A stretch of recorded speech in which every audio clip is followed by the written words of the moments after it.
যার বাস্তব প্রমাণ তো আপনাদের এই এলাকার মানুষকে তো আমি বোঝানোর মতো না। কারণ এই এলাকার মধ্যে যে বিশিষ্ট আল্লাহর ওলি ছিলেন, আল্লাহু আকবার, যার নাম এখনো সারা বাংলাদেশের প্রত্যন্ত অঞ্চলের যে কোনো মানুষ শুনলে পরে এখনো শ্রদ্ধার সাথে স্মরণ করে, এখনো মনে মনে চিন্তা করে, আরে আমরা কেমন মানুষ হারাইলাম। ওই আল্লাহর ওলি তো হয়েছিলেন ওই সমস্ত আল্লাহর নামের জিকিরের মাধ্যমে। দূরে করতে এক হিন্দু ভদ্রলোক সারাটা জীবন পর্যন্ত জঙ্গলের বাসিন্দা হইয়া তার খুদা যেটা আছে, তাদের যে খুদা, এটা তো আসলে কোন খুদা না, আসলে কিন্তু একটা খুদা। দূরে বলতে কি,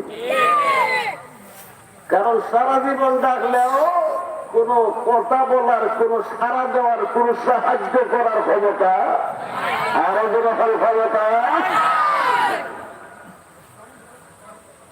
ওই হিন্দু লোকটা, সে তো মনে করতেছে আমরা যে খুদা আছে, ভগবান আছে, হ্যাঁ, আমরা যে সনম আছে, সেই সনমরে যদি ডাকার মতো ডাকতে পারি, আর আমার সনম যদি আমার এই ডাকায় যদি জীবনে একটা বারের জন্য সাড়া দিয়া দেয়, আমার জীবনটা সফল হওয়ার মতো হয়ে যাবে। জঙ্গলের বাসিন্দা হইয়া একদিন না, 2 দিন না, দীর্ঘ 70 বছর পর্যন্ত ডাকা শুরু করছে, ইয়া সালাম ইয়া সালাম ইয়া সালাম ইয়া সালাম, এরকম নাউজুবিল্লাহ। আরো জোরে, আরো জোরে বলছেন, আরো জোরে। সনমের ক্ষমতা আসেনি জবাব দেওয়া, আরো জোরে এখন ক্ষমতা আছে। হঠাৎ একদিন ওই হিন্দু লোকটার মধ্যে বল ক্রমে আমার আল্লাহর নাম, আমার আল্লাহর 99টা নামের মধ্য থেকে একটা নাম হইল ইয়া সামাদ। কিরকম ঠিক কিনা? সামাদ হলো আমার আল্লাহর 99টা নামের মধ্য থেকে একটা নাম। এখন আমার আল্লাহর যেই নাম ধরে আমার আল্লাহকে ডাকা হোক না কেন, আমি আপনাদেরকে জিজ্ঞাসা করতে চাই, আমার আল্লাহর জবাব দেওয়ার ক্ষমতা আছে কিনা নাই? ওই হিন্দু লোকটা হঠাৎ করে 70 বছর পরে একটা বারের জন্য আমার আল্লাহর নাম ইয়া সামাদ ইয়া সামাদ বল ক্রমে তার মুখ থেকে বাহির হয়ে গেছে। যেই মাত্র আমার আল্লাহর নাম ইয়া সামাদ শব্দটা বাহির হয়ে গেছে, সাথে সাথে আমার আল্লাহ আরশে আজিম থেকে ডাক দিয়ে বলেন, লাব্বাইকা ইয়া আবদি। আরেকটু আসতে বল, সুবহানাল্লাহ। খোদা তোমায় ডাকতে জানি না,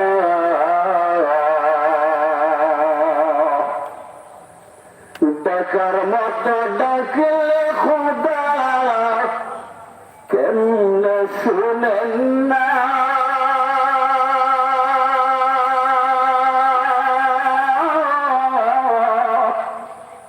খোদা তোমায় ডাকতে জানি না,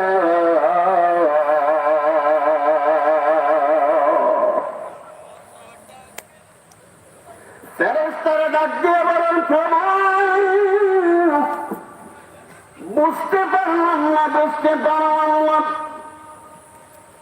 এই নাফরমান হিন্দু তোমাকে তো কোনদিন দেখে নাই, এই মুহূর্তে তো তোমাকে দেখে নাই, ভুল ক্রমে তার মুখ থেকে উচ্চারণ হয়ে গেছে তুমি আল্লাহর নাম। তাহলে গো মালিক, তুমি কেন জবাব দিলা? আল্লাহ রাব্বুল আলামিন ডাক দিয়ে বলেন, ফেরেশতারা শুনো, আমার এই নাফরমান যুবক দীর্ঘ 70 বছর পর্যন্ত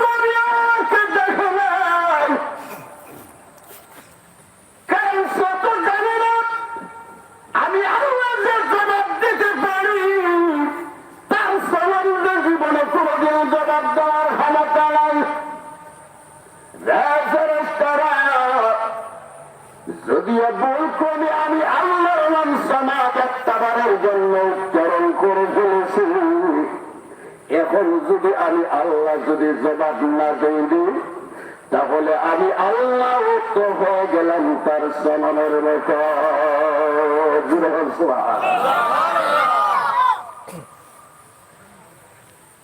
আল্লাহ রাব্বুল আলামিনকে কেউ যদি ডাকতে পারে তখন অবশ্যই আমার আল্লাহর জবাব দেওয়ার ক্ষমতা নাই, নাই, আরো যখন নাই।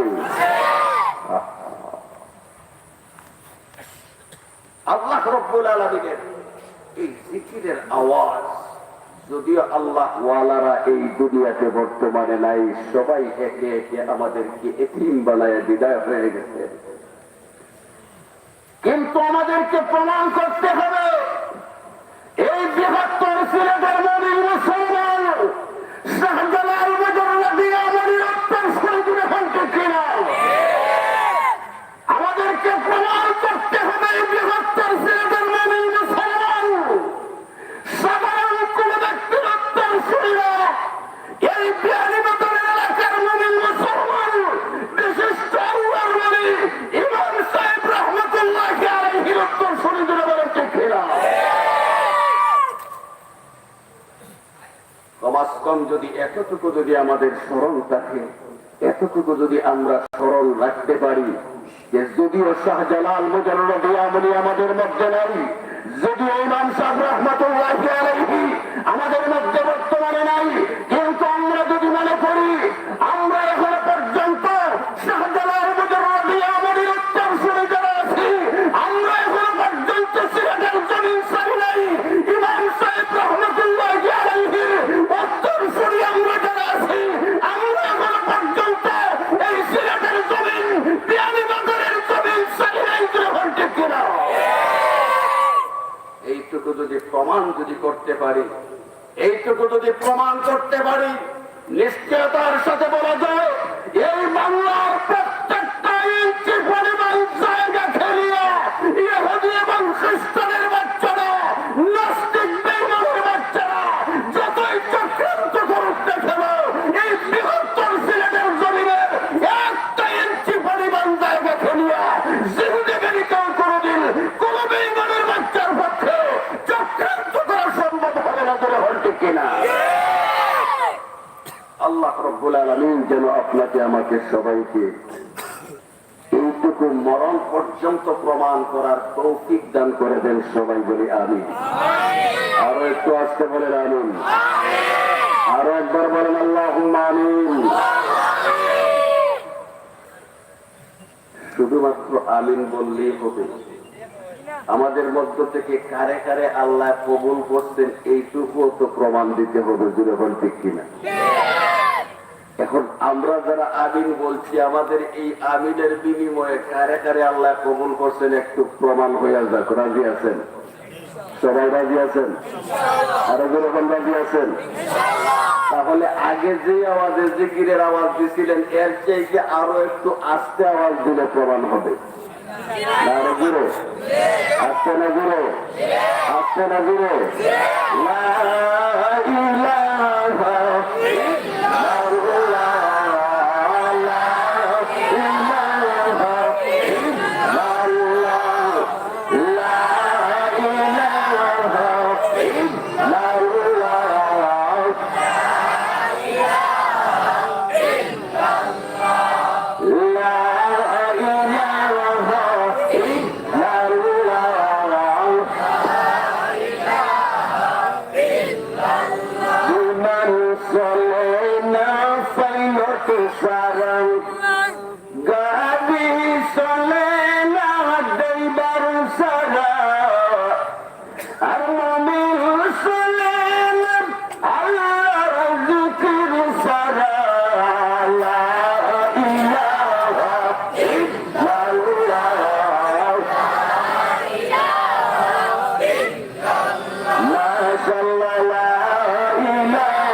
ভালো লাগে না খারাপ লাগে? যদি ভালো লাগে বলেন আলহামদুলিল্লাহ। আল্লাহর ওলিরা বলে গেছেন এবং আমার নবীর হাদিসের মাধ্যমে প্রমাণ, জিকিরের আওয়াজ দিতে যায় কেউ যদি দেখে তার ভালো লাগে, তার লজ্জা অনুভব হয় না, তখন মনে করতে হবে তার অন্তরকে আমার আল্লাহ নাফরমানির ময়লা থেকে পরিষ্কার করে দেয়া, তাকে আমার আল্লাহ জাহান্নামে না জ্বালাইয়া ডাইরেক্ট জান্নাতে দেওয়ার ব্যবস্থা করতেছেন। জোরে বল সুবহানাল্লাহ। 1-2 নাম্বার হইল আজকের এই যে মহামূল্যবান মাহফিল, নবীর গড়ের জান্নাতের বাগানের মাহফিল, এই জান্নাতের বাগানের মাহফিলে আসার পরে যেই আলোচনা শুনলে পরে জান্নাতের বাগানের সাথে ডাইরেক্ট সম্পর্ক হয়, এইরকম অন্তরটা বানাইতে গেলে আগেই এই অন্তর থেকে না ফরমানের ময়লা পরিষ্কার করতে, আরো যেরকম করতে। সুতরাং যারা মনে করতেছি ভালো লাগে, আমার আল্লাহর পক্ষ থেকে তাদের অন্তরের ময়লা গুলা অলরেডি পরিষ্কার করে দেওয়া হয়েছে। আরো একবার বলি আলহামদুলিল্লাহ।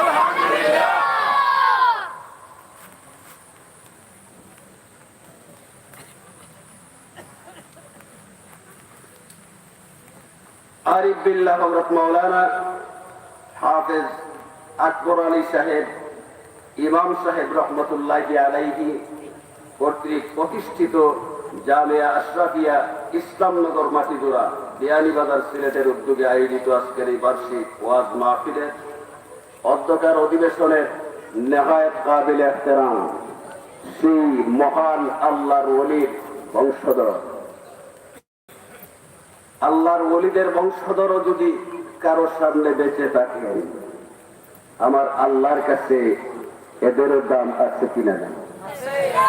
সুতরাং সেই মহান ওলির বংশধর অধ্যকার অধিবেশনের নেহায়েত কাবিল ইহতেরাম জনাব সাহেব সদর, যুগের মুআজ্জাজ মুকাররম হযরত উলামায়ে কেরাম, অত্র এলাকার সম্মানিত মুরব্বিয়ান, সর্বস্তরের দিন দরদি আমার প্রান্তীয় যুবক ভাইরা, পর্দার অন্তরালে অবস্থানরত পর্দানসীন আমার শ্রদ্ধা এবং সম্মানিত মা এবং বোনেরা, আল্লাহ রাব্বুল ইজ্জত ওয়াল জালালের দরবারে প্রথমেই অন্তর খুলে হাজারো লাখো কোটিবার শুকর আদায় করতে হয়। যে সময় সারা দুনিয়ার সমস্ত ইহুদিরা, সমস্ত খ্রিস্টানের দলেরা, হিন্দু বৌদ্ধ সহ যত বেঈমানের দলেরা আছে, সবাই মিলে যেইভাবে চক্রান্ত শুরু করে দিয়েছে আসমানের নিচে জমিনের উপর থেকে ইসলামের নাম নিশানা মিটিয়ে দেওয়ার জন্য, এক সেইতে আরো বড় দুঃখের সাথে বলতে হয়, আজকে আমরা যারা নিজেদেরকে মুমিন মুসলমান হিসেবে দাবি করি, আমাদের মস্তকে প্রতি 100 জনের মধ্যে 90 থেকে 95 জন আমরা নামদারি মুমিন মুসলমান পর্যন্ত আজকে ইসলামকে সহ্য করতে পারি না, আমার নবীর গড়কে সহ্য করতে পারি না, আলেম ওলামাকে সহ্য করতে পারি না, কোরআনের মাহফিলকে সহ্য করতে পারি না, আসমানের নিচে জমিনের উপরে একমাত্র আমার আল্লাহর আইনই চলবে, সেই কথাটা আমরা মেনে নিতে পারি না। যে হল ঠিক কিনা? সেই কঠিন সময়ের মধ্যে আল্লাহ রাব্বুল ইজ্জত ওয়াল জালাল সীমাহীন দয়া করে মায়া করে ভালোবেসে আপনাকে আমাকে এই এলাকার হাজারো লাখো মানুষ থেকে বাছাই করে আজকের এই মাহফিলে আইসা, এই মাহফিলে নিয়ে আইসা এমন একটা তৌফিক দান করছেন, যাতে করে আমরা এই মাহফিল থেকে একেবারে বেগুনাহ হয়ে তারপরে বিদায় হইতে পারি। যেরকম সুবহানাল্লাহ। কারণ আল্লাহর নবী বলে গেছেন, এমন কোন মাহফিলের মধ্যে যদি আল্লাহ কাউকে আসার তৌফিক দান কইরেই দেন, যখন আল্লাহর বান্দা এখানে এসে বৈশা যায়, আবার বিদায়ের সময় ফেরেশতারা তাকে ঘোষণা দিয়ে বলে দেন, এ আল্লাহর বান্দা, তুমি যে এখানে আসছিলা, তোমার যে আল্লাহ এখানে আনছিলেন, আসার তৌফিক দান করছিলেন, তুমি সুসংবাদ নিয়ে যাও, তোমার জীবনের সমস্ত গুনাহগুলোকে আল্লাহ মাফ করে দিয়েছে। শুধুমাত্র এখানেই শেষ না, শুধুমাত্র এখানেই শেষ না, নবীর অনেক হাদিসের মাধ্যমে প্রমাণ, এই সমস্ত মাহফিলের মধ্যে আল্লাহর বান্দা যতটুকু সময় বসে, এই সময়টুকুতে যতবার শ্বাস ছাড়ে, যতবার শ্বাস টানে, প্রত্যেকটা শ্বাস ছাড়ার বিনিময়ে, প্রত্যেকটা শ্বাস টানার বিনিময়ে আমার আল্লাহর পক্ষ থেকে ওই আল্লাহর বান্দার আমল নামার মধ্যে ফেরেশতারা এক একটা করে নেকি লিখতে থাকেন, এক একটা করে গুনাহ মাফ করতে থাকেন, এক একটা মর্যাদা আমার আল্লাহর দরবারে বাড়াইতে থাকেন। চিৎকার করে বলেন সুবহানাল্লাহ। তাহলে কি মনে করেন আমরা যারা এখানে আসতে পারছি আমরা কপালওয়ালা না কপাল পোড়া? কপালওয়ালা যখন হইতে পারলাম এতে করে আমরা সবাই খুশি না বেজা? খুশি যদি হয়ে থাকি তাহলে আসুন, যে আল্লাহ আমাদের কণ্ঠের মালিক, যে আল্লাহ আমাদের কণ্ঠের আওয়াজের মালিক, সেই আল্লাহকে রাজি এবং সন্তুষ্ট করার জন্য, সেই মহান আল্লাহ রব্বুল ইজ্জত ওয়াল জালালের দরবারে শুকরিয়া আদায়ের জন্য আমরা সেই আল্লাহর দেওয়া কণ্ঠকে ব্যবহার করে, আল্লাহর দেওয়া কণ্ঠের সবটুকু আওয়াজকে বিলীন করে দিয়ে জীবনে একটাবারের জন্য হলেও আমরা সবটুকু আওয়াজকে উদ্ধার করে দিয়ে অন্তরের অন্তঃস্থল থেকে একটাবার বলি আলহামদুলিল্লাহ। আবার ভাই, আমি আপনাদের সামনে মহাগ্রন্থ কোরআনুল কারীম থেকে একখানা আয়াতের অংশ বিশেষ তিলাওয়াত করছি। এই আয়াতের অংশ বিশেষের মাধ্যমে আল্লাহ রাব্বুল আলামিন প্রত্যেকটা মুমিন মুসলমানকে এমন একটা প্রেসক্রিপশন দান করছেন, এমন একটা সমাধানের কথা বলেছেন, যে প্রেসক্রিপশনটা যদি কোন মুমিন মুসলমান যদি গ্রহণ করে তার ইহ জগতে বলেন, দুনিয়ার জগতে বলেন, আর আখিরাতের জগতে বলেন, কোন জগতের মধ্যেই সামান্য থেকে সামান্য পরিমাণ কোন টেনশনের গোষ্ঠী কোনদিন থাকতে পারে না। চিৎকার করে বলেন সুবহানাল্লাহ। আমি আপনাদেরকে জিজ্ঞাসা করতে চাই, টেনশন নাই এমন কোন মানুষ এখানে আসেননি? এই টেনশন থেকে পেনশন হওয়ার জন্য, শান্তির জীবনটা পাওয়ার জন্য আজকে আমরা প্রত্যেকেই সকাল থেকে নিয়ে সন্ধ্যা পর্যন্ত, আবার সন্ধ্যা নিয়ে এর পরের দিন সকাল পর্যন্ত 3 রাত 24 ঘন্টা পাগলের মতো দৌড়াইতেছি। হারাম কোন দিকে, হারাম কোন দিকে, কোন দিকে গেলে হারাম হবে, কোন দিকে গেলে হারাম হবে, এগুলা কোনো কিছু বাস বিচারের কোন সময় আমাদের সামনে নাই। যে যুদ্ধে গেলে টাকা উপার্জন করা যায়, যে যুদ্ধে গেলে ভালোভাবে চলে যায়, আমরা মনে করতেছি সেই যুদ্ধে যাওয়ার প্রয়োজন। আগে আমার যাই করতে গেল কোরআন হাদিসের মধ্যে সেই ব্যাপারে যাইটা করতে গেল, সেই দিকে আমাদের কর্ণপাত করার কোন সুযোগ নেই, সেই দিকে আমাদের টাকার কোন সুযোগ নেই। আজকে দুনিয়ার প্রত্যেকটা মানুষ, প্রত্যেকটা মানুষ মুসলমান আজকে সেই পথের প্রতীক হয়ে গেছে। আমরা দুর্বল ব্যক্তি।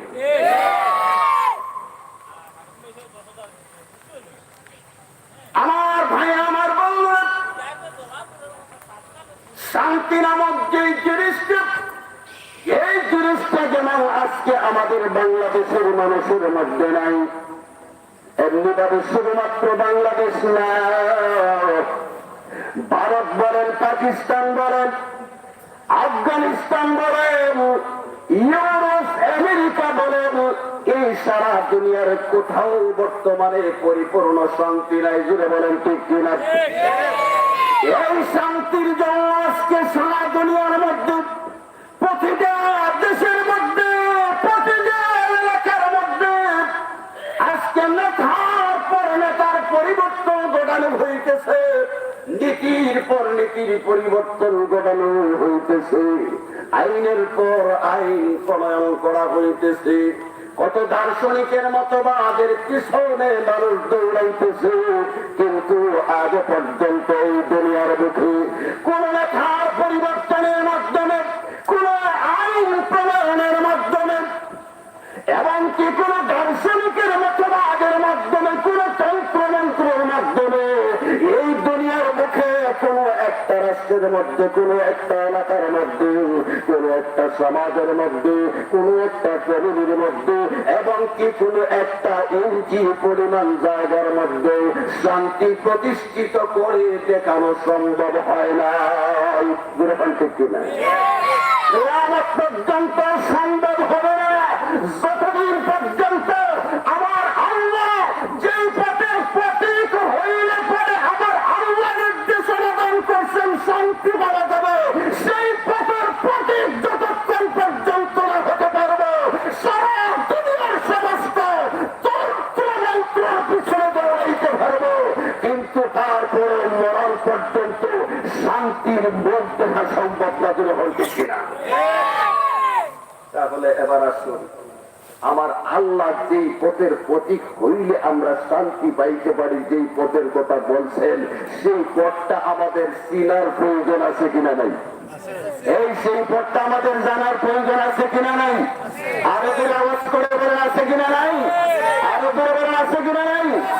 আমরা সবাই জানতে রাজি, এখন সবাই জানতে রাজি, এক সবাই কথা বলেন, সবাই জানতে রাজি, আরো এখন সবাই জানতে রাজি। শুধুমাত্র জানলেই হবে নাকি আমলও করতে হবে? আরো এখন শুধুমাত্র জানলেই হবে না আমলও করতে হবে? আল্লাহ যেন আজকে আমাদেরকে জানার সাথে সাথে আমল করার তৌফিকটা দান করে দেন। সবাই বলে আমিন। কয়েকজনে বলছে বাকি যারা আছেন এদের প্রয়োজন নেই। কার কার প্রয়োজন নাই দেখে হাতে দান করো। এই দেখেন বাচ্চারাও হাতে দেয়, বুড়ারাও হাতে পায়, জুস আছে, প্রয়োজন আছে, যেরকম আছে, আরো যেরকম আছে, আরো যেরকম আছে। আল্লাহ তুমি কবুল করো। আবার বলি আমি, আমার ভাইরা, তাহলে এই পথের নির্দেশনা, এই পথের দিক নির্দেশনাটুকু যাতে আমি সংক্ষিপ্ত ভাবে আপনাদের সামনে আলোচনা করতে পারি, সেই নিয়তটা নিয়েই আমি কোরআনুল কারীমের এই আয়াতের অংশ বিশেষটুকু তিলাওয়াত করছি। আমার আল্লাহ সেই পথের নিশানা, সেই পথের সন্ধান আমার এই তিলাওয়াতকৃত আয়াতের অংশ বিশেষের মাধ্যমে ক্লিয়ার ভাবে দান করে দিয়েছেন। জোরে বলি আলহামদুলিল্লাহ। আমি আপনাদেরকে একটা কথা জিজ্ঞাসা করতে চাই। একটা টিউবওয়েলের, টিউবওয়েল ছিলেন, যখন টিউবওয়েল ছিলেন, একটা টিউবওয়েলের যে পাইপটা দ্বারা পানি পড়ে, এই পাইপের নিচে যদি আপনি একটা কলসি রাখেন, কলসি রাইকা যদি কলসির মুখটা যদি একটু অন্য দিক দিয়ে ঘুরাইয়া দিয়া আপনি যদি চাপতে থাকেন টিউবওয়েলের মধ্যে, কতটা চাপ লাগবে, কত সময় লাগবে এই কলসিটা ভরতে? এখন কত সময় লাগবে? 10 মিনিটে ভরবে? 1 ঘন্টা, 2 ঘন্টা, 1 দিন, 2 দিন? কথা হয় না। এদের মনে সন্দেহ আছে, সন্দেহ আছে। 1 বছর, 10 বছর, 100 বছর, কিয়ামত পর্যন্ত, কিয়ামত পর্যন্ত। কেন? যদিও এই পাইপটার নিচেই আছে কলসি, কিন্তু তার মুখটা অন্যদিকে ঘোরানো। জোরে হচ্ছে কিনা? ঠিক এমনি ভাবে আপনারা যারা এখানে বসছেন, যদি আমি যেই সময়টুকু আলোচনা করব, এই সময়টুকুর জন্য 2টা চোখ এবং মনটা যদি আমারে না দিতে পারেন, আমার কাছে যদি জমা না রাখতে পারেন, তাহলে আমি কেন সারা দুনিয়ার যত আল্লাহর ওলিরা আছে সবাই মিলে যদি সারা রাখতো না, বৎসরের পর বৎসর যদি আলোচনা করে, তারপরে কোনো ফায়দা হয় না। কোথাও হয় না, ফায়দা আছে তা হইব, এগুলো এখন হইব। তাহলে যেহেতু আল্লাহ আমাদেরকে পছন্দ করে বাছাই করে আজকের এই মাহফিলে নিয়ে আসছেন, তাহলে আমরা এখান থেকে আল্লাহর পক্ষ থেকে আমরা ফায়দা নিয়ে যাইতাম, চাই কি চাই না?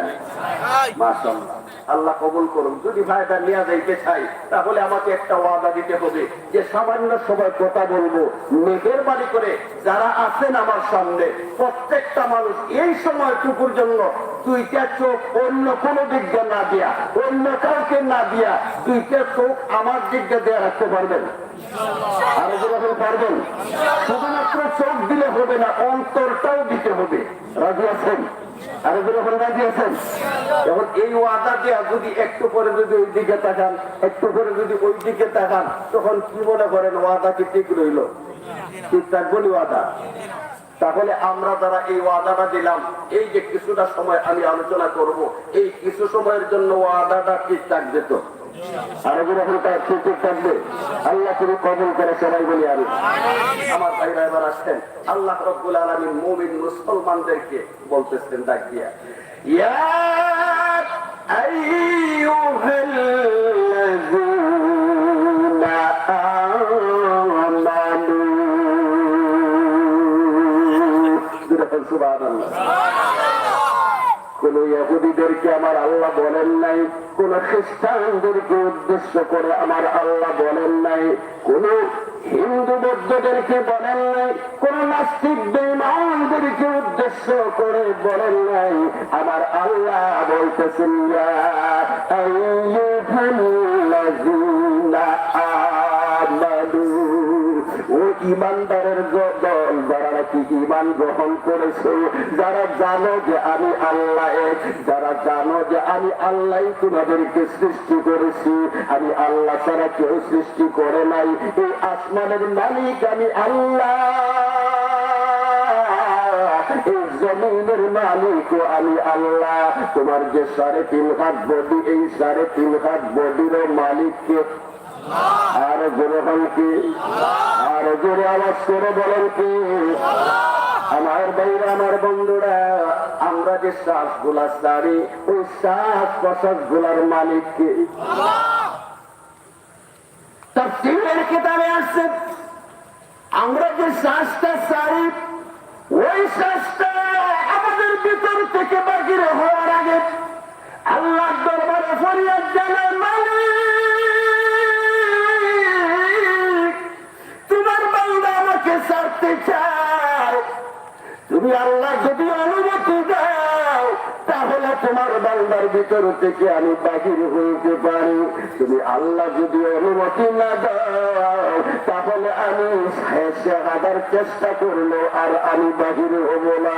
আমার আল্লাহ যখন অনুমতি দেন তখন সে বাহির হয়, আবার বাহির হওয়ার পরেও আল্লাহকে ডাক দিয়ে বলে, আল্লাহ তোমার বান্দার ভিতর থেকে তোমার হুকুম নিয়ে বাহির হয়েছি গো আল্লাহ, এখন যদি আবার তুমি আমাকে যদি হুকুম দাও তাহলে তোমার বান্দার ভিতরে ঢুকতে পারি, আর যদি তুমি হুকুম যদি না দাও তাহলে আর দ্বিতীয়বার ঢুকবে না। আমার ভাইরা, আমার বন্ধুরা, এমনি ভাবে আল্লাহ রাব্বুল আলামিনের কাছে যখন হুকুম নেয়, হুকুম নেওয়ার পরে আমার আল্লাহর পক্ষ থেকে হুকুম যখন পায় তখনই আবার আমরা টান দিয়ে ভিতরে ঢুকাইতে পারি। আমার আল্লাহর পক্ষ থেকে যদি হুকুম না পায় তখন আর আমরা এই দুনিয়ার বুক থেকে কোন শ্বাস আর ভিতরে ঢুকাইতে পারি না। কি বলেন ঠিক কিনা? আমার ভাইরা, আমার বন্ধুরা, আল্লাহ রাব্বুল আলামিন বলতেছেন, বান্দা তোমরা নাকি যারা আমি আল্লাহকে বিশ্বাস করো, আমি আল্লাহ হইলাম সব কিছু, তোমাদেরকে উদ্দেশ্য করে বলতেছি শোনো, তোমরা যদি শান্তি যদি চাও তাহলে তোমরা একটা কাজ করতে হবে। কয়টা কাজ? আরো দূরে এখন কয়টা কাজ? আল্লাহ বলতেছেন তোমরা যদি শান্তি চাও তাহলে একটা কাজ করতে হবে। কাজটা কি? আমার আল্লাহ ডাক দিয়ে বলতেছেন, ইয়া আইয়ুহাল্লাযীনা আমানু, ও ঈমানদারের দলেরা, ইন তানসুরুল্লাহ,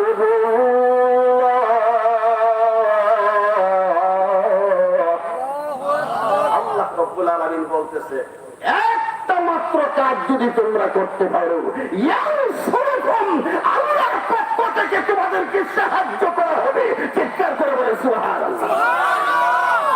আল্লাহ বলতেছেন শুধুমাত্র একটা কাজ যদি করতে পারো তখন আল্লাহর পক্ষ থেকে তোমাকে সাহায্য করা হবে।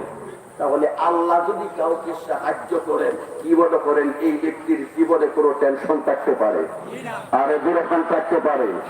সারা দুনিয়া যদি তার বিপক্ষে চলে যায়, আমার আল্লাহর সাহায্য যদি তার প্রতি থাকে, সারা দুনিয়া একত্রিত হইয়া ওই ব্যক্তির বিরুদ্ধে চরণ করলে, ওই ব্যক্তির বিরুদ্ধে দুশ্মনী পোষণ করলে তার একটা পশম পরিমাণ ক্ষতি সাধন করার ক্ষমতা এই আসমানের নিচে জমিনের উপরে কারো পক্ষে সম্ভব না। দূরে বলতে কিনা? सारे दुनिया हो मुखालिफ, सारे दुनिया हो मुखालिफ, कुछ न फिर लो परेशान है, गम की कुछ डरने की जब रहमत रहमान है, गम की कुछ डरने की जब রহমতুর রহমান হয়। আল্লাহু আকবার। আমার ভাইরা, আমার বাংলা কবি জানায় দিছে, ও দুনিয়ার মুমিন মুসলমানের গোলামের দল, একটা জিনিস স্মরণ রাখবে, একটা জিনিস স্মরণ রাখবে, আল্লাহর পক্ষ থেকে সাহায্য যদি তোমার প্রতি যদি থাকে, আল্লাহর দয়া এবং মায়া যদি তোমার প্রতি যদি থাকে, সারা দুনিয়া যদি তোমার বিপক্ষে চলে যায়, তারপরে তোমার কোনো ভয় পাওয়ার কারণ নাই। কারণ আল্লাহর নবী আমার আল্লাহর পক্ষ থেকে জানায় গেছেন, তোমার প্রতি যদি আল্লাহর সাহায্য থাকে, তুমি যদি জিকিরওয়ালা হয়ে থাকো, তুমি যদি আল্লাহওয়ালা হয়ে থাকো, তোমার সাথে যদি আল্লাহ থাকে, তাহলে জানিয়ে রাখো তুমি হইল জীবিত। আর যাদের সাথে আমার আল্লাহ নাই, তারা সারা দুনিয়া ভরপুর থাকলে তারা হইল মৃত। একজন মাত্র জীবিত মানুষ যদি এই দুনিয়ার বুকে যদি থাকে, আর সারা দুনিয়ার সমস্ত মানুষ যদি মৃত যদি থাকে, ওই জীবিত মানুষটা কোনদিন এই সারা দুনিয়ার মৃত মানুষগুলাকে ভয় করবে না। কথা বল, ভয় করবে? কেন ভয় করবে না? কারণ এদের করার কোন ক্ষমতা, কোনো কিছু করার ক্ষমতা নাই। কারণ এরা হইল মৃত, এদেরকে ভয় করার কোন কারণ নাই। আমার আল্লাহ জানায় দিয়েছেন আমার নবীর মাধ্যমে, ও দুনিয়ার নবী মুসলমান, জানিয়ে রাখবো, আমি আল্লাহর সাহায্য যদি তোমাদের পক্ষে যদি থাকে, দুনিয়ার কারো কোনো ক্ষমতা নাই তোমাকে সামান্য পরিমাণ টেনশনের মধ্যে রাখা। তোমার জীবনের যত টেনশন হইতে পারে, দুনিয়ার জীবনের যত টেনশন হইতে পারে, আখিরাতের জীবনের যত টেনশন হইতে পারে, সমস্ত টেনশন গুলাকে টেনশন করে দেওয়ার মালিক হইলাম আমি। আর যখন আমি আল্লাহ। এই জন্য আল্লাহ রাব্বুল আলামিন আমার সিনাউৎকৃত আয়াতের অংশ বিশেষের মাধ্যমে জানায় দিচ্ছেন, একটা মাত্র কাজ যদি করা যায়, কয়টা? আর এখন কয়টা? ওই তো ভাই, ওই দিকে তাকায়। শয়তান কিন্তু ভালো করে বুঝতেছে, কারণ শয়তান কিন্তু ভালো করে বুঝতেছে, যদি আমি অন্য দিকটা যদি খালি মনটা ঘুরাইয়া দিতাম পারি, আর চোখটা যদি অন্য দিকটা খালি নেওয়া যাইতাম পারি, তাহলে তুমি যতই চিল্লাও, তোমার চিল্লানির কোনো কাজ হবে না। এই জন্য আবারও আমরা বলি নাউযুবিল্লাহ, আর জোরে বলি নাউযুবিল্লাহি মিন যালিক। আমার ভাইরা, বেশি সময় না, অল্প সময় অনুরোধ করবো, মেহেরবানি করে অন্য কোনো দিকটা তাকায়েন না, আর অন্তরটাকে এইদিকে দেওয়া দেন। আমি পছন্দ করে বলতে পারি, যদি আজকের এই আলোচনাটুকু যদি কারো অন্তরের মধ্যে আসর করে, অন্তরের মধ্যে যদি ধাক্কা লাগে, অবশ্যই তার জীবন সফল হবে, অবশ্যই তার জীবন সফল হবে। আমার আল্লাহ তার জীবনকে সফল করছেন, এইটুকুর উদাহরণ নমুনা তাকে দেখানো পর্যন্ত তাকে এই দুনিয়া থেকে উঠাবেন না। চিৎকার করে বলেন আলহামদুলিল্লাহ। শান্তি পাইতে চাই কি চাই না? আর যখন শান্তি পাইতে চাই কি চাই না? যদি শান্তি পাইতে চাই, এমন একটা গ্যারান্টি, আল্লাহু আকবার, আজকের এই আলোচনাটুকু যদি মনোযোগ দিয়ে শুনতে পারি, আর আল্লাহ যদি কবুল করে নেন, অবশ্যই 100% গ্যারান্টি, আমার আল্লাহ এই দুনিয়ার মুখে থাকা অবস্থায় আমাকে অনুভব করে দিবেন। এই দুনিয়ার মুখে আমার মতো শান্তি আমার আল্লাহ আর কাউকে দেন নাই। এই জন্য আমি অনুরোধ করবো সামান্য সময় একটু দুইটা চোখ আমারে দিয়ে দেন, আর অন্তরটাও আমার কাছে পাঠাইয়া দেন। যদি বলেন আলহামদুলিল্লাহ, আর একবার বলি আল্লাহুম্মা আমিন, আর একবার বলি আল্লাহুম্মা আমিন। অন্তরটাকে নরম করে দেয়, আর একটা বার বলি আল্লাহুম্মা আমিন। এবার আসুন, আল্লাহ রাব্বুল আলামিন কি কাজের কথা বলতেছে? একটা মাত্র কাজ, যেই কাজটা করলে আমার আল্লাহ স্বয়ং নিজে সাহায্য করবেন। তাও নবীর হাদিসের মাধ্যমে ঘোষণা না, সরাসরি কোরআনুল কারীমের মাধ্যমে ঘোষণা। আমি নবীর হাদিসের মাধ্যমে যদি ঘোষণা হইতো, তখন আমরা অনেকেই বলতে পারতাম, হুজুর যে হাদিসটা বলতেছেন এই হাদিসটা সহিহ না মানে যঈফ, এই হাদিসটা জাল না বেজাল না সহিহ, সঠিক না বেঠিক, এই কথা বলার সুযোগ ছিল। যেমন আজকে আমাদের সমাজের মধ্যে দেখবেন মাশাআল্লাহ কোরআন হাদিসের পণ্ডিতের কোনো অভাব নাই। দুরত্ব বড় বড় আলেম সাহেবকে বসে দিচ্ছে, কথায় কথায় বোকায় অসুবিধা হইতেছে উঠেন যে শয়তান কিন্তু ভালো করে বুঝতেছে যে সামনের যে আলোচনাটা আইতেছে যদি খালি এই আলোচনাটা শুনে আর আল্লাহ যদি তার কবুল করে নেন, আবু শয়তানের 14 গোষ্ঠী মিললেও তার সারাটা জীবনটার বরবাদ করা সম্ভব হবে না। এই জন্য কিন্তু এখন শয়তানের চাবি দাঁড়াইয়া চাবি ঘুরাইয়া এখান থেকে উপায় দেওয়ার কিন্তু চক্রান্ত করতেছে। আল্লাহ যেন আমাদেরকে তার এই চক্রান্ত থেকে হেফাজত করে নেন। সবাই বলি আমি কেউ উঠবেন না তো? আর সামান্য যে সময় আলোচনা করবো কেউ উঠবেন না তো? কারা কারা উঠবেন না একটু ভাগ করলে দেখেন তো। মাশাআল্লাহ, আল্লাহ তুমি চেয়ে দেখো, আল্লাহ তুমি চেয়ে দেখো। সবাই ওয়াদাটা দিচ্ছে, এই যে ওয়াদাটা দিচ্ছেন হাতনামা, এই যে ওয়াদাটা দিচ্ছেন কোন জায়গায় দিচ্ছেন জানেন? কোন জায়গায়? নবীর গড় মাদ্রাসা, জান্নাতের বাগান মাদ্রাসার এই মাহফিলের মধ্যে দিচ্ছেন। আল্লাহু আকবার, আল্লাহু আকবার। আসমানের নিচে জমিনের উপরে এর চাইতে মুবারক আর অন্য কোন জিনিস হইতেই পারে না। যদি এখন ঠিক কিনা? এমন একটা জায়গার মধ্যে যদি কেউ ওয়াদা দেয়া তারপরে যদি উঠতে যায়, তখন কি প্রমাণ হবে সে আল্লাহর দলের না শয়তানের দলের? হ্যাঁ, এই জন্য সে আল্লাহর দলের না শয়তানের দলের? শয়তানের দলের কে কে হইতে চান দেখে হাতে দেওয়া দেখান। মাশাআল্লাহ, জোশ না হুশ আছে তোমার আলহামদুলিল্লাহ।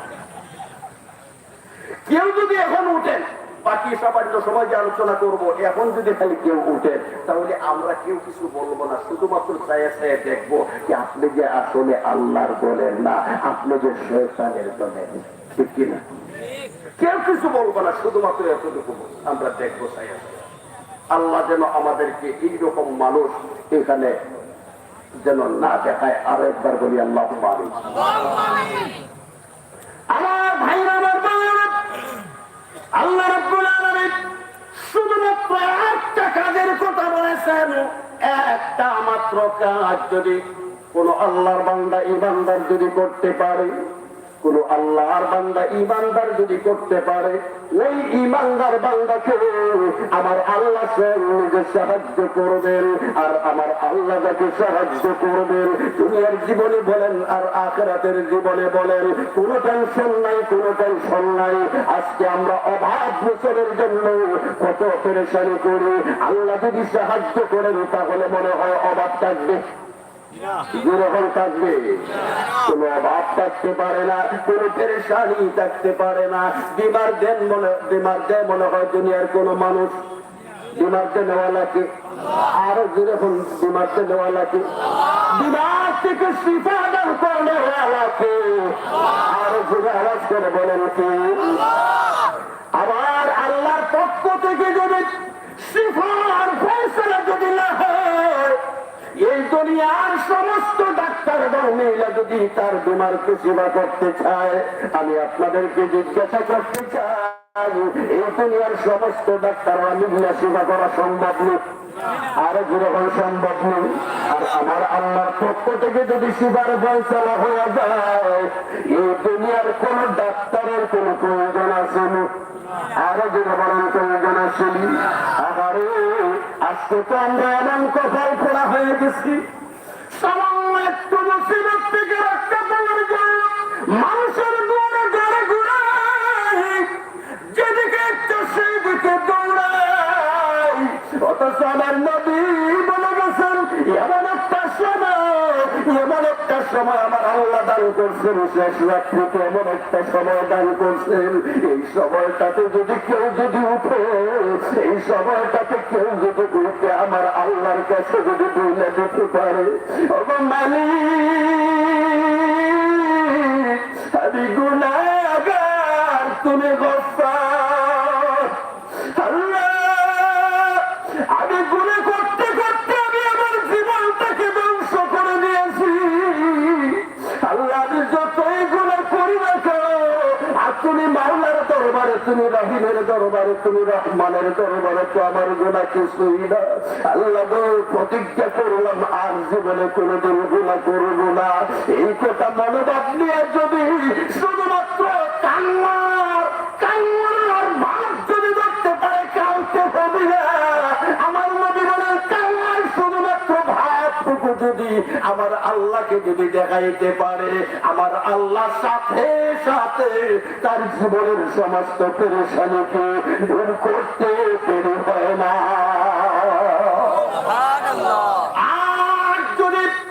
আর যদি ওই ব্যক্তি যদি ওই সময় উঠে, যদি তার চোখ দিয়ে যদি আমার আল্লাহর বলান্তরের মধ্যে নিয়ে শুধুমাত্র একটাবার যদি চোখের একটা ফোঁটা পানি যদি বাহির করে নিতে পারে, আমার নবীর হাদিসের মাধ্যমে প্রমাণ, আমার নবীর হাদিসের মাধ্যমে প্রমাণ,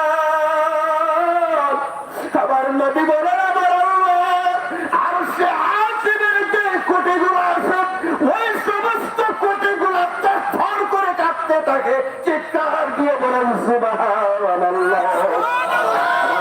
আল্লাহর আরশে আযম বহনকারী ফেরেশতারা ডাক দিয়ে বলে, ওগো মালিক, তোমার আরশে আযমের কোটিগুলো আর তৈরি রাখা সম্ভব হচ্ছে না। ওগো মালিক, জানতে চাই তোমার এই আরশে আযমের কোটিগুলো কেন এমন ভাবে কাঁপা শুরু করছে, এমন ভাবে কেন কান্না শুরু করছে, জানতে চাই। আমার আল্লাহ ডাক দিয়ে বলেন, রে ফেরেশতারা শোন, জমিনের বুকে আমার বান্দা গুনাহগার, সে গুনাহ করছে। এখন আমি আল্লাহর ভয়ঙ্করের মধ্যে নিয়ে, আমি আল্লাহর ভয়ঙ্করের মধ্যে নিয়ে তার চোখ দিয়ে আমি আল্লাহর ভয়ের কারণে পানি বাহির করে দিয়েছে। এই জন্য আমি আল্লাহর আরশে আযমের কোটিগুলা কাঁপতে শুরু করে দিয়েছি। আমি আল্লাহর আরশে আযমের কোটিগুলা, এই স্তম্ভগুলা তারাও ক্রন্দন করে করা শুরু করে দিয়েছে। এবার ফেরেশতারা ডাক দিয়ে বলে, আল্লাহ, আমরা আর টিকে থাকতে পারতেছি না। তোমার দোহাই লাগে, তোমার দোহাই লাগে, তোমার এই বান্দাকে, তোমার এই গুনাহগারকে তুমি তাড়াতাড়ি তুমি মাফ করো। তোমার এই বান্দা যে পেরেশানির মধ্যে পড়ছে, এই পেরেশানি তাড়াতাড়ি তুমি দূর করো। তোমার এই বান্দা যে বিমারে ভুগতেছে, তার এই বিমারটা তাড়াতাড়ি তুমি ভালো করে দাও, আর না হয় আর আমরা টিকে থাকা সম্ভব না। ফেরেশতারা চিৎকার করে বলতে থাকে। আমার আল্লাহ তখন ডাক দিয়ে বলেন, ফেরেশতারা তোমরা আর চিৎকার করতে হবে না, যা তোরা সাক্ষী থাক, আমার এই বান্দার জীবনের সমস্ত গুনাহগুলো মাফ করে দিয়ে তার পেরেশানি আমি আল্লাহ দূর করে দিলাম, তার ওই বিমার থেকে শিফার ফয়সালা আমি আল্লাহ দান করে দিলাম। আমার ভাইরা, এটা এমন একটা সময়, আরে মুমিন মুসলমান না, এই দুনিয়ার মস্ত বড় কোন বেঈমান যদি এই সময়টাতে যদি উঠে, ওইটা যদি সে চোখের পানি ফেলতে হয় না, এই সময়টাতে যদি উঠতে যদি বৈশাখ দিতে থাকে না, যদি ঘুমায়, তখন একজন মস্ত বড় আল্লাহর ওলি যে পরিমাণ রহমতের মালিক হন, ঠিক সেই পরিমাণ রহমত এই মস্ত বড় নাফরমানের মালিক হয়ে যায়। সুবহানাল্লাহ। যার বাস্তব প্রমাণ। ফেরাউন এই দুনিয়ার মধ্যে কি মনে করেন বেঈমান নম্বর কত নম্বর ছিল?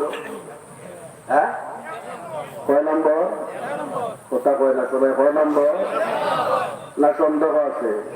এত বড় বেঈমান আর কেউ ছিল? ফেরাউন বড় কাফের ছিল, আল্লাহকে যে অস্বীকার করলো, নির্দবিরায় দুনিয়া মরল, ফেরাউন তো আর রইল না।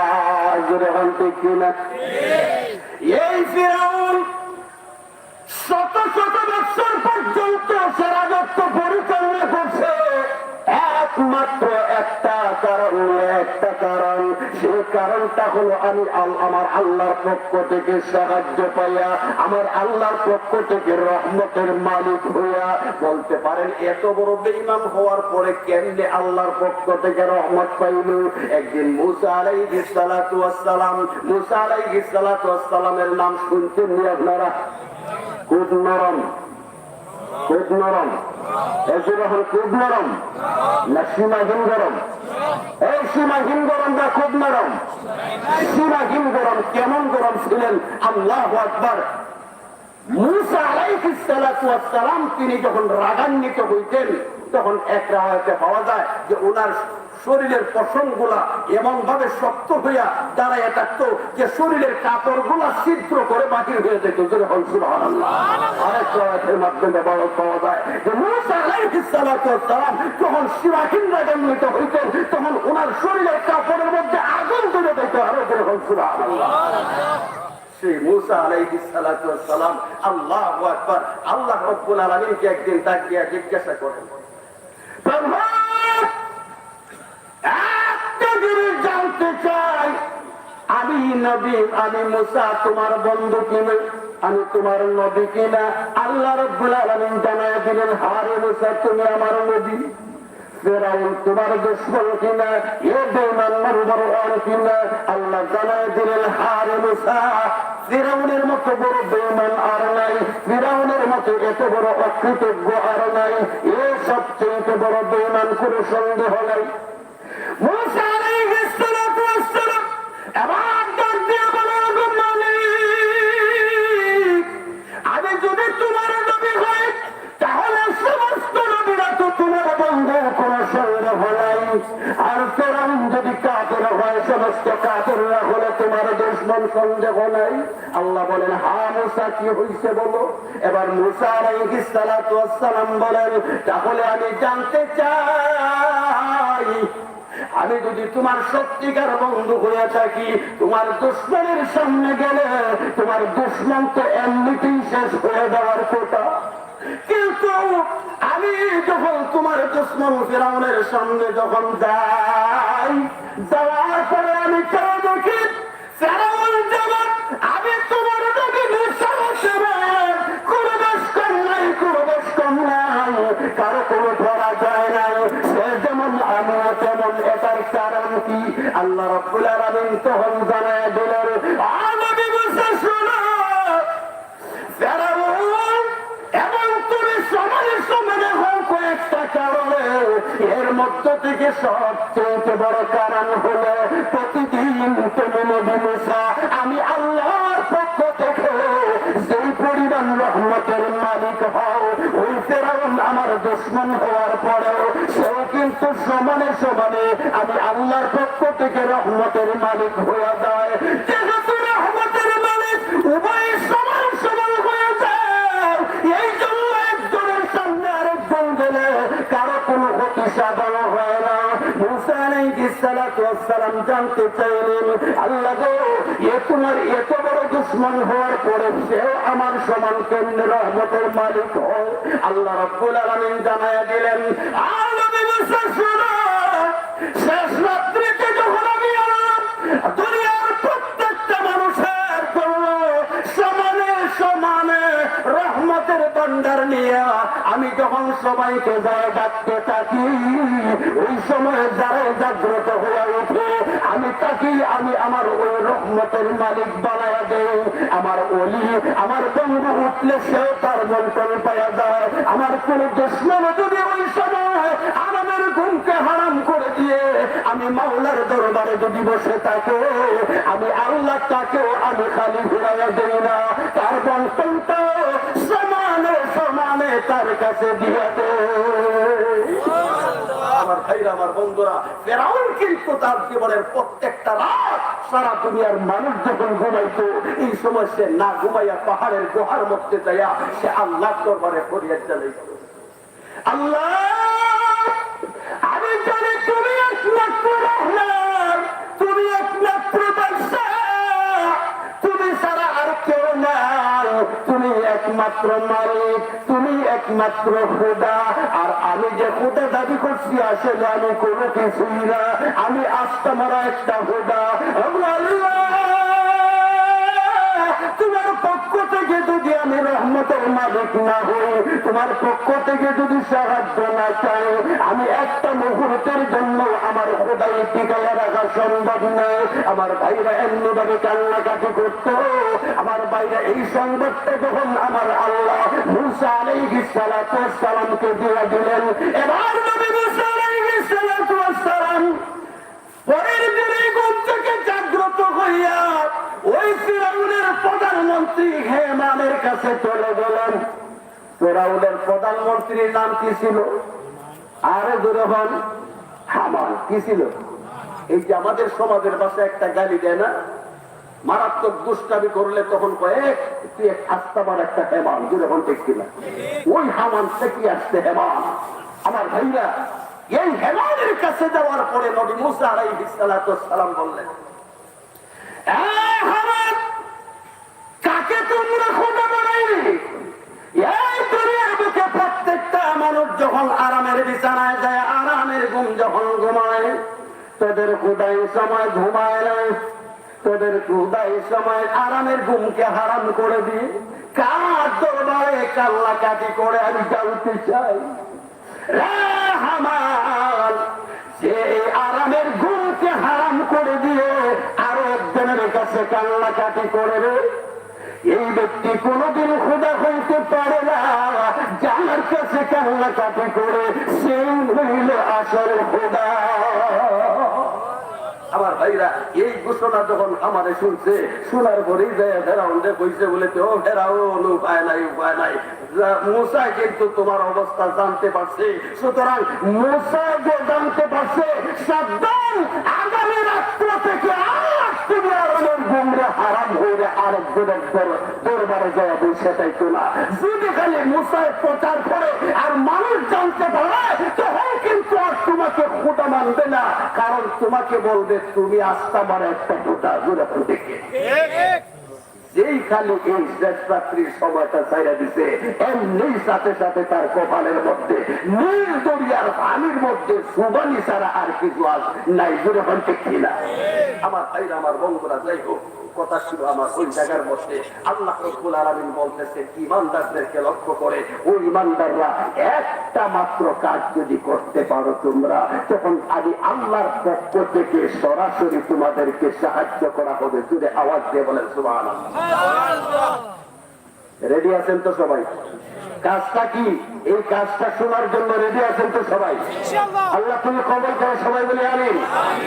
তাহলে এবার আসুন, আল্লাহ রাব্বুল আলামিন বলতেছেন,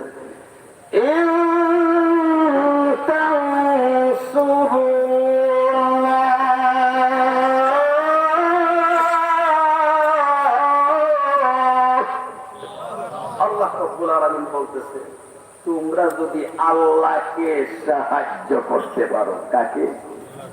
আরো একটু আসতে পারো, আরো একটু দূরে হইলে ক্ষতি আছে, আরো একটু আসতে পারো, আর একটু দূরে হইলে কিন্তু বাড়ির থেকে যদি আবার বাড়ির যারা রাইকে আইছেন হেরা যদি হুলে, তাহলে রাইট ঘরের মধ্যে জায়গা পাওয়া সম্ভব হইতো না। আপনাদের আওয়াজের মাধ্যমে এমন কোন ভয় আছে নাকি?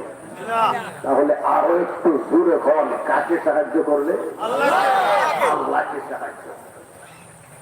আল্লাহকে কেউ যদি সাহায্য করতে পারে, আমার আল্লাহ কোরআনে কারীমের মাধ্যমে জানায় দিচ্ছেন, আল্লাহ স্বয়ং নিজে তাকে সাহায্য করে। আরো জোরে আমার ভাইরা, এখন কষ্ট হইল আল্লাহকে কেমনে সাহায্য করব? আমরা তো হইলাম গুনাহগার বান্দা, আমরা ফকির মিসকিন, আমাদের তো কিছুই নাই। আর আল্লাহ বলেন রহমান রহিম ওয়ালি।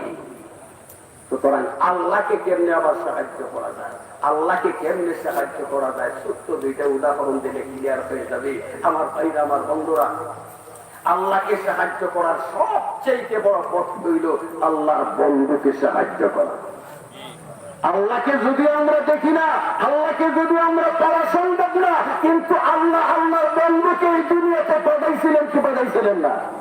পাঠাইছিলেন। আমার ভাইরা, যদি খালি আমি যদি শুনি যে আপনি আমার একজন বন্ধু মানুষ, খুব মহব্বতের মানুষ, তারে আপনি মহব্বত করেন, তাকে আপনি সাহায্য করেন, তখন আমি খুশি হইব না বেদা? আর এখন খুশি না বেদা? অবশ্যই খুশি। আমার আল্লাহ কোরআনের অনেক আয়াতের মাধ্যমে জানাই দিচ্ছেন যে আমার নবী যদি খুশি হন, আমার বন্ধুকে যদি খুশি করতে পারো, আমি আল্লাহ স্বয়ং নিজে তোমাদের উপর খুশি করে হন। সুবহানাল্লাহ।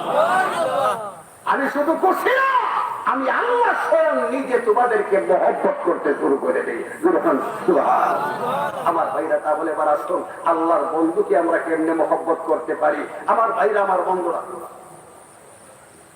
ছোট্ট একটা উদাহরণ, আল্লাহর নবীকে কেমনে সাহায্য করা যায়। আল্লাহর নবী যখন মক্কাতুল মুকাররমা থেকে কাফির মুশরিক বেঈমানদের জ্বালা যন্ত্রণা সহ্য করতে করতে অতিষ্ঠ হয়ে গেছিলেন, তখন আমার আল্লাহর পক্ষ থেকে নির্দেশনা দেওয়া হয়েছিল, নবী তুমি এখান থেকে কিছু সময়ের জন্য, কিছুদিনের জন্য তুমি মদিনাতুল মুনাওয়ারায় চলে যাও। সুবহানাল্লাহ। নবীজি যখন মদিনাতুল মুনাওয়ারার দিকে যখন রওনা হইলেন, রাস্তার মধ্যে একটা গুহার মধ্যে আশ্রয় নিয়েছিলেন। এই গুহার মধ্যে যে আশ্রয় নিয়েছিলেন, লগে ছিল মাত্র একজন, ওনার নামটা জানি কি? হযরত আবু বকর সিদ্দিক রাদিয়াল্লাহু তাআলা আনহু। আল্লাহু আকবার। আমার ভাইরা, যে গুহার মধ্যে আশ্রয় নিয়েছিলেন, পাহাড়ের গুহা দেখছেন নি আপনারা? হ্যাঁ, জ্ঞানীবাজার এলাকায় তো পাহাড় আছে, প্রচুর পরিমাণ পাহাড় আছে, দেখছেন না? পাহাড়ের গুহার মুখ কি খোলা থাকে না দেখা থাকে? হ্যাঁ, দেখা থাকে। আরে না, সিলেটেই দেখে দেখা থাকে। আমার ভাইয়ের পাহাড়ের মুখ গুলা কিন্তু ডাক না দেওয়া থাকে না, খোলা থাকে, যখন ঠিক কিনা। আল্লাহ নবী সাল্লাল্লাহু আলাইহি ওয়াসাল্লাম যখন সেই গুহার মধ্যে আশ্রয় নিলেন, নিকটেই ছিল বসা একটা মাকড়। কি ছিল বসা? আর ওদের এখন কে ছিল? মাকড়। সেই মাকড় চিন্তা করা শুরু করলো। দার্শনিকেরা বলেন, সেই মাকড় চিন্তা করা শুরু করলো, আল্লাহর বন্ধু রাহমাতুল লিল আলামিন এই গুহার মধ্যে আশ্রয় নিয়েছেন। একটু পরেই তো আবু জেহেল, আবু লাহাব, বেঈমানের বাচ্চারা পাগলা কুকুরের ন্যায় পুকুর দিকে দৌড়ে বাহির হয়ে যাবে। আল্লাহর নবীকে এখানে এসে পাওয়া যাবে। আল্লাহর বন্ধু, আল্লাহর নবীকে যদি এখানে মধ্যে এসে পাওয়া যায়, তখন যত প্রকারের যত কষ্ট দিতে পারে সব দিবে। সুতরাং এই মুহূর্তে যদি আল্লাহর বন্ধুকে যদি আমি সাহায্য করতে পারতাম, তখন তো আল্লাহকেই সাহায্য করা হইতো। আর আল্লাহ তো ঘোষণা দিয়ে দিচ্ছেন, আল্লাহকে যে সাহায্য করে, আমার আল্লাহ স্বয়ং নিজে তাকে সাহায্য করেন। যেরকম সুবহানাল্লাহ। মাকড় চিন্তা করা শুরু করলো, কেমনে সাহায্য করা যায়। কারণ আমি তো একেবারে দুর্বল। হঠাৎ করে মনে মনে চিন্তা করলো, আমার কাছে যদিও সাহায্য করার মতো কোনো অ্যাটম বম নাই, রাসায়নিক বম নাই, কোনো কিছু নাই, আধুনিক অস্ত্র সরঞ্জাম কোনো কিছু নাই, কিন্তু একটা জিনিস তো আছে, আমার আল্লাহর দেওয়া একটা কুদরতি সুতার ফ্যাক্টরি তো আছে। দুর্বল ব্যক্তি যে চিন্তা সেই কাজ।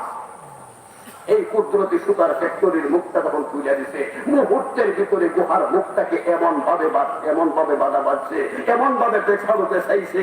আল্লাহু আকবার।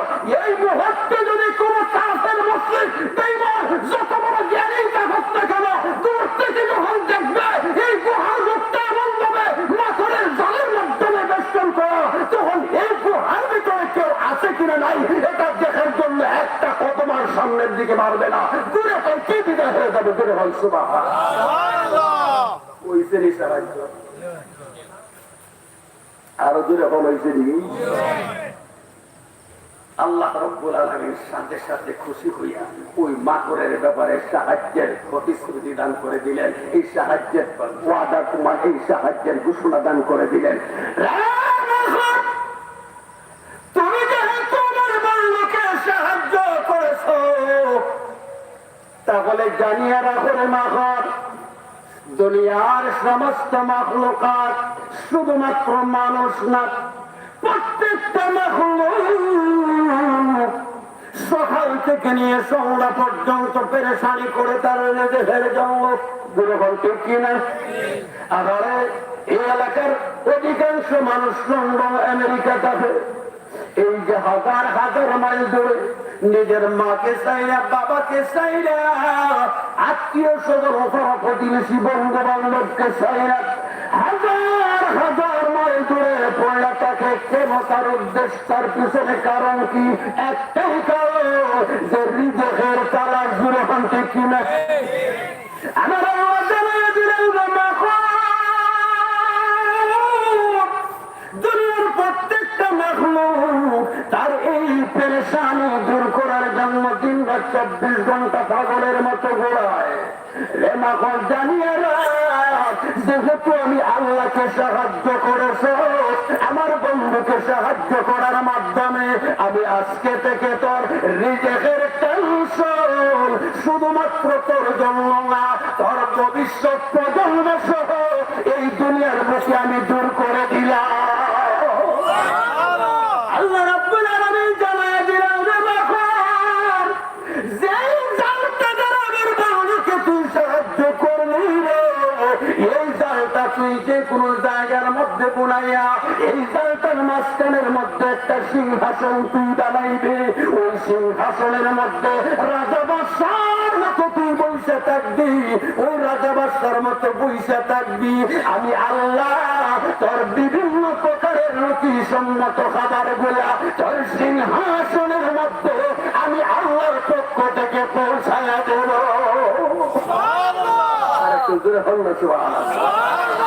দেখেন একটু চিন্তা বিক্রির বইরা দেখেন, একটু গভীর মনোযোগ দিয়ে দেখেন, আল্লাহ দেখবেন আপনার ঘরের কর্নারের মধ্যে সে সুন্দর করে একটা জাল বানাইয়া, মাঝখানের মধ্যে একটা সিংহাসন বানাইয়া এমন ভাবে বসে থাকে, তার বসার ভাব থেকেই বোঝা যায় তার অন্তরের মধ্যে পেরেশানি থাকবে। দূরে তার পেরেশানির শব্দ গুছির একটা ভাই দূরে দিকে যদি পেরেশানি থাকে তাহলে পবিত্র সে দৌড়ায় না, সেইখানের মধ্যে নীরব পয়সা থাকে।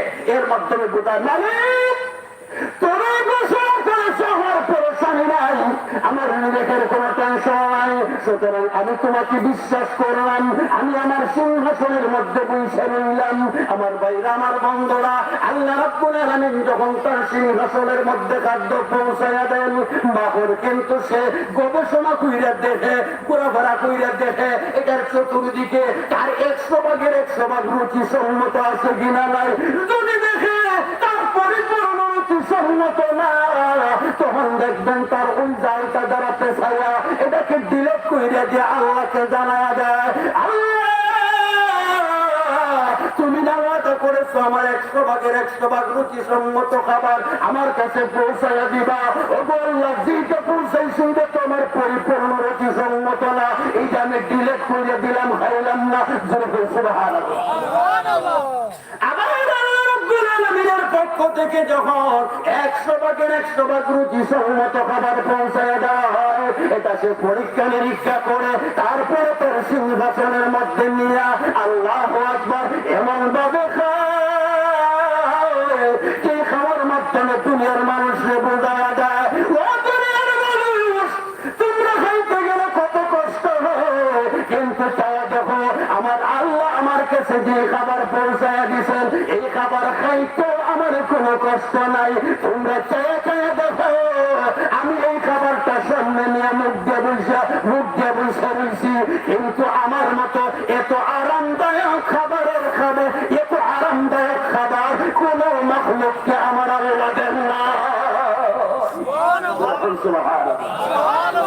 আমার ভাইরা, তাহলে আমি আপনাদেরকে জিজ্ঞাসা করতে চাই, ছোট্ট একটা মাখলুক সে যদি আল্লাহর বন্ধুকে সাহায্য করার কারণে আমার আল্লাহ তার 14 গোষ্ঠী সহ, তার 14 গোষ্ঠী সহ কিয়ামত পর্যন্ত তার প্রজন্মের যত মাঝে আছে সবার নিজেদের ফয়সালা যদি করে দিতে পারলেন এমন ভাবে, আশ্চর্য ভাবে, তাহলে আমরা যদি আল্লাহর বন্ধু আমাদের পিয়ারে নবীজি সাল্লাল্লাহু আলাইহি ওয়াসাল্লামকে সাহায্য করতে পারি, তাহলে আল্লাহ মনে হয় আমাদের ব্যাপারে এমন কোন সিদ্ধান্ত নিতে পারবেন না।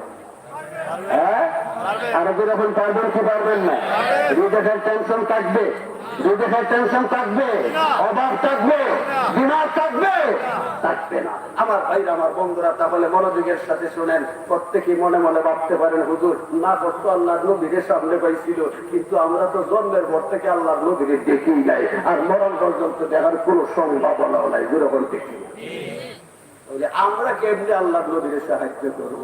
আল্লাহ নবী রাহমাতুল আলামিন কিন্তু ভালো করে জানতেন যে আমার এতিম উম্মতের দল যখন পরবর্তীতে যখন আসবে, আইসা তারা মনে মনে চিন্তা করবে, আহারে আবু বকর রাদিয়াল্লাহু তাআলা আনহু নবীরে পাইছিল, হযরত ওমর ফারুক রাদিয়াল্লাহু তাআলা আনহু নবীরে পাইছিল, উসমান আলী রাদিয়াল্লাহু তাআলা আনহুমা তারা নবীকে পাইছিলেন।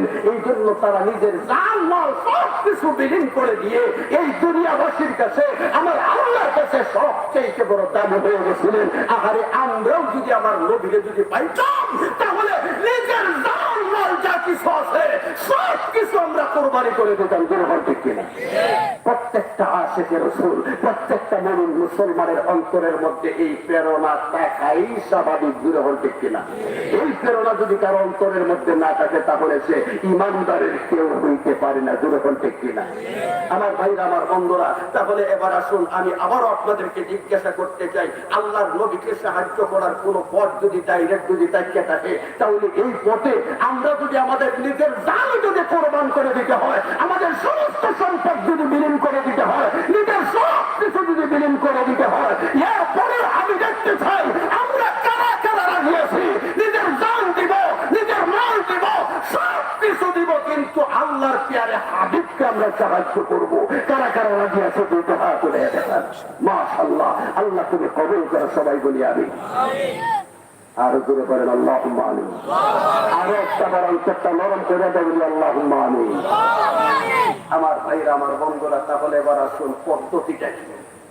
আল্লাহর নবী কিন্তু জানতেন যে আমার গুনাহগার উম্মত যখন আসবে তখন মনে মনে আফসোস করবে।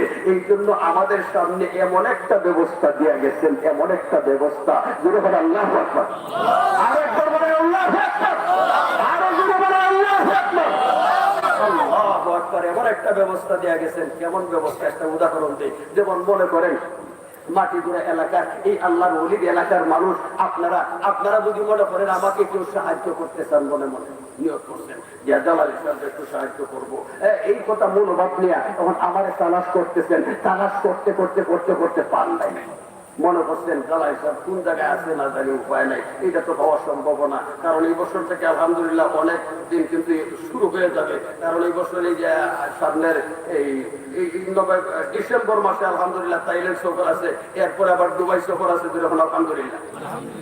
সুতরাং এই সময় কিন্তু তালাশ করলে কেউ পাবে না। আমার ভাইরা, আমার বন্ধুরা, তাহলে এবার আসুন এই মনোভাব নিয়েছেন, তালাশ করে পাইলেন না, না পাইয়া শেষ পর্যন্ত আমার বাড়িতে গেছেন। বাড়িতে যাইয়া আমার ঘরের মধ্যেই সাহায্যটা পৌঁছে গেছেন। আমি আপনাদেরকে জিজ্ঞাসা করতে চাই, সরাসরি আমারে সামনে পাইয়া আমারে সাহায্যটা করলে আমি যে পরিমাণ খুশি হইতাম, আমি যখন শুনতে পারবো যে বিয়ানীবাজার এই মাটিজোড়া এলাকার এই আল্লাহর ওলির এলাকার অমুক ভাই আমার মানে সাহায্য করতে যায়, আমারে না ভাইয়া আমার বাড়িতে যাইয়া আমার ঘরে যাইয়া সাহায্যটা পৌঁছাই আসে, তখন কি মনে করেন খুশি আগের চেয়ে বেশি গুণা কম? কেন বেশি? মনে মনে চিন্তা করবো আল্লাহু আকবার, আমার এই ভাই না জানি কি পরিমাণ আমারে মহব্বত করে, আমারে হাজার তালাশ করার পরেও যখন পায় নাই, শেষ পর্যন্ত আমার বাড়িতে যাইয়া আমার ঘরে যাইয়া সাহায্যটা পৌঁছাই আসে। এর মাধ্যমে প্রমাণ হয় লোকটা আমার সীমাহীন মহব্বত করে। জোরে বলতে কিনা? আল্লাহর নবী কিন্তু আমাদেরকে এই ব্যবস্থাটাই দিয়া গেছেন। জোরে বল আলহামদুলিল্লাহ। রাহমাতুল লিল আলামিন আমাদের সামনে এই ব্যবস্থাটা রেখে গেছেন। এখন আগাম উম্মতের দল আবু বকর, ওমর, ওসমান, আলী এবং আমার সাহাবায়ে কেরাম রিদওয়ানুল্লাহি তাআলা আলাইহিম আজমাইন, তারা আমাকে তাদের সামনে পাইয়া তাদের জানমাল কুরবানি করে দিয়া তারা যেভাবে আল্লাহর দরবারে তারা সীমাহীন মর্যাদার অধিকারী হয়েছে, দুনিয়াতেও তারা দামি হয়ে গেছে। আমার গুনাহগার উম্মতের দল জানিয়ারা তোদের সামনে এমন একটা ব্যবস্থা রেখে গেলাম, যেই ব্যবস্থাটা যদি তোরা কাছে লাগাইতে পারো, তারা সামনে পাইয়া আমাকে যেই পরিমাণ খুশি করছিল, আল্লাহকে যেই পরিমাণ খুশি করছিল, এর চাইতেও বেশি আমি নবীকে খুশি করার পর, আল্লাহকে খুশি করার পর তোদের জন্য আমি দুনিয়ায় রেখে যাইতেছি। আর একটু আসতে বলছে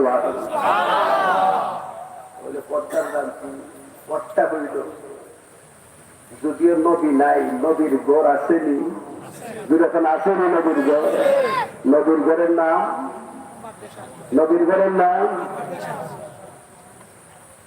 ওলামা জানাইবে নবী, নবীর মেহমান সাথর ছবি।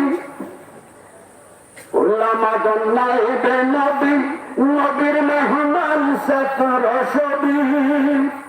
সফল যদি হইতে চাও গড়িয়া লও সফল জীবন। ইসলামী শিক্ষার নড়ে করো জাহান রৌশন, কোরআনের শিক্ষায় করো তোমার জীবন রৌশন। মসজিদ আল্লাহর ঘর, মাদ্রাসা কার ঘর? আরো জোরে, আরো জোরে, আরো জোরে। আল্লাহ, এই যে মাদ্রাসাটা রেখে গেছেন নবীর ঘর, আল্লাহ নবী রেখে গেছেন। এই জন্যই আমরা গুনাহগার উম্মত যখন নবীরে না যখন পেরেশানি করবো, আহারে নবীরে ভাই একেবারে সবকিছু দিয়ে দিতাম। এই সময় যদি খালি নবীর ঘরের খোঁজ খবর কেউ যদি নিতে পারে, সঠিকভাবে যদি নিতে পারে, যেভাবে নিজের ঘরের খবর নেয়, যেভাবে নিজের ফ্যামিলির খবর নেয়, যেভাবে নিজের সন্তানদের খবর নেয়, ঠিক এইভাবে যদি নবীর ঘরের খবর নিতে পারে, নবীর মেহমান ছাত্রদের খবর নিতে পারে, নবীর উলামা, নবীর ওয়ারিসান উলামায়ে কেরামের খবর নিতে পারে, তখন অবশ্যই আমার নবী এই দুনিয়াতে থাকা অবস্থায় সরাসরি সাহায্য করলে যে পরিমাণ খুশি হইতেন, এর চাইতে আর হাজার গুণ কদর বেশি খুশি হবেন, কোন সন্দেহ। আর যখন সন্দেহ, হাজারো লক্ষ উদাহরণ আছে এই দুনিয়ার বুকে। এই উদাহরণ দিতে গেলে অনেক রাত হয়ে যাবে, কিন্তু আমি উদাহরণের দিকে যাইতেছি না, কারণ আল্লাহর অলির এলাকার মানুষ আমার বিশ্বাস সামান্য একটু ইশারা দিলেই ইনশাআল্লাহ তাদের অন্তরের মধ্যে আঘাত করবে, কোনো সন্দেহ নাই। যেরকম ঠিক কিনা আমার এইটা? তাহলে এবার আসো নবীর ঘর। কিন্তু কষ্ট হইল, নবীর ঘরকে আপনি খবর নিতে হবে আপনার ঘরের যেভাবে খবর নেন, নবীর ঘরের খবর নিতে হবে আপনার ফ্যামিলির যেমন খবর নেন, ঠিক সেইভাবে। আমরা কি আজকে সেইভাবে খবর নেই? যেরকম সেইভাবে খবর নেই। এই এলাকার মধ্যে বাড়ি ঘরের অবস্থা দেখলে বোঝা যায় আল্লাহ যে কি পরিমাণ সম্পদ যে এই এলাকার মানুষকে দিছে, আপনারা যে আল্লাহ কি পরিমাণ কপালওয়ালা বানাইছে, এটা কিন্তু আপনারা ব্যক্তিগতভাবে বলতে পারেন নাই। ওই সমস্ত আল্লাহ ওয়ালাদের কারণেই আল্লাহ আপনাদেরকে কপালওয়ালা বানাইছে।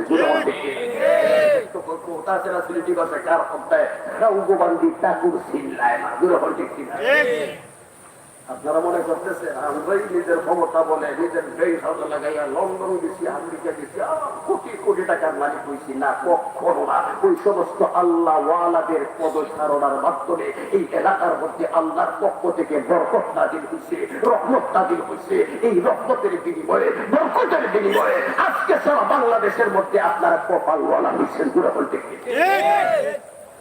আমার ভাইরা, এবার আসুন যেইভাবে নিজের ফ্যামিলির খবর নেন, যেইভাবে নিজের ঘরের খবর নেন, জীবনে কোনোদিন একটাবারের জন্য নবীর ঘরের জন্য এইভাবে খবর নিচ্ছেন কেউ বুকে হাত দিয়ে বলতে পারবেন? আরো যেরকম বলতে পারবেন? তাহলে নবীর সামনে যায় কেমনে মহব্বতটা দেখাইব, নবীর সামনে যায় কেমনে মহব্বতটা দেখাইব? নবীর সুপারিশ তারা তো উপায় নাই, নবীর সুপারিশ তারা তো উপায় নাই। আমার ভাইরা, আমার বন্ধুরা, এই জন্য নবীদের সামনে যদি মুখ দেখাইতে হয়, নবীদের মহব্বতের দাবিদার যদি হইতে হয়, অবশ্যই অবশ্যই জীবনে একটা বারের জন্য হলেও কমাস কম আমার ঘরের জন্য যেভাবে চিন্তা ফিকির করছি, আমার ঘরকে নিয়ে যেভাবে আমি পেরেশানি করছি, ঠিক সেই নজরে আমি নবীর ঘরটাকে আমি দেখতে হবে, সেই অন্তরটা নিয়ে নবীর ঘরের দিকে আগাইয়া যাইতে হবে। দুজন ঠিক কিনা রাজি আছেন সবাই? আরো যখন রাজি আছেন? আল্লাহু আকবার। তাহলে এবার আছে আমি যখন লিস্টিটা পাইছি তখন আমার মনটার মধ্যে কেমন জানি একটা অনুভব হয়েছে, আহারি এত বড় আল্লাহর ওলি, এত বড় আল্লাহর ওলি, যার কথাটা শুনলে সারা বাংলাদেশের প্রত্যেকটা মানুষ অন্তর থেকে এখনো পর্যন্ত কান্নাকাটি করে। যাহারে কেমন মানুষ আমরা হারাইলাম, এমন একজন আল্লাহ ওয়ালার, আল্লাহর ওলির এলাকার মানুষ, কিন্তু ওই মানুষগুলোর মধ্যে আমার নবীর গড়, কিন্তু নবীর গড়ের এই হালত, কি হালত আমাদেরকে শুনাইছেন তারা, যে বর্তমান মাস পর্যন্ত নবীর গড়খানা, নবীর গড়খানা রেইনি কি ঋণী, ঋণী কত টাকা? 4,31,953 টাকা। কত? 4 লক্ষ। কত? 4 লক্ষ। শুধু 4 লক্ষ না, এরপরে আবার 31,000, এরপরে আবার 953 টাকা। বিশ্বাস করে, বিশ্বাস করে, যদি কমাস কম আজকের এই মাহফিল, আজকের এই মাহফিলে সেই কথাটা আমি বলছি, যেভাবে নিজের ঘরের জন্য আপনি চিন্তা ফিকির করে নিজের ঘরের খবর যেভাবে নেন, নিজের ফ্যামিলির খবর যেভাবে নেন, এইভাবে যদি আজকে যদি কিছু আল্লাহর বান্দারা যদি প্রমাণ করতে পারেন, যদি প্রমাণ করতে পারেন যে নবীর ঘর রেইনি থাকবে আর আমি আনন্দে উল্লাসে জীবন কাটাবো, না হইতেই পারে না। এই প্রমাণটুকু যদি একদল আল্লাহর বান্দা আজকে এখানে দিতে পারেন, এই প্রমাণটুকু যদি দিতে পারেন, একবার না দুইবার না, হাজার হাজার বার, লক্ষ লক্ষ বার, কোটি কোটি বার আমি কসম করে বলতে পারি, কিয়ামতের কঠিন ময়দানে অবশ্যই আপনার জানাজা যাদের উছিলা হবে, এই দুনিয়ার মুখেও আপনাকে আমার আল্লাহ সাহায্য করে কখন না বলে এই দুনিয়া থেকে উঠাবেন না। যখন আলহামদুলিল্লাহ বিশ্বাস হয়, যখন বিশ্বাস হয়, আর যখন বিশ্বাস হয়, কারা কারা বিশ্বাস করেন হাত উঠান তো। আল্লাহ গো, আল্লাহ তুমি চাই যখন সবাই বিশ্বাস করে, আল্লাহ গো যদিও হাতটা উঠাই দিচ্ছে, কারণ তোর মধ্যে কি পরিমাণ বিশ্বাস আমি জানি না, এই হাতগুলারে কবুল করিয়া তাদের অন্তরের মধ্যে পরিপূর্ণ বিশ্বাসটুকু তুমি তৈরি করে দাও। সবাই আমরা একটা বার বলি আল্লাহুম্মা আমিন, আরো একটা বার অন্তরটা নরম করে দাও, বলি আল্লাহুম্মা আমিন, আরো একবার বলি আল্লাহুম্মা আমিন।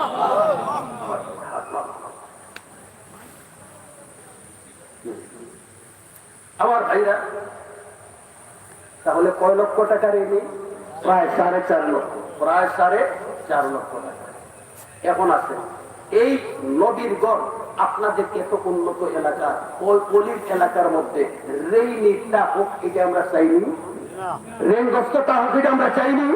আমরা যখন চাই, যদি না চাই তাহলে আমরা সবাই মিলে দোয়া করি, আল্লাহ গো আজকে আমরা দেখতাম চাই কেমন একটা দল মানুষ এখানে, যাদের মাধ্যমে নবীর ঘরের এই ঋণটা তুমি পরিশোধ করে দিবা, আর এদেরকে তুমি আল্লাহ এই এলাকার মধ্যে তুমি যে সাহায্য করছো, এইটুকু অনুভব না করিয়া তাদেরকে তুমি দুনিয়া থেকে উঠাইও না, তাদেরকে তুমি বুঝাইয়া দিও এই এলাকার মধ্যে এই নবীর ঘরের এই ঋণটা পরিশোধ করার ব্যবস্থা করার কারণে তাদেরকে তুমি কেমন ভালোভাবে বানাইছো। আল্লাহ তাদের জীবনটাকে তুমি এইভাবে কবুল করে নিও, যাদেরকে তুমি এইভাবে কবুল করতে চাও, এই রকম একটা দলকে আমরা দেখতাম চাই। আল্লাহ তুমি আমরা দেখাই দিও, সবাই বলি আমি। তাহলে এই দলটা দেখতে গেলে মুবারক একটা জিনিসের মাধ্যমে একটা পরীক্ষা নিতে হবে। এই পরীক্ষাটা দিতে রাজি আছেন সবাই? কারণ আল্লাহ রলিয়া বলে গেছেন যে তুমি যদি কোনো ভালো কাজ করো, তখন এই কাজের পিছনে সবচাইতে দামি একটা সাক্ষী রেখে হইব। তোমার এই সাক্ষীটা যত দামি হবে, তোমার এই কাজটাও আল্লাহর দরবারে ঠিক সেই পরিমাণ দামি হবে। সুবহানাল্লাহ।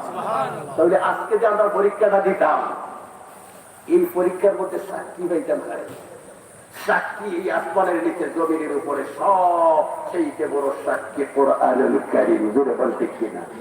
কোরআনুল কারীমের মতো এত বড় সাক্ষী আর এই সৃষ্টি জগতের মধ্যে আর কোন সাক্ষী হইতে পারে না। আওয়াজ করে বলেন ঠিক কিনা? আমার ভাইরা, তাহলে এবার আসুন কোরআনুল কারীমের কেমনে সাক্ষী রাখবো? কোরআনুল কারীমকে কেমনে সাক্ষী রাখা যায়? কোরআন কারীমকে সাক্ষী রাখার বিভিন্ন পথ আছে। আজকে সহজ একটা পথ আপনাদের সামনে আমি বলবো। কেউ উঠবেন না দয়া করে। এই সামান্য কিছু সময় যাদেরকে আল্লাহ কবুল করবেন, এদের সাথে যদি এই সময়টা বসে থাকতে পারি, বলতে পারি এদের উছিলায় আমাদেরকেও আল্লাহ কপালওয়ালা বানায় দিতে পারে। যেরকম ঠিক কিনা আমার ভাই? তাহলে সহজ একটা সাক্ষী। আল্লাহর কোরআন সর্বমোট কয় পারা? আরো দূরে এখন কয় পারা? মনোযোগের সাথে খুব শোনার চেষ্টা করে। আল্লাহর কোরআন সর্বমোট কয় পারা? 30 পারা। খুব মনোযোগের সাথে শুনেন। আল্লাহর ওলিরা বলে গেছেন যে যদি কোন আল্লাহর বান্দা এই নিয়তটা করে যে একটা পারারে আমি 1,000 টাকা বানাই, কয় হাজার টাকা? 1,000 টাকা। একটা পারারে যদি 1,000 টাকা বানানো যায়, তাহলে 30 পারার বিনিময়ে কয় হাজার টাকা হয়? 30,000 টাকা। আমার ভাইরা, আমার বন্ধুরা, আল্লাহর ওলিরা বলেন এই নিয়ত যদি কেউ করে যে আল্লাহর কোরআনের 30টা পারারে আমি আমার পক্ষে সাক্ষী রেখা নবীর ঘরের এই ঋণকে আমি পরিশোধ করার ব্যবস্থা আমি করার নিয়ত করলাম, অর্থাৎ 30,000 টাকা নবীর ঘরের ঋণটা যাতে পরিশোধ হয়, এই জন্য আমি আস্তে আস্তে সংগ্রহ করে নবীর ঘরের মধ্যে দিব। আর এই যে দিছি এর জন্য যাতে কোরআনে কারীমের প্রত্যেকটা পারা আমার জন্য সাক্ষী হয়ে যায়, আর প্রত্যেকটা পারা যখন আমার জন্য সাক্ষী হয়ে যাবে, ইনশাআল্লাহ বলা যায়, চ্যালেঞ্জ দিয়ে বলা যায়, কসম করে বলা যায় যে আল্লাহ অবশ্যই আমার ভাগ্যের পরিবর্তন ঘটাবেন, কোনো সন্দেহ নাই। আমার ভাইরা, বুঝাইতাম পারছি না কথাটা? এখন বুঝাইতাম পারছি? আর এখন বুঝাইতাম পারছি? যদি বোঝাইতে পাইরা থাকি তাহলে আমি দেখতাম চাই সর্বপ্রথম, কারণ এই একটা অলিভ এলাকার মানুষ, আর আপনাদের সামনেও কিন্তু আসতেছেন বর্তমান আমাদের বাংলাদেশের বিশিষ্ট প্রথম শ্রেণীর যে কয়েকজন হাতে গোনা আল্লাহর ওলি আছে, এর মধ্য থেকে একজন আসতেছেন আপনাদের সামনে। আপনারা কপালওয়ালা, সুতরাং আজকের এই মাহফিলের সর্বপ্রথম আমি দেখতে চাই প্রথম নম্বরে কোন কপালওয়ালা আছেন। একটা হাত উঠাইয়া বলবেন যে হুজুর ঠিক আছে, আপনার কথা বিশ্বাস করে আমি কোরআনুল কারীমের 30টা পারার সাক্ষী রাইখা আমি 30,000 টাকা নবীর এই ঘরের মধ্যে নবীর ঘরের ঋণটা পরিশোধ করার যাতে হইয়া যায় এই নিয়ত কইরা 30,000 টাকার ওয়াদা করলাম, আস্তে আস্তে সংগ্রহ করে আমি দেওয়ার ওয়াদা করলাম। আমার ভাইরা, প্রথম নম্বরে কোন কপালওয়ালা আছেন আমরা সবাই দেখতে চাই, যাতে করে ওই কপালওয়ালা ব্যক্তির জন্য অন্তরটা করিয়া আমরা সবাই মিলে দোয়া করতে পারি আল্লাহর দরবারে। আল্লাহ যাতে করে ওই ব্যক্তিকে সরাসরি সাহায্য করিয়া এই এলাকার মানুষের সামনে দেখাইয়া দেন, এই জন্য আমি দেখতে চাই প্রথম নম্বরে এমন কপালওয়ালা কোন আল্লাহর মায়ার বান্দা আছেন। 1 নম্বরে হাতটা উঠাইয়া দেখা আছেন। সালিম ভাই, কামাল ভাই দেখ আমরা দেখলে কি কারণ আল্লাহর কাছে আমরা একটা ফরিয়াদ জানাইছি যে কোরআনুল কারীমের 30টা পারায় একসাথে সাক্ষী রাইখা কেমন কোন কপালওয়ালা আছে আল্লাহ ওই রকম একজন ব্যক্তিরে আল্লাহ আমরা দেখাইবার লাগে। আল্লাহর ক্ষমতা আছে না নাই? আমাদের এখানে যদি এইরকম কপালওয়ালা এইরকম সম্পদওয়ালা যদি নাও থাকে, আল্লাহ যদি কবুল করে তখন ওই ব্যক্তিরে দেওয়া লেখানো সম্ভব কিনা? এখন সম্ভব কিনা? অবশ্যই সম্ভব। এই জন্য আমি আবারও বলতে চাই এইরকম একজন কপালওয়ালা আপনারা দেখার ইচ্ছা আসেনি? ইচ্ছা আসেনি? যদি ইচ্ছা থাকে আল্লাহ তুমি চাই দেখো আমরা সবাই তোমার এইরকম একজন কপালওয়ালা একজন তোমার বান্দারে আমরা দেখতাম চাই। আল্লাহ তোমার দিকে চাই রইলাম, তুমি কারে কবুল করবা জানি না। আল্লাহ তুমি যারে তুমি আসলে কবুল করতে চাও, যারে তুমি এলাকার মধ্যে সবচেয়ে বড় কপালওয়ালা বানাইয়া তারপরে দুনিয়া থেকে নিতে চাও, আল্লাহ ওই রকম একজন তোমার মায়ার বান্দা অন্তরটারে নরম কইরা তার হাতটারে তুমি তোমার কুদরতি হাতের মাধ্যমে উঠাইয়া আমরা সামনে তুমি উঠাইয়া দেখাইয়া দাও, আমরা সামনে তুমি উঠাইয়া দেখাইয়া দাও, আমরা সামনে তুমি উঠাইয়া দেখাইয়া দাও। আল্লাহ তুমি কবুল করো, সবাই বলি আমি। আরো একটা বার বলি আল্লাহুম্মা আমিন। আরো একবার অন্তরটা নরম হয়ে যায় বলি আল্লাহুম্মা আমিন। দোয়াটা কি হয়েছে জানেন? দোয়া করছি যারে আল্লাহ ওই রকম কপালওয়ালা বানানোর ইচ্ছা, ওই রকম একজন আল্লাহর বান্দার একটা হাত আল্লাহ যাতে কুদরতি হাতের মাধ্যমে উঠাই আমরা দেখাইয়া দেন। কোটি কোটি টাকার মালিক হইল, কিন্তু এই হাতটা উঠানো সম্ভব না। যদি কারো মনের মধ্যে একটু নাড়া দেয়া থাকে তাহলে মনে করবেন আল্লাহ আপনারই কবুল করছে। একটু দাঁড়ান আমরা সবাই দেখি, যাতে করে কিয়ামতের দিন আপনারা আমরা দেখে সাক্ষীরা দিতে পারি। একটু মাস্টার সাহেব একটু দাঁড়ান, সবাই যাতে দেখে, একটু দাঁড়ান। এটা আসলে আপনার নামের জন্য না। মাস্টার আব্দুল মালিক সাহেব চেনেন? আলহামদুলিল্লাহ। আপনারা খুশি? এখন খুশি? এটা কিন্তু উনি ওনার ব্যক্তিগত ভাবে হাত উঠাইতে পারে নাই, কসম করে বলি, যেহেতু এতগুলা মানুষ মিলে আমরা দোয়া করছি, তারপর মানুষ মিললে আমিন বলছি এমন একটা অলির মাহফিলের মধ্যে দেখা, সুতরাং অবশ্যই আল্লাহ ওনাকে কবুল করছে বিদায় উনি হাত উঠাইতে পারছে। ঠিক কিনা? দূরে সুরে একটা তকবীর লাগান। অফিস মালাউন তার গোষ্ঠী নিয়ে এখানের মধ্যে দেখে শুরু করছে এমন যে বাইরে ভাই এত সময় হাত উঠাইছো, পা উঠাইছো, সব উঠাইছো, কিন্তু এখন দেখিস হাত পা কোনো কিছু নাড়াইস না। এই যে শয়তান আছে তার 14 গোষ্ঠী সহজতে এখান থেকে ভাগে। আর আল্লাহ এই আব্দুল মালিক সাহেবের মতো যাদেরকে আল্লাহ কবুল করতে চান তাদেরকে যেন আল্লাহ কবুল করে নেন। নারায়ে তাকবীর, নারায়ে তাকবীর। আয় আল্লাহ তাআলা, আমরা বিশ্বাস করি আমরা যে দোয়া করছিলাম আল্লাহ গো তুমি কবুল করে নিয়ে তুমি তোমার বান্দা মাস্টার আব্দুল মালিক সাহেবকে তুমি আমাদেরকে দেখাইয়া দিছো। আল্লাহ গো তোমার কাছে সবাই মিলে আবারও ভিক্ষা চাইলাম তোমার বান্দার জীবনটাকে আল্লাহ তুমি পরিবর্তন যে করেছো আল্লাহ এইটুকু অনুভব না করাইয়া দুনিয়াতে ঘেউ দাও আল্লাহ। জীবনের সর্বক্ষেত্রে আল্লাহ তুমি পরিপূর্ণ রহমত বরকত দ্বারা তুমি ভরপুর করে দিও। ওনার মায়ের বংশের, বাবার বংশের, শাশুড় শাশুড়ির বংশের যত মানুষ দুনিয়াতে নাই প্রত্যেকের খবর গুলার মধ্যে ঈদের দিনের মতো খুশি বানায়া দাও। সবাই আরো একটা বার বলি আল্লাহ আমার ভাই পয়লা নম্বরে পাইয়া গেছে একজন আল্লাহর ওলি। এখন যদি আর নাও ভাই তাহলে লজ্জা থেকে বাইসে গেলাম আমার ভাই। এর পরেও আমি দেখতে চাই অনেকের মনের মধ্যে কিন্তু থাকতে পারে আমাদের কঠিন ময়দানে যে আমার বিরুদ্ধে মামলা করতে পারেন আরেকটা সুযোগ যদি না দেই যে জামালি সাহেব ওই দিন তো দ্বিতীয়বার আন্দারে সুযোগটা দিচ্ছেন না, যদি দিতেন আমারও মনটা চাইছিল আমিও ওই হাতটা উঠাইতাম কিন্তু সুযোগটা পাইলাম না। এই কারণে দোষী আপনি, এই জন্য আমাকে যাতে দোষারোপ করতে না পারেন, আমার বিরুদ্ধে যাতে আমাকে ময়দানে মামলা না করতে পারেন, এই জন্য 2 নম্বর আরো একটা সুযোগ দিলাম, আরো একটা সুযোগ দিলাম। হে ভাই অন্তরটাকে নরম করে দেন, কারণ অনেক টাকা অনেক দিকটা জীবনে নষ্ট করছেন। কিন্তু আজকের যে কথাটা আপনার ফ্যামিলির যদি এমন একটা সমস্যা হইতো যে সমস্যাটা সমাধানের জন্য কয়েক লক্ষ টাকার প্রয়োজন, তখন কি মনে করেন আপনি কি এটা সমাধানের ব্যবস্থা করতেন কিনা? করতেন।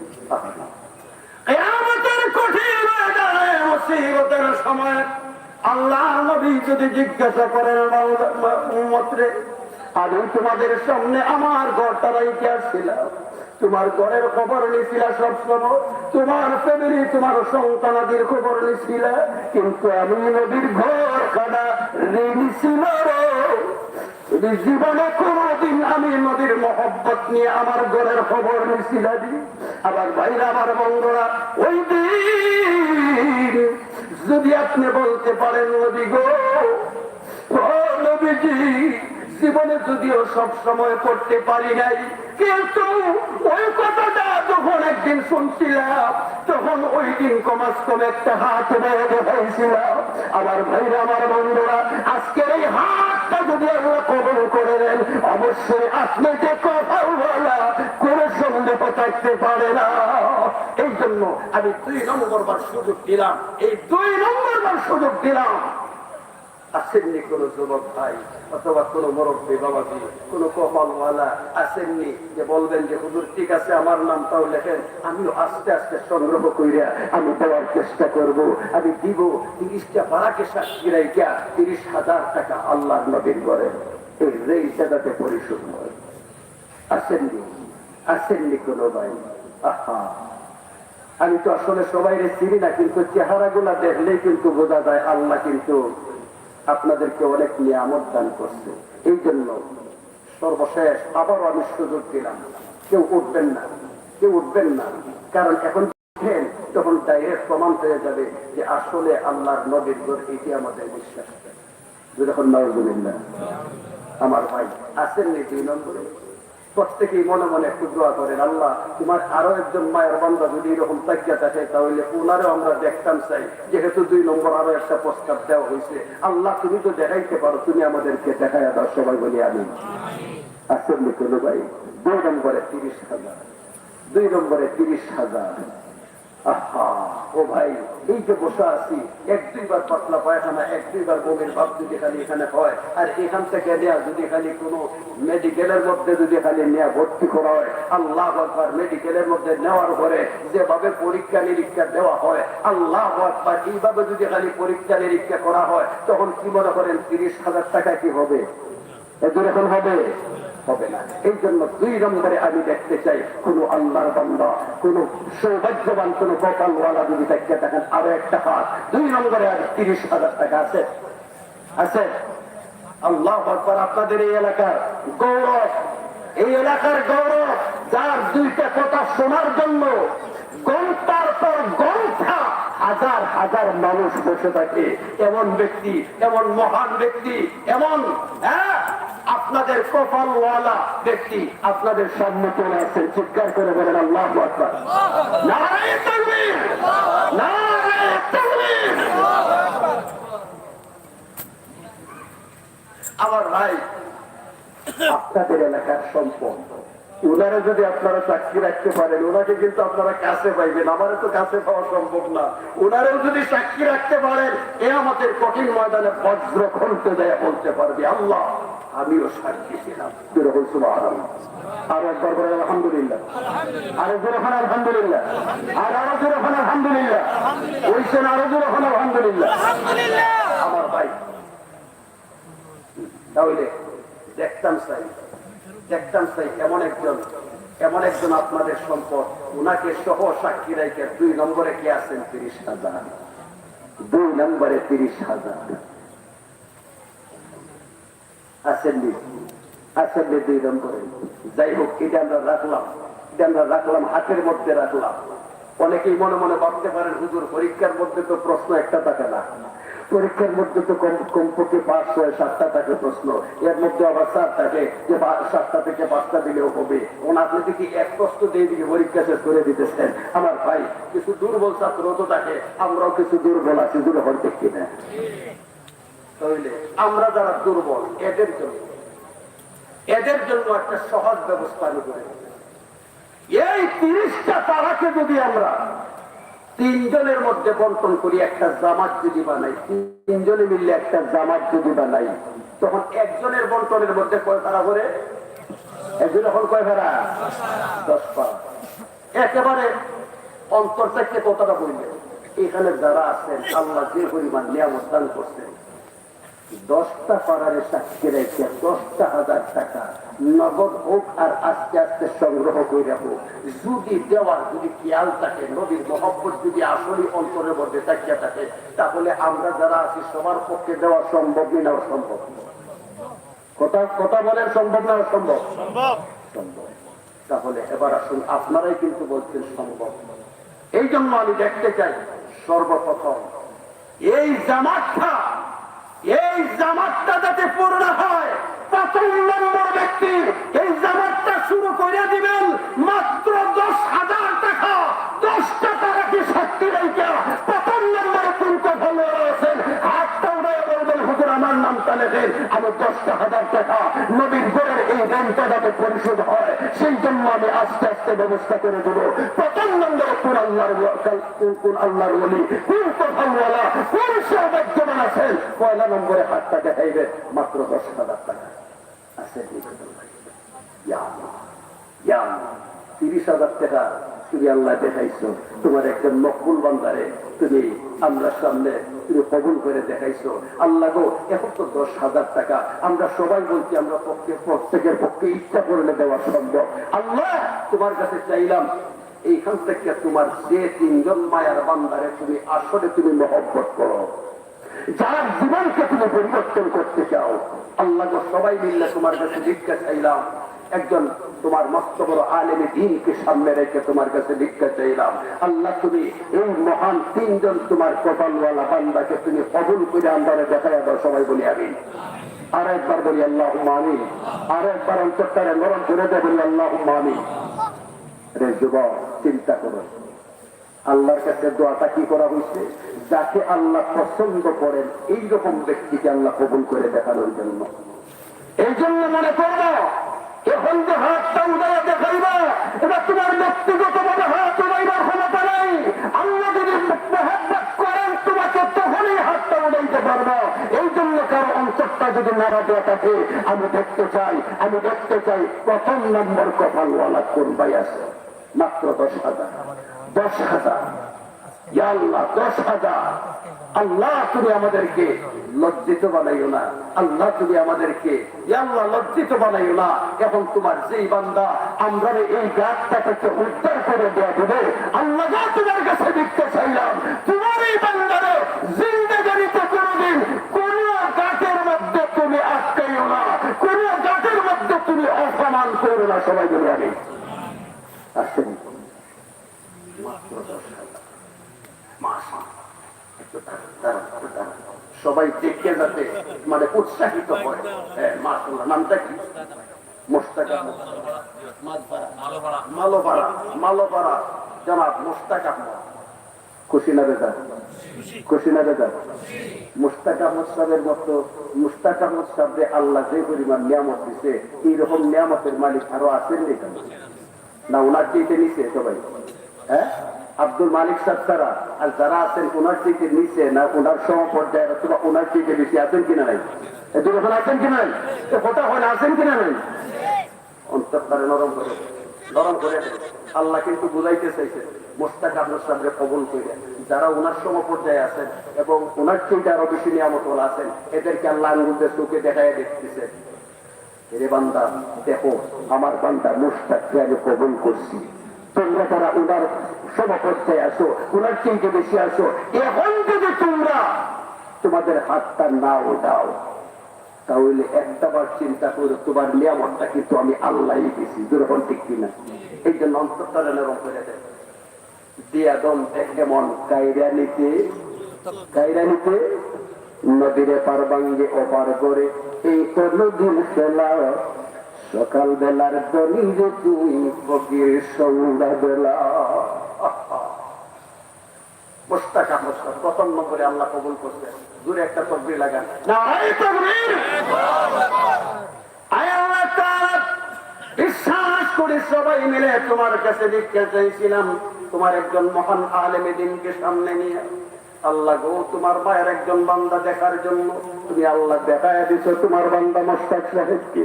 আল্লাহ গো আবারও তোমার দরবারে ভিক্ষা চাই, তোমার বান্দাকে এই দুনিয়ার মধ্যে কোন ঘাটের মধ্যে তুমি কোনদিন আটকাইও না। আল্লাহ তাআলা তোমার বান্দাকে কোনদিন এই দুনিয়ার কোন ঘাটের মধ্যে তুমি অপমানিত করিও না। সবাই অন্তরটাকে নরম করে দিয়ে আরো একটাবার বলেন আল্লাহুম্মা আমিন। আল্লাহ তোমার বান্দার যত মায়ার মানুষগণ অন্ধকার কবরে আছেন তাদের কবর গুলার মধ্যে ঈদের দিনের মতো খুশি বানায় দাও। সবাই আবার বলি আল্লাহুম্মা আমিন। 2 নম্বরে আছেন এই জামাতটা আর 2 জনই পুরা হয়ে যায়, এই জামাতটা পুরা হোক আমরা সবাই চাইতে চাই না। অন্তরটাকে বলে চাইতে চাই না। আল্লাহ তুমি চাইয়া দেখো তোমার নদীর ঘরের মহব্বতটা অন্তরের মধ্যে নিয়ে আমরা সবাই বলতেছি আমরা চাই এই জামাতটা তুমি পুরা করে দিতাই। আল্লাহ তুমি কারে দিয়ে পুরা করে দিবাই আমরা জানি না, কিন্তু এতটুকু বলতেছি তোমারে, তুমি যারা এখান থেকে পছন্দ করো তোমার আরো 2 জন পছন্দনীয় বান্দারে কবুল কইরা তুমি এই জামাতটারে পুরা কইরা আমরা সামনে দেখাইয়া দাও, যাতে করে আমরা অন্তরটা খুললা তুমি আল্লাহর দরবারে ভিক্ষা চাইয়া তোমার কাছে তোমার ওই আরো 2 বান্দার জন্য আমরা ভিক্ষা চাইতে পারি, দাদা করতে পারি, আর তুমি আল্লাহর সাথে সাথে কবুল করে নাও। আল্লাহ তুমি আমরা ওই রকম তোমার আরো 2 জন মায়ের বান্দারে তুমি দেখায় দাও। সবাই বলি আমিন। আর একটাবার বলি আল্লাহুম্মা আমিন। আর একটাবার অন্তরটা নরম করে দেয় বলি আল্লাহুম্মা আমিন। ও ভাই এখন দেখেন কার মনটা একটু নরম হয়েছে, কার মনটা নরম হয়েছে। নবীর গো আমার নবী বলেন لا يؤمن أحدكم حتى أكون أحب إليه من والده وولده والناس أجمعين. আল্লাহ নবী বলে গেছেন এই দুনিয়ার বুকে থাকা অবস্থায় তোমার মহব্বত নবীর জন্য তোমার বাবার চাইতে বেশি, তোমার সন্তানের চাইতে বেশি, দুনিয়ার সবার চাইতে বেশি নবীর জন্য তোমার মহব্বত। এটা প্রমাণ করতে হবে। যদি প্রমাণ না করে যাইতে পারো তখন তুমি সত্যিকার মুমিন হইতে পারো না। আমার ভাই এই জন্য 2 নম্বরে কোন ভাই আছেন যে অন্তরটা নরম হয়েছে যে মাত্র 10,000 টাকা আস্তে আস্তে সংগ্রহ কইরা আমার নবীর ঘরের এই রেলটা যাতে পরিশোধ হইয়া যায় এই নিয়তে 2 নম্বরে হাতটা উঠাইবেন। আসেন 2 নম্বর আমরা আপনার জন্য কসম করে বললাম অন্তরটাকে ভিক্ষা চাই আল্লাহর দরবারে দোয়া করব। আছে 10,000 ইয়া আল্লাহ। একজন আলেম বলতেছে মস্ত বড় আরেকজন আলেমকে সামনে নিয়ে ভিক্ষা চাই আল্লাহর কাছে দোয়া করবে। এমন দোয়ার মালিক জীবনে কোনোদিন হওয়া সম্ভব না। কারণ খতম কোরআন হাজার হাজার টাকা দিয়ে খতমের ব্যবস্থা করে, এরা কিন্তু এমন কথা বইলে যায় নাই যে আমরা অন্তর থেকে বলতেছি তোমার জন্য ভিক্ষা চেয়ে দোয়া করবো। এমন একটা মোবারক মাহফিলের মধ্যে এই দোয়ার মালিক হওয়ার জন্য 2 নম্বরে 10 ইয়া আল্লাহ, ইয়া আল্লাহ তুমি কবুল করো, ইয়া আল্লাহ তুমি কবুল করো। আল্লাহ তুমি চাইয়া দেখো, আমরা সবাই একজন আর একজনের দিকে চাইতেছি, তুমি কারে কবুল করবা জানি না। আছেন এই বিয়ানীবাজার এলাকার মধ্যে আমি তো 1 লক্ষ টাকারও ডাক দিছি, আলহামদুলিল্লাহ আমি খালি হাতে ফিরি নাই। প্রথম নম্বর ডাক দিয়েছিলাম 10,000 এই জামাতটা পুরা করার জন্য। একজন আল্লাহর মায়ের বান্দা কিন্তু একজন আল্লাহ দেখাই দিচ্ছেন। 2 নম্বর যেহেতু আরেকটা ডাক চাইরেই যেহেতু দিছি, এই জন্য সবার কাছে অনুরোধ, যদি কারো মনটা যদি নরম হয়ে থাকে 2 নম্বরই খাতটা উঠাও, ইনশাআল্লাহ এই 10,000 টাকা বিফলে যাবে না, ইনশাআল্লাহ। আসলে 2 নম্বর আপনারা মনে বয়কট করে দিচ্ছেন, চোখেও ফোন করছেন, হাতও করে উঠছেন, যা অসুবিধা নেই। যেহেতু একটা হাত যেহেতু পাইয়া গেছি, লজ্জা থেকে বেঁচে গেছি, এই জন্য বাকি যে আরো 20 পারা রয়েছে, এই 20 পারা যদি 4 জনের মধ্যে বন্টন হয়, তাহলে একজনের বন্টনের মধ্যে কয় ভাড়া করে? এখন কয় ভাড়া? ওই পিছনে বেড়ারা কয় না, এরা মনে মনে ভাবতেছে যদি কই আর আল্লাহ যদি কবুল করে নেয় তখন করে দিব বইতে কে। এখন আল্লাহ যদি কবুল করে তখন দেওয়ার কি অভাব হয়? কথা বলেন, দেওয়ার অভাব হয়। এই জন্য একজনের বন্টনের মধ্যে কয় ভাড়া পড়ে? 5 ভাড়া।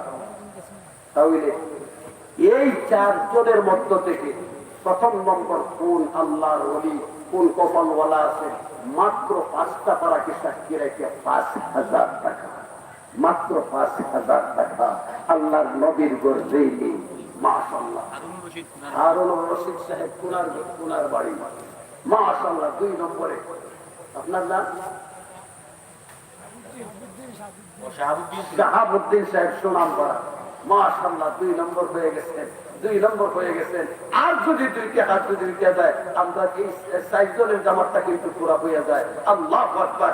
জামাত বন্দী হইয়া যখন আমরা দোয়াটা করবো আল্লাহর দরবারে, আল্লাহু আকবার, জামাত বন্দী হইয়া কোনো কাজ করলে আল্লাহ সবচেয়ে বেশি খুশি হন। 2 জন হয়ে গেছে, আর 2টা হাত হইলে কিন্তু আমরা জামাতটা হয়ে যায়। দেখি রে ভাই, 3 নম্বর হাতটা কার আছে? 3 নম্বর হাত মাত্র 5,000, মাত্র 5,000। এ ভাই, যার নিকটে যে আছে কপালওয়ালা, একটু ইশারা দেন, একটু ধাক্কা দেন। সারা জীবনই তো বাইরে ধাক্কা ধাক্কি করছেন, কত ধাক্কা ধাক্কি করে কত কিছু করছেন, কিছু করতে পারেন নাই। এ ভাই, এখানে যদি খালি একটা ধাক্কা দেন, আর আমার ভাই যদি উঠটা তৈরি আসে, এই হাতটা যদি উঠায় এনে, সেও সফল, তুমিও সফল, সেও সফল, তুমিও সফল। যার নিকটে যে আছে একটু ধাক্কা লাগা, বলেছে ভাই হাতটা উঠা, হাতে লাগবে। 2টা হাত, আর 2টা হাত বাকি হয়ে গেছে এই জামাতটা করা হওয়ার জন্য। 5,000, 3 নম্বরে 5,000 ভাই, 3 নম্বরে 5,000। হাতটা উঠান ভাই, ইনশাআল্লাহ। মাশাআল্লাহ। লন্ডন থেকে এখানে, উনি কি লন্ডন আছে না এখানে আছে? লন্ডনে আছে। আরে আল্লাহর বান্দা যদি এখানে থাকতো, তাহলে ডাবল কপালওয়ালা বানায় দিত। কারণ 2টা নাম তো বাকি আছে না, যেহেতু লন্ডন আল্লাহ কবুল করে দিচ্ছে, অবশ্যই যদি আমরা সকলে মিলে যদি দোয়া করতাম, তাহলে অবশ্যই আল্লাহর বান্দারে ডাবল কপালওয়ালা আল্লাহ বানায় দিত। যখন ঠিক কিনা, যেহেতু আমাদের সামনে নাই। যেহেতু আল্লাহ আরিফ বাড়ি সাহেব লন্ডন থেকে, তিনি 3 নম্বরে 5,000। চিল্লাহ বলেন মারহাবা। আরো জোরে বলেন আল্লাহু আকবার, আরো জোরে বলেন আল্লাহু আকবার। কয়টা বাকি? আর কয়টা বাকি? এ কথা বললো কয়টা বাকি? তাহলে যে আল্লাহ আমরা 3 জনের হাত দেখাইয়া দিতে পারছে, এই আল্লাহর কাছে কি কমতি আছে একটা হাতে? হ্যাঁ, অবশ্যই সেটা আল্লাহ পূর্ণ করে দিবেন, কোনো সন্দেহ নাই। ও ভাই, সর্বশেষ এই হাতটা জানি না কোন কপালওয়ালার আছে। আল্লাহু আকবার, একটাই হাত, এরপরে কিন্তু এই জামাতের মধ্যে আর কোনো সুযোগ নাই। ও ভাই, সর্বশেষ হাতটা কার আছে জানি না। এ ভাই, কোন কপালওয়ালা আছে? সর্বশেষ হাতটা উঠে বলে দাও, এই জামাতটা আমি পুরো করে দিলাম। মাত্র 5,000। মাশাআল্লাহ। আব্দুল করিম সাহেব, মাটি জোড়া শখ, মাটি জোড়া শখ, মাশাআল্লাহ তিনি জামাতটা পুরা করে দেয়া দিচ্ছেন। আপনারা সবাই খুশি না বেজার? জোরে একটা তাকবীর লাগান। নারায়ে তাকবীর। আল্লাহ তাআলা তোমার 4 জন মায়ের বান্দার মাধ্যমে আল্লাহ গো আমাদের এই 4 জনের জামাতটা তুমি পুরা করে দিছো। আল্লাহ গো বিশ্বাস করি এই তোমার 4 জনকে তুমি পছন্দ করো, মহব্বত করো। এই 4 জনের জন্য সবাই মিলে ভিক্ষা চাইলাম। আল্লাহ এই 4 জনের প্রত্যেকের হায়াতের মধ্যে, মালের মধ্যে, আওলাদের মধ্যে, রুজি রোজগারের মধ্যে, জীবনের সর্বক্ষেত্রে আল্লাহ তুমি পরিপূর্ণ রহমত বরকত দ্বারা আল্লাহ তুমি দেয়া এমন ভাবে দেখায় দিও যাতে করে ভবিষ্যতে তোমার নবীর গড়ের জন্য, তোমার নবীর মহব্বত দেখানোর জন্য নিজের জান পর্যন্ত দিয়ে দেওয়ার জন্য তৈরি হতে পারে। আল্লাহ তো এমন ভাবে তাদেরকে তুমি কবুল মঞ্জুর করিয়া নাও। আল্লাহ তাদের প্রত্যেকের যারা আল্লাহ মায়ের মানুষ কোন অন্ধকার খবরে আছেন তাদের খবর গুলার মধ্যে এইদের দিনের মতো খুশি বানায় দাও। সবাই অন্তরটাকে নরম করে দিয়ে বলি আল্লাহুম্মা আমিন। মাশাআল্লাহ। এখন আমরা মোটামুটি একটা জামাত পুরা হয়ে গেছে।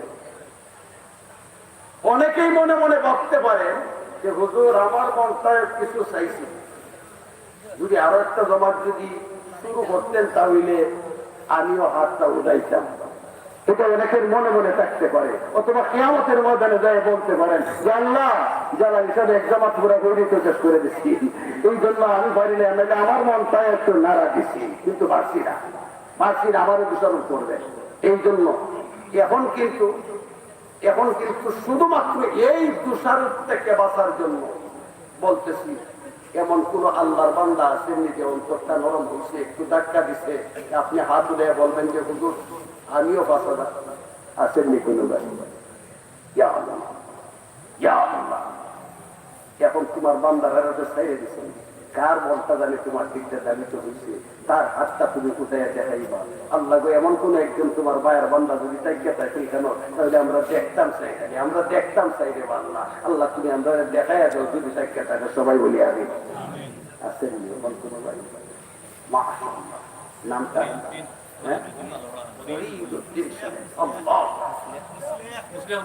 মুসলিউদ্দিন, অনেক সুন্দর নাম। তারপরেও বাড়ি কোন জায়গায়? মাছ ভাড়া। কোন জায়গায়? মাঝে ভাড়া। মাঝে ভাড়া মানে কি? দেখছেন মালের ভাড়া, মালের ভাড়া থেকে আল্লাহ কবুল করছে। আল্লাহু আকবার, জোরে বলেন আল্লাহু আকবার। আল্লাহ তাআলা আমরা যখন এই জামাতকে যখন বাদ দেওয়ার পথে ছিলাম, কিন্তু তোমার বান্দা হাত উঠাইয়া দেখাইয়া দিছে যে তোমার বান্দাও যে চায় তোমার নবীর ঘরটা রেইনি না থাকুক। আল্লাহ গো তোমার কাছে ভিক্ষা চাইলাম, তোমার বান্দাকেও তুমি চিরজীবনের জন্য রেই মুক্ত করে দিয়ে, অভাব মুক্ত করে দিয়ে তুমি আল্লাহও জীবদ্দ সাথেই তোমার বান্দারে তুমি দেখাইয়া দিও। আল্লাহ ওনার সমস্ত মুর্দাদের খবর গুলার মধ্যে ঈদের দিনের মতো খুশি বানায় দাও। সবাই বলি আমি। অসুবিধা নেই। অর্থাৎ এখন যে জামাতটা শুরু হয়েছে এটা কিন্তু আমি শুরু করছি না, এটা আল্লাহ শুরু করছে আমার ভাই। সুতরাং দেখি চাই আল্লাহ শুরু করে দিছে যে জামাতটা, আমি কিন্তু বাদ দিয়ে দিছিলাম, চাইছিলাম যে আল্লাহ কোন একটা জামাতকে শুরু করে দেয়, দেখি এমন কোন আল্লাহর মায়ের বান্দানি আছে, আল্লাহ দেখাই দিছে। সুতরাং এই আল্লাহ শুরু করে দেওয়া এই জামাতের 2 নম্বর সদস্য হওয়ার জন্য আসেননি কোন ভাই? মাত্র 5,000 টাকা, মাত্র 5, মাত্র 5। এই যুবক ভাইরা, যেই যৌবন কালটারে তুমি কাজে লাগাইতেছো, আজকে যেই যৌবন কালটারে নিয়ে তুমি যেভাবে ইচ্ছা সেইভাবে চলতে পারতেছো, এই যৌবন কালটা দিছে কে? একথা বলে দিছে কে? আল্লাহ। যদি খালি একটু চাবিটা ঘোরা যৌবন থাকবো, যখন যৌবন থাকবো 500 বছরের বৃদ্ধের মতো বিছনার মধ্যে হইয়া থাকবা, তারা দুনিয়ার ডাক্তাররাও কিছু করতে পারবে না। এই জন্য আসলে কোনো যুবক ভাই 2 নম্বরে আরেকটা হাত উঠে দেখাই দিবা, 2 নম্বরে আরেকটা হাত উঠে দেখাই দিবা 5,000, 5,000, 5,000। হ্যাঁ নাই 2 নম্বরে আরো সহজ করে দিলাম, আবার তাই মা বাবার দরদ অন্তরের মধ্যে যদি কোনো সন্তানের থাকে তাহলে কি মনে করেন এই সন্তানটা কপালওয়ালা না কপাল পোড়া? কথা বলেন না, কপালওয়ালা না কপাল পোড়া?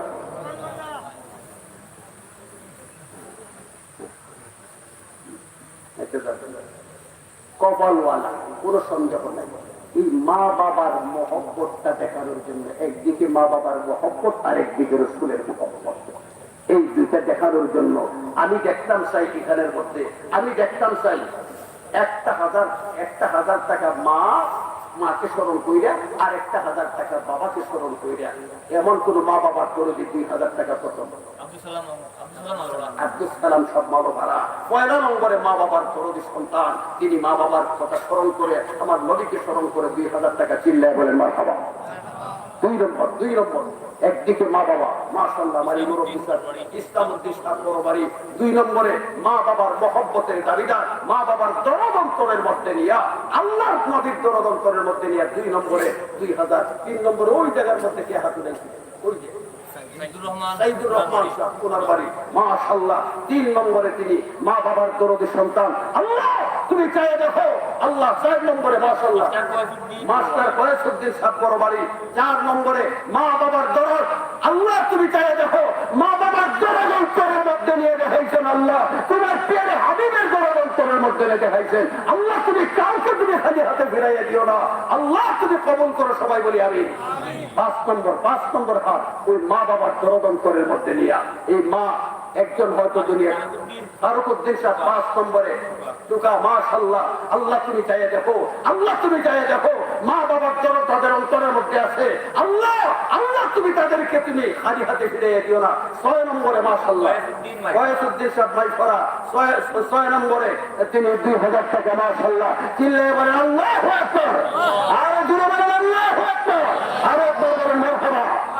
7 নম্বরে কে আছেন? 7 নম্বরে মা বাবার দরদি, মা বাবার দরদি মাশাআল্লাহ। 7 নম্বরে মারি ভাই, হ্যাঁ আরিফ সাহেব মাশাআল্লাহ কুলকুনাবাড়ি মাশাআল্লাহ। 7 নম্বরে চিল্লায়ে বলেন মারহাবা, আর জোরে বলেন আল্লাহু আকবার। 8 নম্বরে কে আছেন? 8 নম্বরে মা বাবার দরদি সন্তান, মা বাবার দরদ অন্তরের মধ্যে আছে। আজকে মা হয়তো দুনিয়াতে নাই, বাবা হয়তো দুনিয়াতে নাই, ওই বাবা এবং মায়ের খবরের মধ্যে যখন ফেরেশতারা এই খবরটা নিয়ে পৌঁছায় দিল, হে আল্লাহর বান্দা, হে আল্লাহর বান্দি, তোমার যে সন্তানকে রাইখাইছো তোমার সন্তান তোমাকে বলে নাই। মাশাআল্লাহ। 8 নম্বরে নাম কি?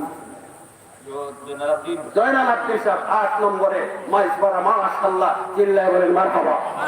9 নম্বর 10 নম্বর 2টা হাত, 9 নম্বর 10 নম্বর 2টা হাত মা বাবার দরদি সন্তান। এই 2টা হাতের মধ্যে প্রথম নম্বর হাতটা আছে ইয়া আল্লাহ, ইয়া আল্লাহ মাশাআল্লাহ। ওই পিছনে 9 নম্বর আর 10 নম্বরে আমার এই ভদ্র মাশাআল্লাহ, হ্যাঁ জাকির ভাই টুকা আর আমার এই হযরত মাস্টার সাহেব চিল্লায়ে বলেন মারহাবা, আর জোরে বলেন মারহাবা, আর জোরে বলেন আল্লাহু আকবার, আর একবার বলেন মাশাআল্লাহ মাশাআল্লাহ। আল্লাহর ওলি, আল্লাহর ওলির বংশধর, একদিকে আল্লাহর ওলির বংশধর, 2 নম্বর হাফেজ কোরআন, আল্লাহু আকবার, যার মর্যাদা আল্লাহর কাছে অনেক বেশি। হাফেজ সালেম সাহেব তিনিও বলতেছেন হুজুর আমার নামে লেখেন 2,000 টাকা, চিল্লায়ে বলেন মারহাবা। আমি তো ভাবছিলাম 10টা নাম শেষ করে দিব, আল্লাহ বলতেছেন এই সাবধান, শেষ করিস না, শেষ করিস না। আমার আরো কিছু বান্দা আছে আমার মায়া, যাদের অন্তরের মধ্যে মা বাবার মহব্বত আছে, যাদের অন্তরের মধ্যে আমার নবীর মহব্বত আছে। মাশাআল্লাহ হাজী আব্দুল মতিন সাহেব টুকা, দেখছেন নি এত সময় যে ভিক্ষা চাইছিলাম, আল্লাহ কিভাবে কবুল করছে। আল্লাহর কথা হইলো এই বান্দা এতগুলা মানুষ নিয়ে, আমার একজন এত বড় আলেম নিয়ে তুই যখন ভিক্ষা চাইছিলাম আমি কেমনে খালি বেড়ে দিই, এই জন্য আব্দুল মতিন সাহেব আল্লাহ পাঠায় দিয়ে দিছে। চিল্লায়ে বলেন মারহাবা। ওয়াইসউদ্দিন সাহেব মারফরা 1,000 টাকা। যাই হোক, এখন কামালউদ্দিন সাহেব আরেঙ্গাবাদ 1,000 টাকা মাশাআল্লাহ। 1,000 টাকা মানে শুরু হয়ে যাক। এ ভাই আমরা এখানে যারা আছি, ওই 3 নম্বর মাহমুদ আলী সাহেব মশাই রাজিদা, আলহামদুলিল্লাহ দেখছেন নি আল্লাহর ওলির বংশধরের কারবার দেখেন, 1,000 সিরিয়াল ভাবে শুরু হয়ে গেছে। চিল্লায়ে বলেন আলহামদুলিল্লাহ। এই কথা বলেন না, বলেন আলহামদুলিল্লাহ। আরেকজন বলেন মারহাবা। ওই আরেকজন 1,000 জয়নালউদ্দিন সাহেব টুকা মাশাআল্লাহ আলহামদুলিল্লাহ 1000 টাকা এই 1000 টাকা বিশ্বাস করেন নদীর দরদ যদি অন্তরের মধ্যে থেকে থাকে আলিস আলী সাহেব সুনামপাড়া মাশাআল্লাহ 1000 টাকা চিল্লায় বলেন মারহাবা ওই আরো দুইজন মাশাআল্লাহ তিনজন চারজন আব্দুল শুকর আরঙ্গাবাদ অলিউর রহমান সুনামপাড়া আইনুল সাহেব আনুরুদ্দিন সাহেব এরপরে রফিকুদ্দিন সাহেব সুনামপাড়া মাশাআল্লাহ আলহামদুলিল্লাহ আল্লাহ আল্লাহ তুমি তোমার মায়ের বান্দারের তুমি কবুল করে দেখাইতেছো একাধারে সিরিয়াল ভাবে আল্লাহ গো তোমার কাছে ভিক্ষা চাই যেভাবে তুমি সিরিয়াল ভাবে তুমি কবুল করে দেখাইতেছো আল্লাহ এমন ভাবে তুমি কবুল করো যাতে ভবিষ্যতে তোমার নবীর প্রেম এবং মহব্বতের কথা যখন বলা হবে তাদের সামনে তোমার নবীর ঘরের কোনো হাজত যখন আসবে নিজের অন্তরটা কুইলা তাকে দিতে পারে সবাই বলি আমি মাশাআল্লাহ এখন ভাই যারা আছেন যদি আমরা অন্তরের মধ্যে নবীর মহব্বত আছে মা বাবার মহব্বত আছে এইটুকু যদি আসলে যদি তা আছে এইটুকু মাত্র 1000 টাকা দিয়ে প্রমাণ করতাম চাই এটা হল সম্ভব না অসম্ভব তাহলে যারা আছেন যারা এখন মতো লেখাইছেন না যারা নিকটে যে আছেন একটু কোথা লাগান জার্নি কোটে যে আছেন লেখাইছেন না এর একটু ধাক্কা দেন বলতে মা বাবার মহব্বতের দিকে ওই আমার আর পুরো বিশ্বাস মাশাআল্লাহ আরউদ্দিন সাহেব মাই পড়া 1000 টাকা মাশাআল্লাহ ওই আরেক ভাই পিছনে সাদিক আহমদ ধাক্কা দেন ওই আমার একটা দুইটা একটা মাশাআল্লাহ সাহেব আহমদ মাঝবারে 1000 ওই রেদওয়ান ভাই 1000 টাকা সুনামপাড়া মাশাআল্লাহ এই তো আলহামদুলিল্লাহ দেখছেন একটু ধাক্কা দেন এই ভাই একটা ধাক্কা দেন আপনি ধাক্কা দিবেন এই ধাক্কা দেওয়ার কারণে আমার ভাই হাতটা উঠাইবে পরে আল্লাহু আকবার আপনার সমান মাশাআল্লাহ মাওলানা হেলালউদ্দিন সাহেব আমার অত্যন্ত মহব্বতের মানুষ দীর্ঘদিন ধরে দেখি না দেখার কিন্তু মনে চায় আল্লাহু আকবার এখন আল্লাহ কবুল করে সামনে দেখাই দিয়েছেন নগদ 1000 টাকা চিল্লায় বলেন মারহাবা আলহামদুলিল্লাহ আব্দুল করিম নি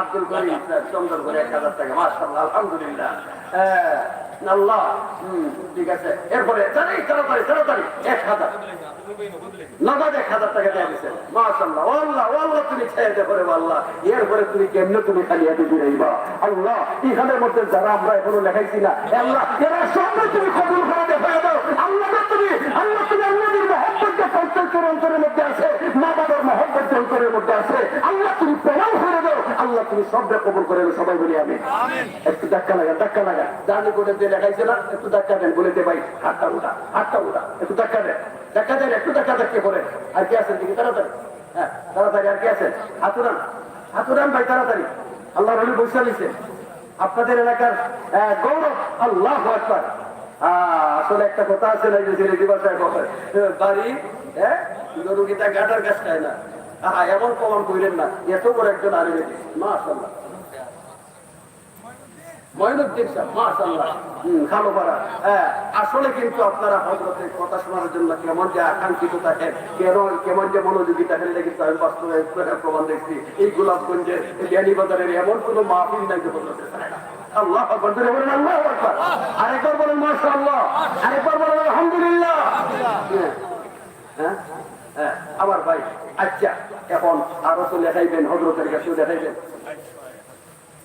মাওলানা কামরুল ইসলাম 1000 টাকা মাশাআল্লাহ আল্লাহ কবুল ফরমাও আচ্ছা ভাই এই যে এতগুলা আল্লাহর মায়ের বান্দাটা কবুল হইছে আমরা সবাই একসাথে মিললিয়া জান্নাতের মধ্যে মিছিল দিয়ে যাওয়ার ইচ্ছা আছে ইচ্ছা আছে কার ইচ্ছা আছে একটু হাত উঠান মাশাআল্লাহ এই যে হাতগুলা ডাইরেক্ট লামাইয়া নিজের পকেটে ঢুকান দেখতে না পারে অন্য কারো পকেটে ঢুকেন না নিজের পকেটে ঢুকাইয়া যার যে পরিমাণ নবীর মহব্বত অন্তরের মধ্যে আছে মনে করেন সেই পরিমাণ বড় লোকটা বের করার চেষ্টা করবেন আজকের এই লোকটা বাহির করা যাতে প্রমাণ হয়ে যায় যে আসলে আপনার অন্তরের মধ্যে কি পরিমাণ নবীর মহব্বত আছে নবীর মহব্বত নিয়ে যে পরিমাণ পারেন বড় লোকটা বাহির করিয়া একটু দেবেন মাশাআল্লাহ কেউ খালি হাতে যায় না প্রত্যেকে অংশগ্রহণ করে আল্লাহ কিন্তু দেখতেছেন আল্লাহু আকবার আল্লাহ আমিও সুস্থ মাশাআল্লাহ, নানি মামি অসুস্থ, আল্লাহ 1000 টাকা নগদ দিয়ে দিচ্ছেন। আল্লাহ গো তোমার পিয়ারে হাবিব বলে গেছেন আল্লাহ গো তোমার বান্দির জন্য আমরা এই তোমার পিয়ারে হাবিবের কথা বিশ্বাস করে ভিক্ষা চাইলাম। আল্লাহ তোমার বান্দিরে তুমি পূর্ণ সেবা এবং সুস্থতা শান্তির জীবন তার নিযুক্ত করে দাও। সবাই বলি আমি দয়া উঠিবা না। আমরা আজকের ওয়াজ মাহফিলের প্রধান অতিথি বিশিষ্ট আলেমে দ্বীন হযরত মাওলানা মুফতি রশিদুর রহমান ফারুক সাহেব গোলাপগঞ্জ ছাড়িয়ে আমরা দিকে উদ্দেশ্যে রওনা দিলেই ইনশাআল্লাহ কিছু সময়ের ভিতরে আপনারা সামনে পৌঁছে দিবা। যথাসময়ে টানতে দেবো আগের মনে তাই করবো ইনশাআল্লাহ। এর আগে আমরা গ্রামের কৃষি সন্তান অত্র এলাকার কৃষি পুরুষ সকলের পরিচিত মুখ সাইকুল কুররা হযরত মাওলানা হাফিজ কারি আব্দুল মতিন সাহেবের বয়ান হবে। আমরা উঠাউঠি না করে বসে পড়ি। আল্লাহ এমন এক মহান ব্যক্তির সামনে আবার আল্লাহর ওলি আর একজন বর্তমানে এই সময়ের বিশিষ্ট আল্লাহর ওলিদের মধ্যে অন্যতম আল্লাহর ওলি আসতেছেন। এখন যদি আপনারা কেউ উডাউডি করেন তাহলে প্রমাণ হবে যে কপাল গোড়া ছাড়া। আমি দিন ডলার টুকা 1000 টাকা মাশাআল্লাহ। আরো দেওয়া লাগবো রাজি আছেন ওই আমার আর এক মুরব্বী সাহেব 1000 টাকা, আব্দুল বারিক সাহেব 1000 টাকা মাশাআল্লাহ। হ্যাঁ আব্দুল বারিক সাহেব।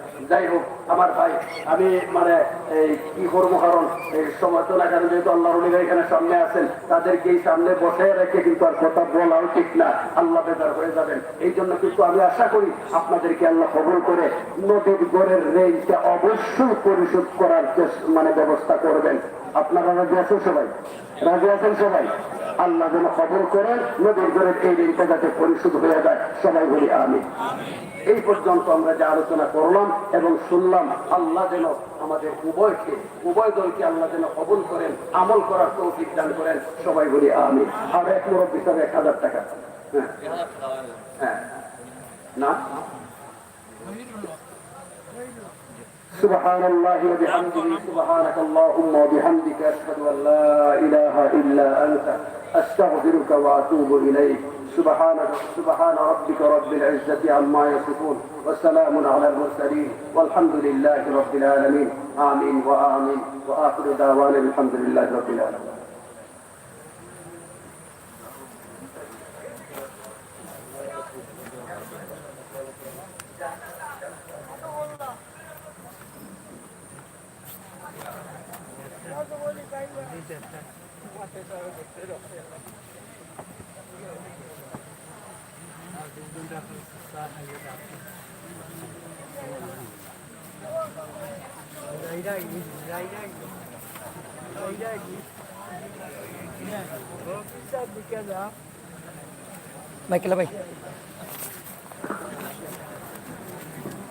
আলহামদুলিল্লাহ, হযরত আমাদেরকে দীর্ঘক্ষণ নসিহত প্রচারের জন্য জাযাকাল্লাহু খায়রান। আপনারা উঠাউঠি না করে মসজিদে বসে পড়ুন।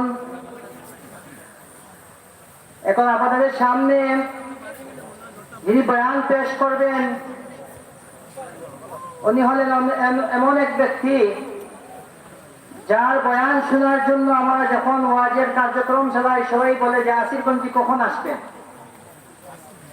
এই এলাকার কৃতি সন্তান, এলাকার সবাই হযরতকে মহব্বত করেন, তাই আপনারা উঠাউঠি না করে আপনারা বসে পড়ুন।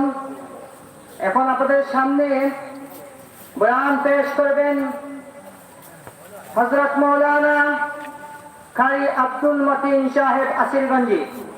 কারি আব্দুল মতিন সাহেব আসিরগঞ্জি।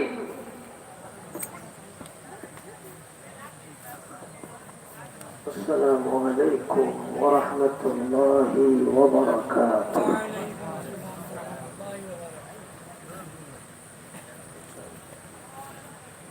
الحمد لله كفى وسلام على عباده الذين اصطفى.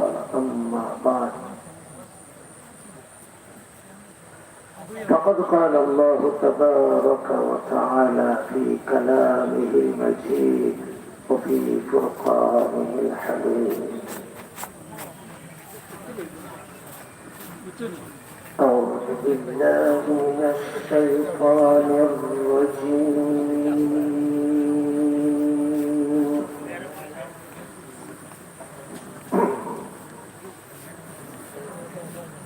بسم الله الرحمن الرحيم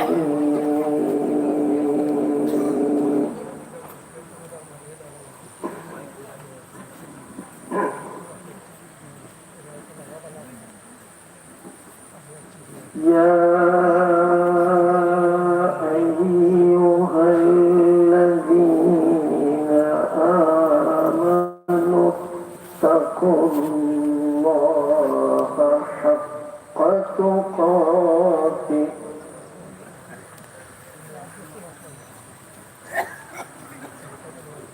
ولا تموتن إلا وأنتم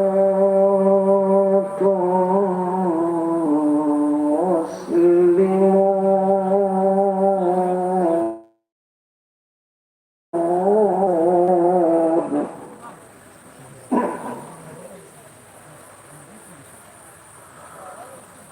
واعتصموا بحبل الله جميعا ولا تفرقوا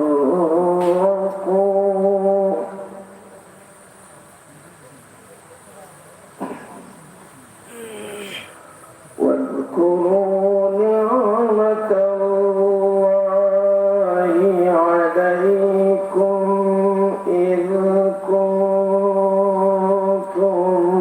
أعداء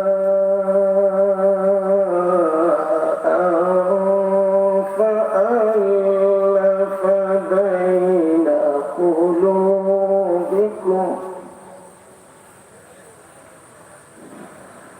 فأصبحتم بنعمته إخوانا وقال النبي صلى الله عليه وسلم ألا إن الجسد مضغة إذا صلحت صلح الجسد كله وإذا فسدت فسد الجسد كله ألا وهي القلب درود شريف قولي اللهم صل على سيدنا ومولانا محمد كما صليت على إبراهيم وعلى آل إبراهيم إنك حميد مجيد اللهم بارك على محمد وعلى آل محمد كما باركت على إبراهيم وعلى آل إبراهيم إنك حميد مجيد الحمد لله আল্লাহ পাকের জন্য সমস্ত শুকরিয়া জ্ঞাপন করছি আরিফ বিল্লাহ হযরত মাওলানা হাফিজ আকবর আলী ইমাম দরগাহ মসজিদ রহমতুল্লাহ আলাইহির প্রতিষ্ঠিত জামিয়া শরিয়া ইসলাম নগর মাটিজোড়া বিয়ানীবাজার সিলেটের উদ্যোগে আয়োজিত বার্ষিক ওয়াজ মাহফিলের অধ্যক্ষার সম্মানিত জনাব সভাপতি সাহেব, উপস্থিত সর্বস্তরের আলেম ওলামা, দিন দরদি মুরব্বিয়ান, যুবক এবং আমার এলাকাবাসী, কোরআন কারীমের আশিক, নবী প্রেমিক, আল্লাহওয়ালা আমার ভাইরা, অপেক্ষমান আপনারা আলেম ওলামাদের কথা শোনার জন্য। আল্লাহ যেন আলেম ওলামাদের শুধু নয়, কোরআন হাকিমের কথার অর্থ বুঝি না বুঝি আমল করার তৌফিক দিয়ে যেন আল্লাহ কবরকে, পুলসিরাতের অবস্থানকে, হাসরের ময়দানের অবস্থানকে যেন সহজ করে দিয়ে সবাইকে যেন জান্নাতুল ফিরদাউসে একখানে করে দেন। বলুন আমিন। আমি তো আপনাদের সামনে নতুন না, আর আসতেছেন বর্তমান জগতের, বর্তমান সময়ে এশিয়া মহাদেশের সবচেয়ে বড় বড় ওলিয়া উলিয়া যারা, যাদেরকে আল্লাহ ওলি হিসাবে কবুল করেছেন, তাদের মধ্য থেকে একজন আমার পীর ও মুর্শিদ আল্লামা মুফতি রশিদুর রহমান ফারুক সাহেব, পীর সাহেব বরুণা, উনি একেবারে কাছেই এসে গেছেন। উনাকে দেখা মাত্রই আমি মাইক ছেড়ে দেব, বেয়াদবি করতে চাই না। এর আগ মুহূর্ত পর্যন্ত আপনারা আমার তেলাওয়াতকৃত আয়াতের কিছু কথা শোনার জন্য মনোযোগ সহকারে বসবেন তো ইনশাআল্লাহ। কোরআনে হাকিম কার কিতাব ভাই? আল্লাহ। আচ্ছা, আল্লাহর কিতাবের চেয়ে বড় কোন কিতাব পৃথিবীর বুকে আর আসেনি। জি না। বড় বড় কিতাব 4টি, তাওরাত, জবুর, ইনজিল আর কোরআনে কারীম।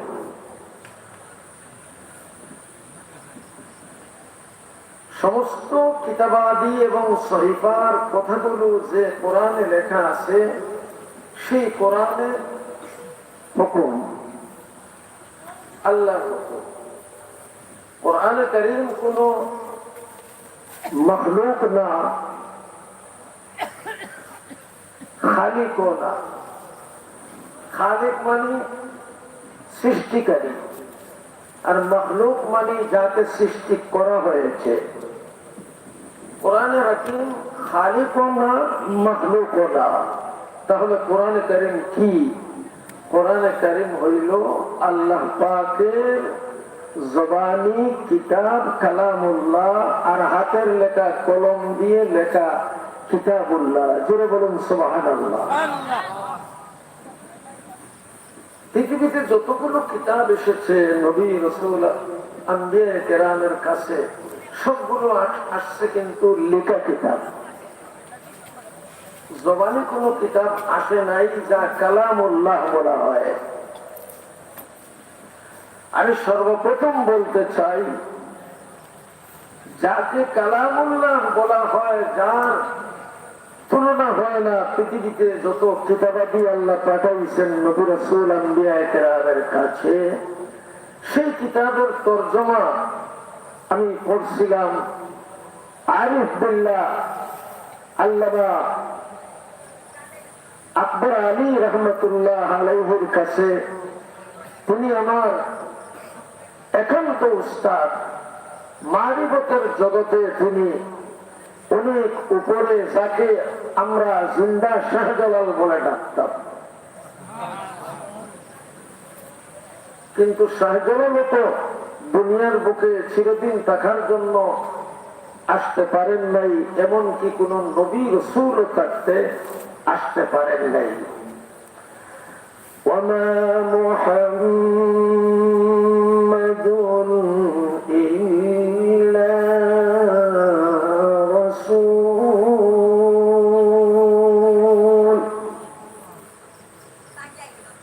قد خلت من قبله الرسل। নবীজির ইন্তেকাল হয়ে গেল। খুব মনোযোগ সহকারে কথাগুলো শুনতে থাকুন। আফসোস মনে থাকে, আকবর আলী সাহেব এত জলদি মারা গেলেন কেন? আকবর আলী সাহেব না, মহান আকবর আলী সাহেবরাও দুনিয়ার বুকে আল্লাহর লেখা তকদির মোতাবেক যতদিন থাকার ততদিন থাকবেন। যেমন করে উদাহরণ দিচ্ছি, মুসা আলাইহিস সালাতু ওয়াস সালামের মতো শক্তিশালী নবী যখন মালাকুল মউত সামনে আসছেন, তিনি এমন এক ধমক দিয়েছেন, মালাকুল মউত ভয় পাইছে। সুবহানাল্লাহ বলবেন। আল্লাহ জিজ্ঞেস করেন কি হয়েছে? তো মালাকুল মউত বলেন, আল্লাহ আপনার রাগী নবী এক ধমক দিয়েছে আমাকে, সেই ধমকের কারণে আমি ভয় পাইয়া গেছি। আচ্ছা, মালাকুল মউত তো ফেরেশতা, ভয় পাওয়ার তো কোনো কথা না। এখানে কেন ভয় পাইলেন? পৃথিবীর বুকে সবচেয়ে শক্তিশালী হলেন ইহ পরকালের জন্য আমার আল্লাহ।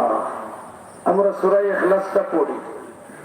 বিসমিল্লাহির রাহমানির রাহিম। কুল হুয়াল্লাহু আহাদ আল্লাহুস সামাদ লাম ইয়ালিদ ওয়া লাম ইউলাদ ওয়া লাম ইয়াকুল লাহু কুফুয়ান আহাদ। সুবহানাল্লাহ। সূরা ইখলাস কয়বার পড়ছি বলেন? আল্লাহ এত শক্তিশালী, তিনি বলেন যে আমার বান্দা বান্দীরা যখন একবার সূরা ইখলাস পড়বে তো কোরআনে হাকিমের 10 পারা তিলাওয়াত করার সওয়াব আমি তার আমলনামায় লিখে দেব।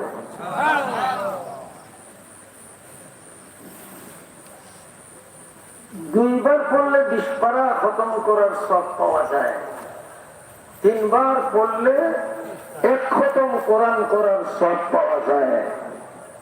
আল্লাহ যেন আপনাকে আমাকে বেশি করে কোরআন কারীম পাঠ করার তৌফিক দেন। হাঁটিয়ে হাঁটিয়ে যেন কোরআন শরীফ পড়তে পারি, জবানি সূরাগুলো যেন পড়তে পারি। চিল্লায়ে বলো না আমিন। আল্লাহ পাকের কোরআনে আল্লাহ বলছেন আল্লাহুস সামাদ, আল্লাহ পরাক্রমশালী, বেনিয়াজ। সারা পৃথিবীর মানুষ যদি একত্রিত হয়ে যত রকমের শক্তি আছে প্রয়োগ করে তো আল্লাহর জমিনের একটা পাহাড় ধ্বংস করার শক্তি রাখে না।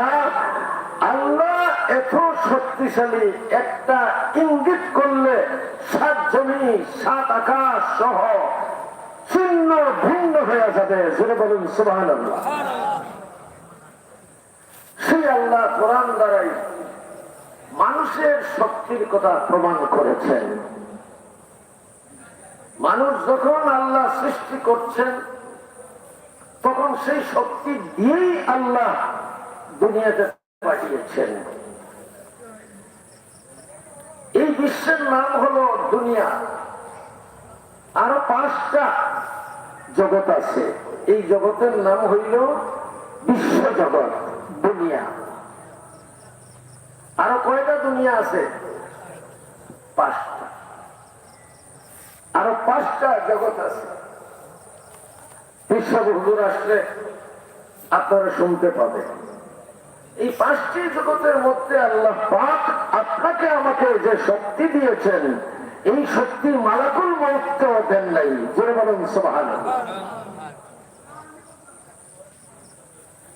আল্লাহ নিজেই বলছেন বিসমিল্লাহির রাহমানির রাহিম। الرحمن علم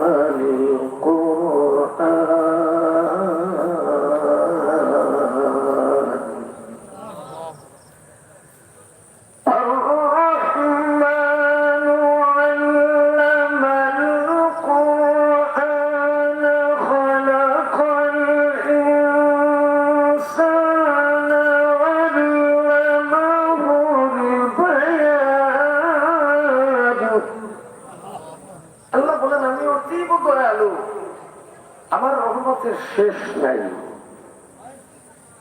কেউ চায় নাই আমার কাছে আল্লাহ আমাকে কোরআন শেখানো। আকবর আলী সাহেব আমার উস্তাদ, যার পদতলির সমান আমি নয়, যার আমলের এক রাত্রি পরিমাণ সমান আমি নয়,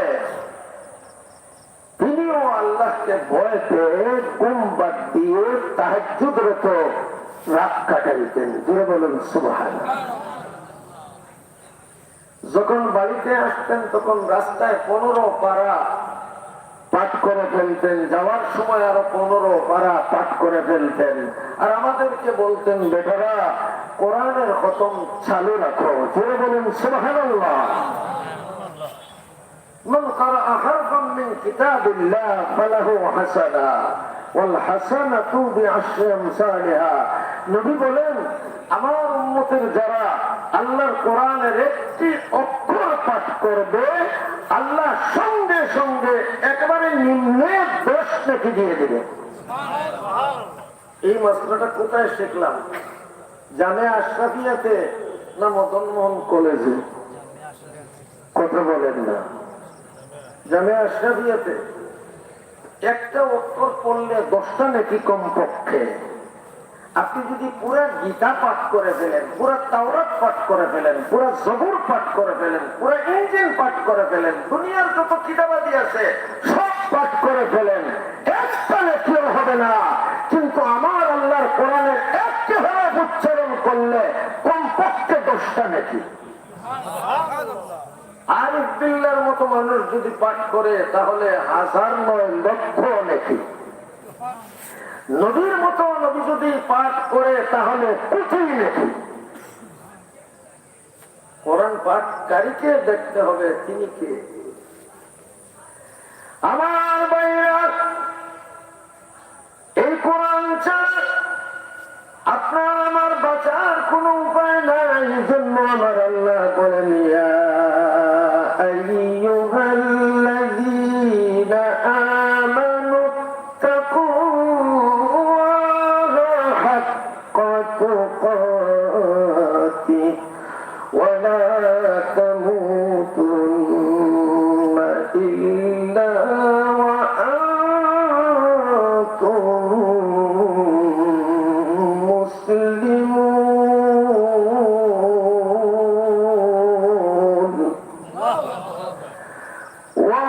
واعتصموا بحبل الله جميعا ولا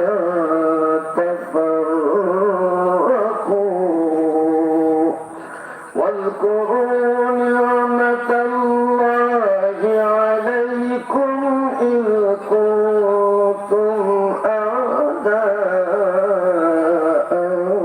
فألف بين قلوبكم فأصبحتم بنعمته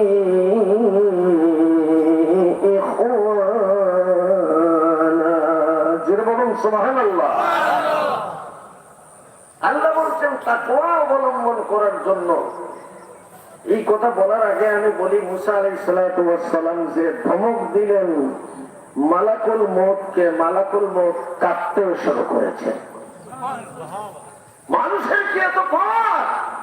আল্লাহ বলেন হ্যাঁ, আমি 30 পারা কোরআন তাকে শিখাইছি রূহ জগতে। জোরে বলে আপনি আমি কোরআন কোথায় পড়েছি? রূহ জগতে। রূহ জগতে কোন জিবরিল পড়েন নাই, মিকাইল পড়েন নাই, আজরাইল পড়েন নাই, কোন গরু বাবা পড়ে নাই, পড়েছে ইনসান জাতি। সেই ইনসান জাতিকে এবার লক্ষ্য করে আল্লাহ কি বলেন দুই কথা শুনে। ইয়া আইয়ুহান নাসু উবুদু রাব্বাকুমুল্লাযী খালাকাকুম ওয়াল্লাযীনা মিন ক্বাবলিকুম লাআল্লাকুম তাত্তাকুন।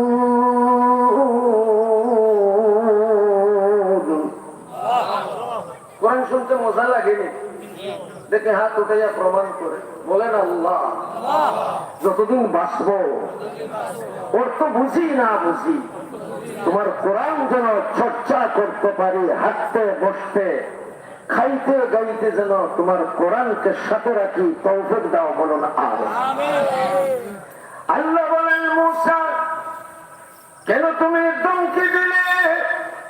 মুসা আলাইহিস সালাতু ওয়াস সালাম বললেন আল্লাহ আমি জীবনে বেঁচে থাকতে চাই, তোমার দ্বীনের দাওয়াতের কাজ করতে চাই। আমার আল্লাহ বলেন তুমি কোন পশুর পিঠে হাত রাখো, হাতের নিচে যতটা পশম আসবে তার চেয়ে কত বেশি গুণ দিন তুমি দিনের প্রচারের কাজে লিপ্ত থাকবে। কিন্তু জানিয়ে রাখো তোমাকে একদিন আমার কাছে আসতে হবে।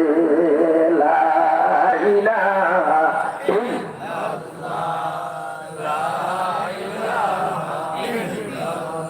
দেখেন আল্লাহ পাক অন্য আয়াতে কি বলে, তোমরা তো কিচ্ছা কাহিনী দিয়ে ওয়াজ শেষ করে দেবে, আল্লাহর কোরআন সামনে রেখে ওয়াজ করা যাবে না কেন?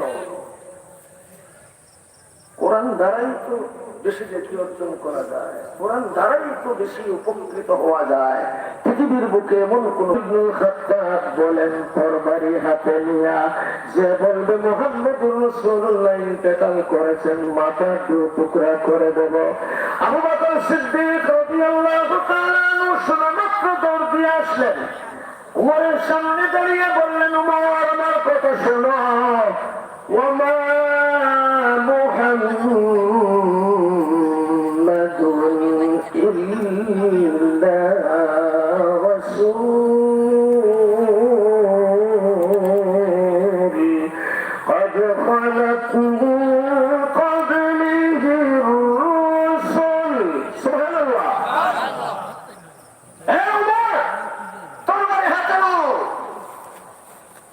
আমি আবু বকরকে দু টুকরা করো। সাহস আছে? উমরের সাহস আছে, কিন্তু উমর তো এত সাহসী যে ওর নাম শুনলে শয়তান পর্যন্ত তাড়াইতে বাধ্য হতো। কথা ঠিক না বাজে? খোলা তরবারি হাতে নিয়ে নবীকে জবাই করবেন, আর নিজেই পরে ইসলামের কালেমা পাঠ করে মুসলমান হয়ে গেলেন। সাহাবায়ে কেরাম বললেন, ইয়া রাসূলুল্লাহ, খোলা তরবারি নিয়ে ছুটছে ওমর। আমার আল্লাহর নবী বলেন, রাস্তা দাও, রাস্তা দাও, আসতে দাও। আসার পরে তরবারি মাটিতে রেখে মাথা নবীর পায়ে রাখার চেষ্টা করছেন। নবী বলেন, না, মাথা রাখার জায়গায় একটা মাত্র আল্লাহর পায়ে। কথা ঠিক না বাজে? আসো তুমি আমার বুকে। বুকে জড়াইয়া ধরলেন আর বললেন, কি রে ওমর, বল, তরবারি হাত থেকে ফেললে কেন? ইয়া রাসূলুল্লাহ, রাস্তায় ঘটনা ঘটে গেছে, যে কোরআনের দৃশ্য আমি দেখেছি এটা তো ইতিহাসে পড়েছে। মুসা আলাইহিস সালাতু ওয়াস সালামের ঘটনা। বিসমিল্লাহির রহমানির রহিম। মা আনজালনা আলাইকাল কুরআনা লিতাশকা। তাহলে কি চাও তুমি? বলে আমি মুসলমান হতে আসছি, আমাকে মুসলমানের কালেমা পড়াইয়া দেন।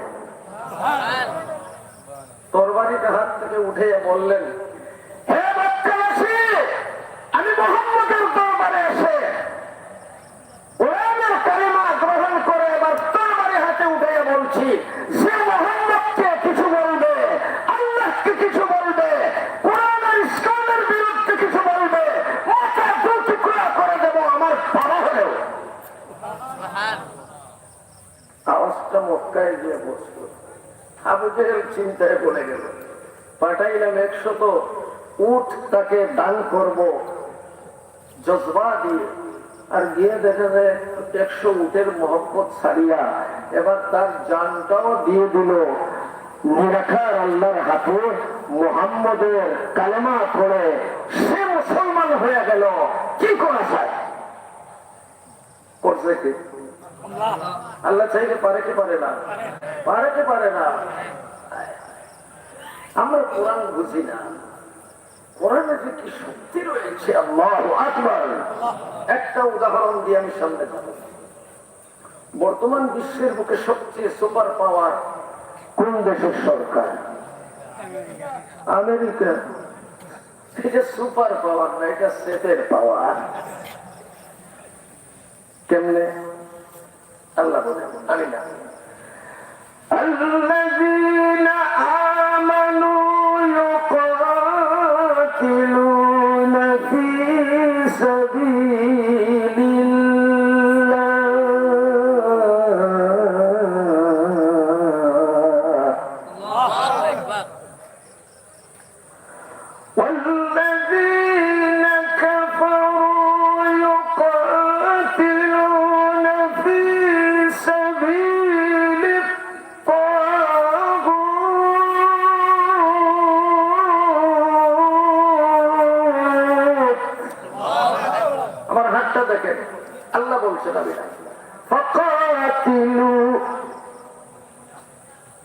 আল্লাহ বলেন মারো, মারলো।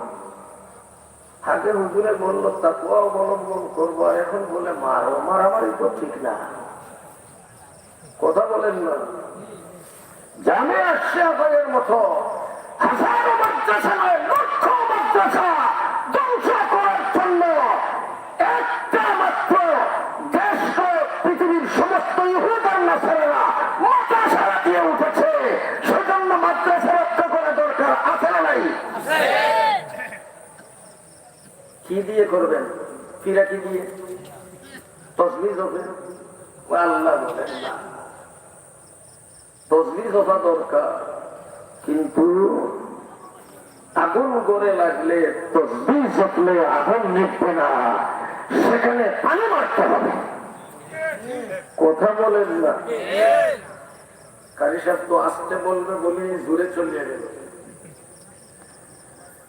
আল্লাহ নবী সাহাবী ওমর ইবনে খাত্তাবের সামনে দাঁড়াইয়া বললেন, আমি বলছি আল্লাহর কোরআনের কথা, মুহাম্মদুর রাসূলুল্লাহ মাত্র নবী আর রাসূল, তার মতো কত নবী আর রাসূল দুনিয়ার বুক ছেড়ে চলে গেছে, কেউ টিকে থাকতে পারে নাই।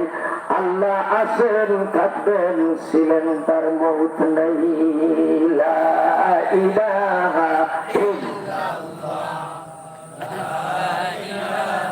এখান থেকে অর্থ বুঝে নিতে হবে, লা ইলাহা ইল্লাল্লাহ। কেউ মাথার শক্তি রাখে না, রাখে কে? একমাত্র আল্লাহ। যদি কেউ মনে করে না কোন নবী থাকার শক্তি রাখে, মুশরিক হবে, সে শিরক করেছে। আমার দোস্ত বন্ধু, আসুন আমরা মুত্তাকি কারা কারা হতে চাই একটু হাত উঠাই। মুত্তাকি বুঝছেন যে ভালো মানুষ, হাত নামান, আল্লাহ কবুল করে না। সূরা বাকারার শুরুতে আল্লাহ পাক কোরআন খুলছেন সূরা ফাতিহা দিয়ে। কোরআন খোলা হয় সূরা ফাতিহা পড়ে, এটার নাম চাবিকাঠি। কোরআন কারীম হইল একটা নূরের ঘর, যেটা বলুন সুবহানাল্লাহ। কিভাবে? ইয়া আইয়ুহাল্লাযীনা আমানু দুখুলু ফিস-সিলমি কাফা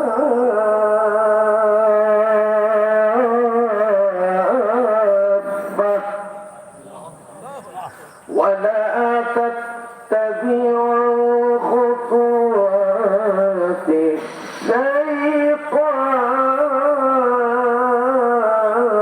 الشيطان إنه لكم عدو مبين।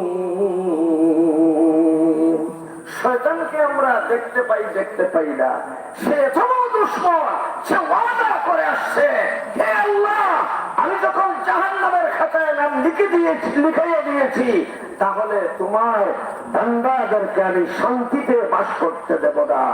যত বড় অলি হবে তার পিছনে লেগে তাকে নষ্ট করার চেষ্টায় আমি লিপ্ত থাকবো। আমার আল্লাহ বলেন, আমার বান্দা যে পারবে না। জোরে বলেন না। আব্দুল কাদের জিলানী তিনি একদিন চিন্তা করছেন, তো শয়তান এসে বলতেছো, আব্দুল কাদের মানুষের বেশ করে, তুমি এত ইবাদত করো, এত কিছু করতেছো, একটু ঘুমাও না, একটু শান্তিতে থাকো না। আর আমার আল্লাহ বলছেন, ওয়াজকুরু নিয়ামাতাল্লাহি আলাইকুম, আমার নিয়ামত সমূহ তুমি প্রকাশ করো, জিকির করো, আলোচনা করো, পাঠ করো, কোরআন পড়ো। কোরআন সবচেয়ে বড় নিয়ামত, এটাকে পাঠ করো। الذين يذكرون الله قياما وقعودا وعلى جنوبهم ويتفكرون في خلق السماوات والارض। আমার কোরআনকে তুমি পাঠ করতেই থাকো, আমার জিকির করতে থাকো, দাঁড়িয়ে জিকির করো, বসে জিকির করো, কাচ্ছিত হয়ে জিকির করো, মাহফিলে জিকির করো, রাস্তায় জিকির করো, দোকানে দোকানে জিকির করো। কার নির্দেশ? আব্দুল কাদের জিলানী বললেন, দূর হ শয়তান। বলে, আরে বাবা, শরীরের তো একটা হক আছে না, একটু ঘুমাও না, সারাদিন আল্লাহ আল্লাহ, সারাদিন আল্লাহ আল্লাহ। তোমার চোখে ঘুম না থাকলে তোমার স্বাস্থ্য ঠিক থাকবে না, অমুক ঠিক থাকবে না, তমুক ঠিক থাকবে না। কিন্তু সব ঠিক রাখার মালিককে তিনি বললেন শয়তান দূর হইয়া যা। বললেন না, তাহলে দেখো মানুষ কতদিন না খাইয়া থাকতে পারে, কতদিন না ঘুমাইয়া থাকতে পারে, এই জন্য বলছি। তিনি বললেন আমার কিছুই দরকার নাই, আমি আল্লাহর উপর বিশ্বাস রাখি। এরকম সুবহানাল্লাহ। এক পর্যায়ে তিনি একটু নরম হয়ে গেলেন। এবার কথা মানবেন তো কার কথা মানবেন? শয়তান বলল দেখো তোমাকে বাঁচাইয়া রাখছে কিন্তু তোমার ইলম, তোমার ইলম যদি না থাকতো, তুমি যদি কোরআনের জাননেওয়ালা না থাকতে, কোরআন রিসার্চকারী না থাকতে, অন্বেষণকারী না হতে, তাহলে তোমাকে কেউ বাঁচাইতে পারতো না আমার চক্রান্ত থেকে। সুতরাং তোমার ইলমে তোমাকে বাঁচাইছে। তিনি চিন্তায় পড়ে গেলেন, ইলমে বাঁচায় না, আল্লাহ বাঁচায়। গাড়ির ড্রাইভারে অ্যাক্সিডেন্ট থেকে বাঁচায় না, আল্লাহ বাঁচায়। আমরা তো বলি আমি অ্যাক্সিডেন্ট করে মরে যাইতাম, কিন্তু আমার ড্রাইভারটা খুব ভালো ছিল, ওই জন্য বাঁচিয়ে বানাইছে আমাদেরকে। সামান্যতম কথা, এটার নাম শিরক। আল্লাহ বলেন এক রাত্রি পরিমাণ, একটা পশম পরিমাণ আল্লাহ আল্লাহ নবী কোরআনের খেলাফ কোন জ্ঞান ধারণা থেকে যতক্ষণ পর্যন্ত কোন মুমিন বান্দা বান্দি বাঁচতে পারবে না। এজন্য আমি আল্লাহ বলছি তাকওয়া অবলম্বন করো, এমন তাকওয়া যে তাকওয়ার দ্বারা আল্লাহ যে হুকুম সেভাবে করেছেন ওইভাবে তোমরা মানতে পারবে, আর কামিল মুমিন হইয়া যাইতে পারবে। কামিল মুমিন না হইয়া তোমরা কেউ কবরে আসিও না। সুবহানাল্লাহ।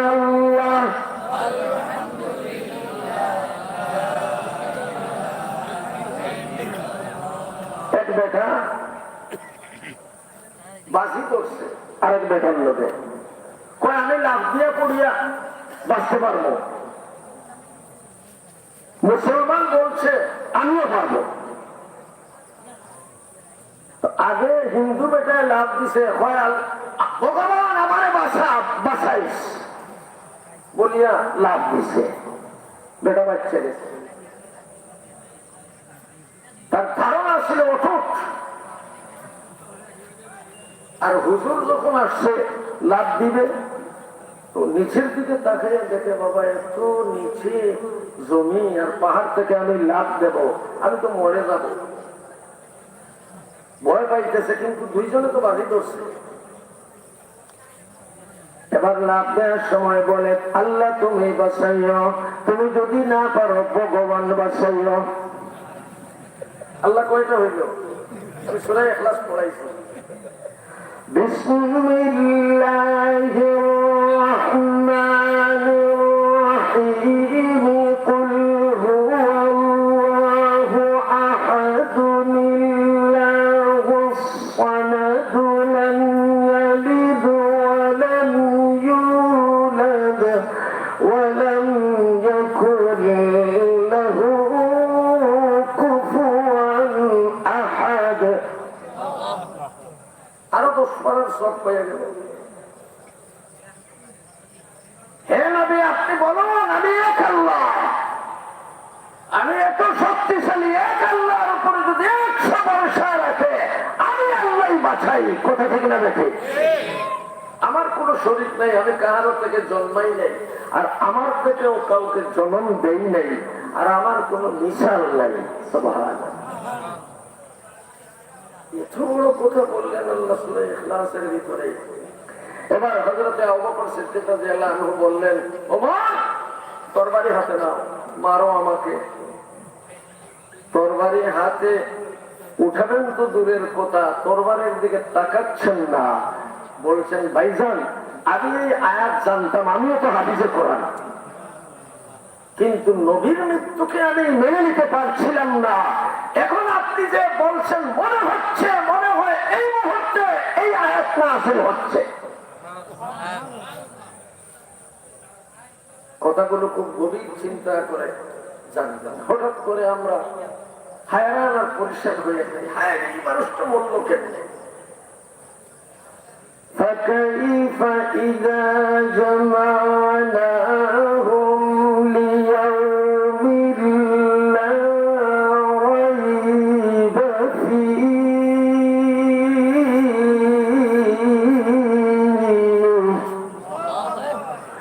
ووفيت كل نفس ما كسبت وهم لا يظلمون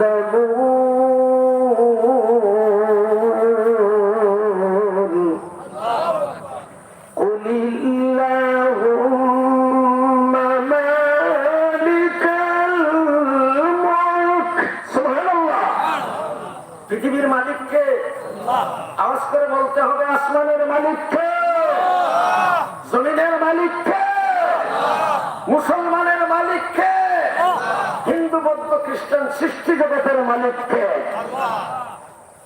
আল্লাহ বলেন, মানুষ যখন মনে করে আখিরাত সংগঠিত হবে কি হবে না, কত লক্ষ বছর আগে 2,500 কোটি বছর হয়েছে এই পৃথিবী আল্লাহ ঠিক করেছেন। জোরে বলুন সুবহান। কত বছর? ওই বিজ্ঞানের কথা মতে 2,500 লক্ষ বছর, কোটি বছর। আল্লাহু আকবার। এখন তো এইগুলি জানতে দূরে যাওয়া লাগে না, টিপ দিবেন আপনি, গুগল বলে দে দুনিয়া কতদিনে হয়েছে। গুগল বলে দে কত আগে হয়েছে, গুগল বলে দিবে 3,000 কোটি বছর আগে পৃথিবী সৃষ্টি হয়েছে। কে বলবে? গুগল। গুগল আবার কি হবে?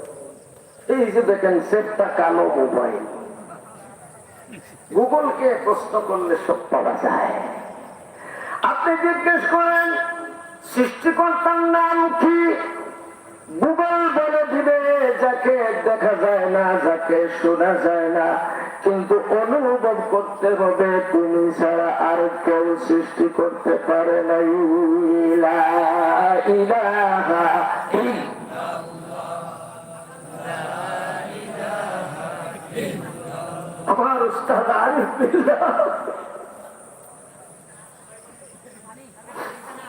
হযরত মাওলানা হাফিজ কারি আকবর আলী রহমতুল্লাহ আলাইহির কাছে যখন কোরআনের তরজমা পড়লাম, জবান বুঝি না, বললাম হযরত আপনার জবান তো বোঝা যায় না। বললেন আমি তো ইংলিশ কথা বলছি না, আমি তো বাংলা কথা বলছি, আমার তো জবানই এইভাবে। আল্লাহ বলেন, ও কারি সাহেবরা চিন্তা করিস না, কোরআন পড়াইয়া দিছি আমি, রূহ জগতে আমি পড়াইছি, আর মায়ের পেটেও কোরআনের ব্যস্ত কাজে রেখেছি। পৃথিবীর বুকে আসার পরেও 8 বছর পর্যন্ত কোরআনের কাজে ব্যস্ত রেখেছি। হিন্দুর বাচ্চা হোক, মুসলমানের বাচ্চা হোক, তাকে মুসলমান বলতে হয়েছে। কথা ঠিক না রাখে? যখন একটু বুদ্ধি শুদ্ধি হয়েছে তো দেশে মুরারি যাবে বিদ্যা অর্জনের জন্য, ওখানে গেলে মনে হয় বিসমিল্লাহ শিখা যায়, লা ইলাহা ইল্লাল্লাহ মুহাম্মাদুর রাসূলুল্লাহ শিখা যায়। তা আপনার ছেলেটাকে আপনার মেয়েটাকে এমন জায়গায় দিচ্ছেন কেন? আপনি দেখেন না, বিবেকবান হলে চিন্তা করতে হবে। আল্লাহ বলেন, ইকরা বিসমি রাব্বিকাল্লাযী খালাক খালাকাল ইনসানা মিন আলাক ইকরা ওয়া রাব্বুকাল আকরামুল্লাযী আল্লামা বিল কলম আল্লামাল ইনসানা মা লাম ইয়ালাম। আল্লাহু আকবার। আমার আল্লাহ এত শক্তিশালী। একটা মুসলমান দেশে জনগণ যারা কোরআনের 30 পারার আমল করে, 30 পারা কোরআনকে আল্লাহর জমিনের একটা টুকরার মধ্যে কায়েম করে ইসলামী রাষ্ট্র হিসেবে আল্লাহর দরবারে কবুল করাইতে পারছে, তাদেরকে পৃথিবীর সবচেয়ে বড় দাপটের শক্তিশালী দেশগুলো বলে অমুক জায়গা আমাদেরকে ফেরত দিতে হবে, আমরা আমাদের জায়গা দখল করতে চাই। আল্লাহ লোকগুলো তখন প্রতিবাদ করে নাই, হুঙ্কার দিয়ে বলে পৃথিবীর পরাশক্তির দাবিদার যারা, তাদেরকে বলছি এখানে আসবা না, এখানে আসলে তোমাদের কবর রচিত করে দেয়া হবে। আল্লাহ الذين آمنوا يقاتلون في سبيل الله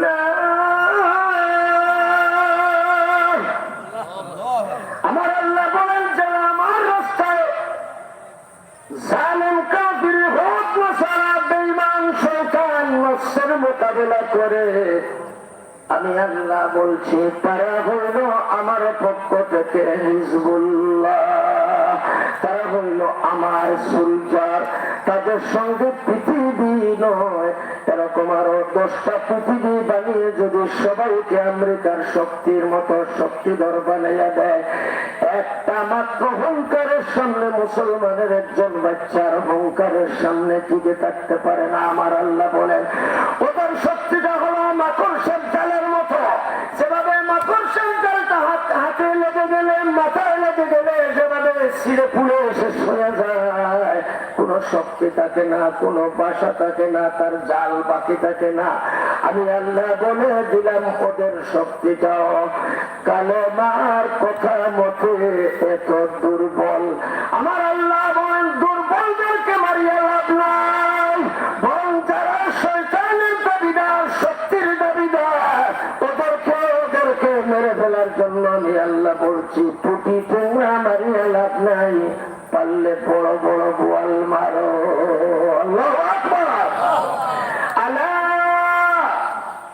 জোরে বলুন আল্লাহ, আরো জোরে আল্লাহ।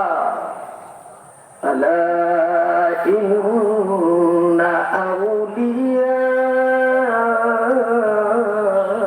আল্লাহি লা খাউফুন আলাইহিম ওয়া লা হুম ইয়াহজানুন।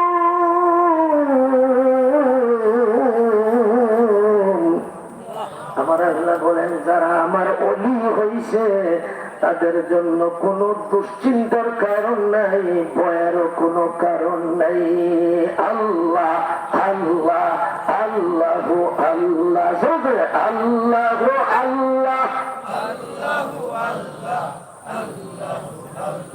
আল্লাহ নবীকে আল্লাহ 2 রকমের কাজ করাইছে তাকওয়ার জন্য, পৃথিবীর মানুষকে তাকওয়া শিক্ষা দেওয়ার জন্য 2 রকমের কাজ করাইছে।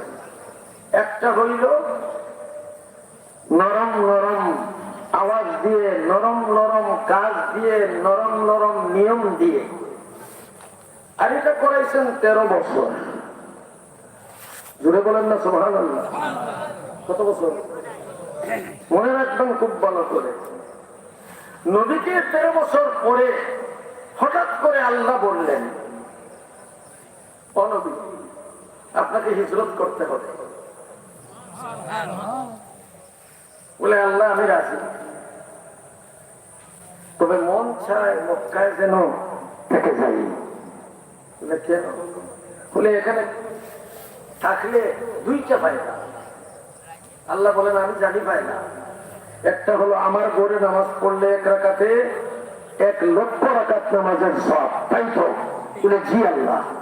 আরেকটা কোনটা বলো তো তুমি? নবী বললেন দেশপ্রেম, আমার জন্মস্থান, আমার মাতৃজগৎ, আমার জন্মস্থান, সেখানে আমি জন্মগ্রহণ করেছি।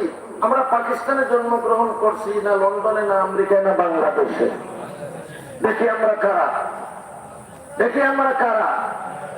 তাহলে বাংলার জমিতে বাংলার জমি উদ্ধারের জন্য, বাংলার জমিকে টিকিয়ে রাখার জন্য, বাংলার স্বাধীনতাকে রক্ষা করার জন্য, বাংলার বুকে মসজিদের মাদারিসকে রক্ষা করার জন্য যত বড় জালিমরা আমাদের বিরুদ্ধে আসুক না কেন, আমরা তাদের সাথে লড়াই করতে করতে শহীদ হয়ে যেতে পারি, এরপরও আমরা আল্লাহর রাস্তা ছাড়তে পারি না। হাত উঠাইয়া কথা ঠিক না বেটে? সেটা কোরআনের নিয়ম দিয়ে না গণতন্ত্রের নিয়ম দিয়ে? এই তো কারি সাহেব কেস লাগাই যাবে, কারি সাহেব সব জায়গায় কেস লাগাবে। দেখেন তো দুই ধরনের আয়াত।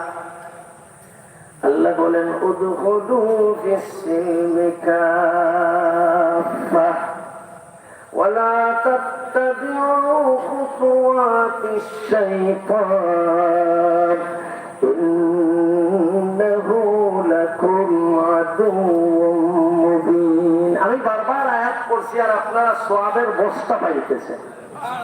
জোরে বলেন না, কিচ্ছা বললে পাইতেন না। কোরআনে ওয়াজের শেষ নাই, কিচ্ছা বলার তো সময় নেই। আমার আল্লাহ বলেন ও নবী আপনি হিজরত করুন। নবী চিন্তায় পড়ে গেলেন। আল্লাহ বললেন এবার ও নবী আপনার মনের অবস্থা আমি বুঝতেছি, আপনি মক্কায় থাকতে চাইতেছেন, আমি না করি না, হিজরত বাদ দিয়ে দেন, অসুবিধা নাই। তবে হিজরত করে যে কাজগুলো করা দরকার আমার হুকুম, তা মক্কায় হইলেও আপনাকে করতে হবে। মক্কায় আগে যে নিয়মে কাজ করেছেন ওই নিয়মের কাজ শুধু করলে চলবে না। সুবহানাল্লাহ।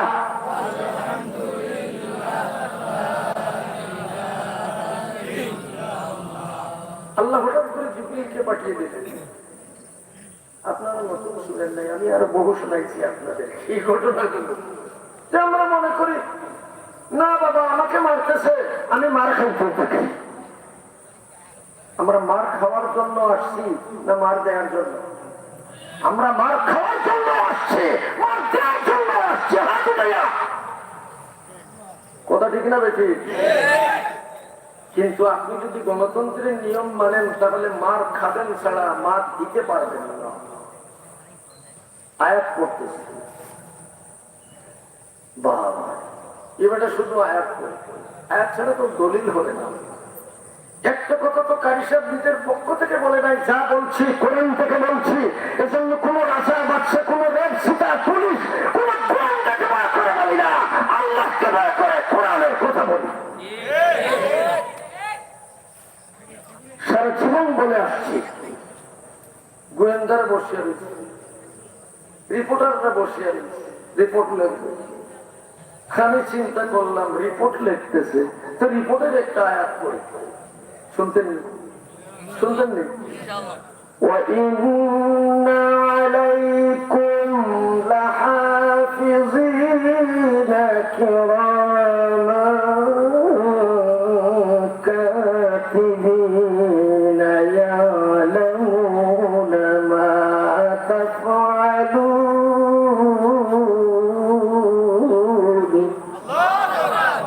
আল্লাহ বলেন এই গোয়েন্দা তুই কি রিপোর্ট লিখবে রে? তুই আলেম না, তুই তো কোরআন জানোস না, বেটা কিছুই জানোস না। কুল হাল ইয়াস্তাবিল্লাযীনা ইয়ালামুনা ওয়াল্লাযীনা লা ইয়ালামুন।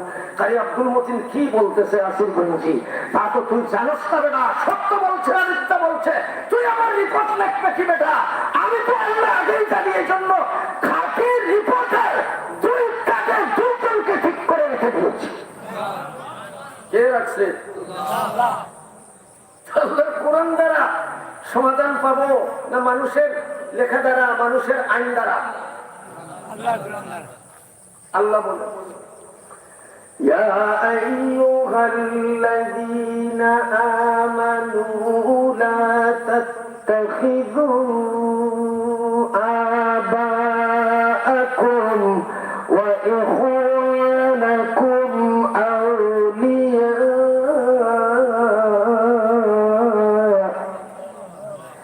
إذ استحبوا الكفر على الإيمان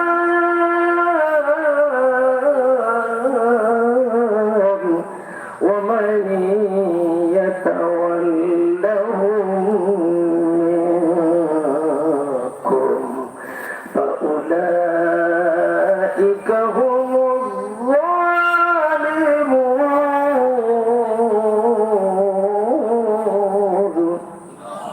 আমার আল্লাহ বলেন, হে ঈমানদারগণ, তোমরা তোমাদের বাছাইকৃত তোমাদের পছন্দ মতের লোকগুলো তোমার বাবা হইতে পারে, তোমার নেতা হইতে পারে, তাদেরকে তুমি নেতা বানাইও না, বরং ওরা কুকুরকে লালন করে, গণতন্ত্রকে লালন করে, শাসনতন্ত্রকে লালন করে, আপনার রাজতন্ত্রকে লালন করে, সুশীলিজমকে লালন করে, যা কোরআন কখনো বলে দেয় নাই। এই জন্য আমি আল্লাহ বলছি, সব সারিয়া তুমি কোরআনের নীতি মানো, ইলেকশন নাই সিলেকশন। আল্লাহ আল্লাহ আল্লাহ আল্লাহ। আপনি বলবেন আলেম ওলামারা করে ইলেকশন সিলেকশন, আমি বলবো আলেম ওলামা বড় না আল্লাহ কোরআন বড়? বলেন, আমার পিছনে যদি বলেন আলেম ওলামাদের কথা বলো, আমি চিন্তা করব কোরআনের সাথে সামঞ্জস্য হলে আমি সেই সময় তীর মানতে পারি না। কথা বলুন, তীর মানতে হবে আমার আল্লাহকে। আল্লাহ বলছেন, লা তাত্তাখিযু আবাআকুম ওয়া ইখওয়ানাকুম আউলিয়া। আউলিয়া মানে কি? একজন উল্লেখযোগ্য মানুষ, নেতা। তুমি নেতা বানাইও না যে কোরআনের সম্পূর্ণ পক্ষের কাজ না করে, অর্ধেক করে অর্ধেক না। তাহলে আল্লাহ কি করব? আমার আল্লাহ সমাধান দেন, যেভাবে নবীকে মক্কায় থাকার সমাধান দিয়েছিলেন, সেই সমাধানটা কি? আমার আল্লাহ বলেন, উযিনা লিল্লাযীনা ইউকাতালুনা বিআন্নাহুম যুলিমু ওয়া ইন্নাল্লাহা আলা নাসরিহিম লাকাদীর।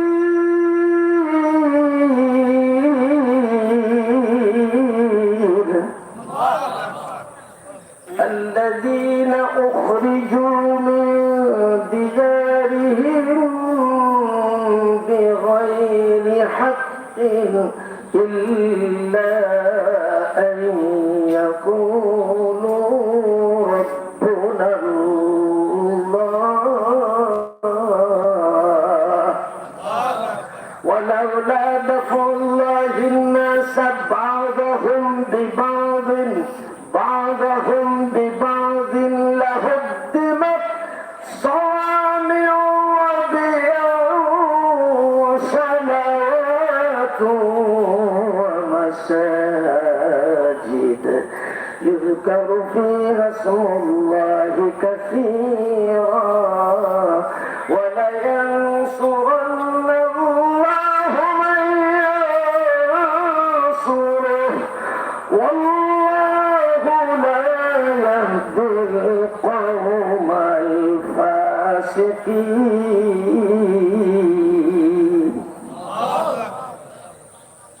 إن الله لقوي عزيز ومن ينصر الله من ينصر إن الله لقوي عزيز.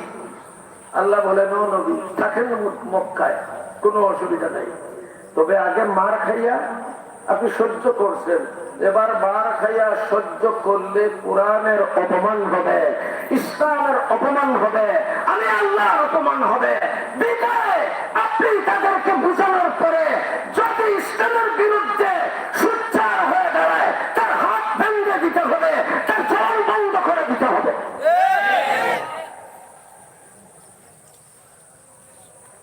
40 বছর খেলাইছে। প্রথমে খেলাইছে রুশ, পরে বিশ আমেরিকা। খেলাইতে খেলাইতে হঠাৎ করে একদিন দেখে তাদের খেলটা গেছে বাংলায়।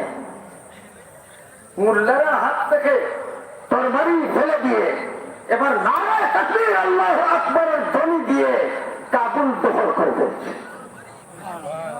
কিন্তু আগে তরবারি হাতে নেওয়া লাগছে কি লাগছে না? লাগছে। আমার নবীও, আল্লাহ নবী চিন্তা করলেন আমি তো মক্কায় থাকবার চাইলাম, এখন আল্লাহ যখন বললেন মক্কায় আগে যেভাবে কাজ করছি ওইভাবে কাজ করতে পারবো না, এখন নতুন নিয়মে কাজ করতে হবে, তাহলে আর মক্কার বাইরে যাওয়াই ভালো। জোরে বলেন না। আমার আল্লাহ বলেন নবী আপনাকে আমি ইজাজত দিলাম আপনি মক্কায় থাকেন গো নবী, তবে মক্কার জমিনে যারা তাকে কালেমা পাঠ করে আমি রবকে রব মানে আপনার চাচা আবু জেহেলের গ্রুপটা কখনো মানতে পারে না, মক্কা থেকে বের করে দেওয়ার চেষ্টা করছে, এমনকি বাড়িঘর সারা করেছে। এর মধ্য থেকে আব্দুল্লাহ ইবনে মাসউদ রাদিয়াল্লাহু তাআলা আনহুকে ধরে ধরে বাড়ি বাড়ি করে রাস্তায় পিটাই দেওয়ার বর্ত ফকিরের বাচ্চা কাঙ্গালের বাচ্চা মক্কার জমিন থেকে বিতাড়িত করে দিলাম, আর মক্কার জমিনে ঢুকবে না। যখন বদর যুদ্ধ সংগঠিত হলো আমার নবী যখন মক্কা ছেড়ে মদিনার দিকে চলে গেলেন, মাত্র 313 জন সাহাবী আমার নবীর সঙ্গে সকালে মুসলমান হয়েছে, বিকালে যুদ্ধের ময়দানে যাইতে হইছে। আল্লাহ আল্লাহ আল্লাহ আল্লাহ সুবহানাল্লাহ।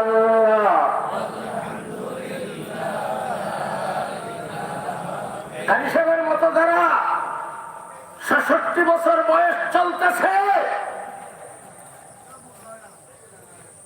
সত্যবাদী জিন্দগির কাজ করলাম, মাদানী জিন্দগির কাজ করবেন, কোরআন নিয়ত রাখলাম, অথচ 30 পারা কোরআন কি আপনার আমার আমল করা দরকার আছে না নাই? হাত উঠাইয়া আছে না নাই? সুযোগ আসে নাই, তাই তো? সুযোগ আছে, আপনি সুযোগ গ্রহণ করেন নাই। আল্লাহ যেভাবে নামাজ কায়েম করার কথা বলেছেন, রোজা কায়েম করার কথা বলেছেন, হজ কায়েম করার কথা বলেছেন, যাকাত কায়েম করার কথা বলেছেন, ঈমান আল্লাহর উপরে আনার কথা কায়েম করেছেন, ঠিক তেমনি ভাবে আখিরাতের জিন্দেগির উপর আমল করা দরকার আছে না নাই? কায়েম করতে হবে। হঠাৎ করে গত মাসে মিস্টার ট্রাম্পের মাথা খারাপ হয়ে গেছে, যে দেশ থেকে কুকুরের মতো পালাইয়া যান বাঁচাইল, 20 বছর যুদ্ধ করতে করতে লেঙ্গুর সোজা করিয়া, সেই সমস্ত মুল্লাদের পরীক্ষা করছে আর বলছে মুল্লারা বাগান ছাড়তে হবে, নয়তো কোনো খারাপ কিছু হবে। আচ্ছা, খারাপের মালিককে? ভালোর মালিককে? যারা পাগড়ি পরে ওরা বলল এই আমেরিকা পিছনের কথাগুলো স্মরণ কর, একটা জালিম শাহী সৈন্যকে ইসলামী হুকুমতের রাষ্ট্রে ঢুকতে দেওয়া হবে না, আসলেই কবর রচনা করা হবে।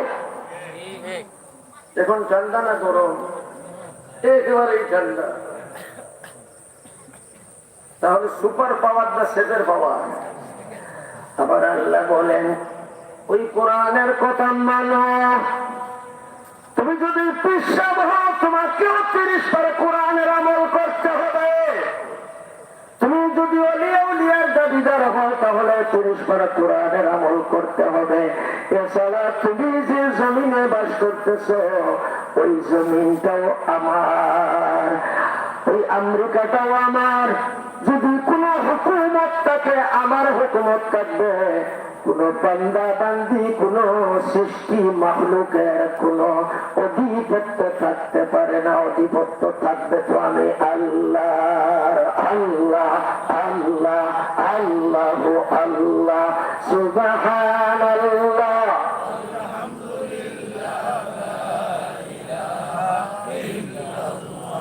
নবী করিম সাল্লাল্লাহু আলাইহি ওয়াসাল্লাম হঠাৎ করে পিছন থেকে দেখেন একটা লোক আসছে, আর আসিয়া একটা চিঠি দিচ্ছে।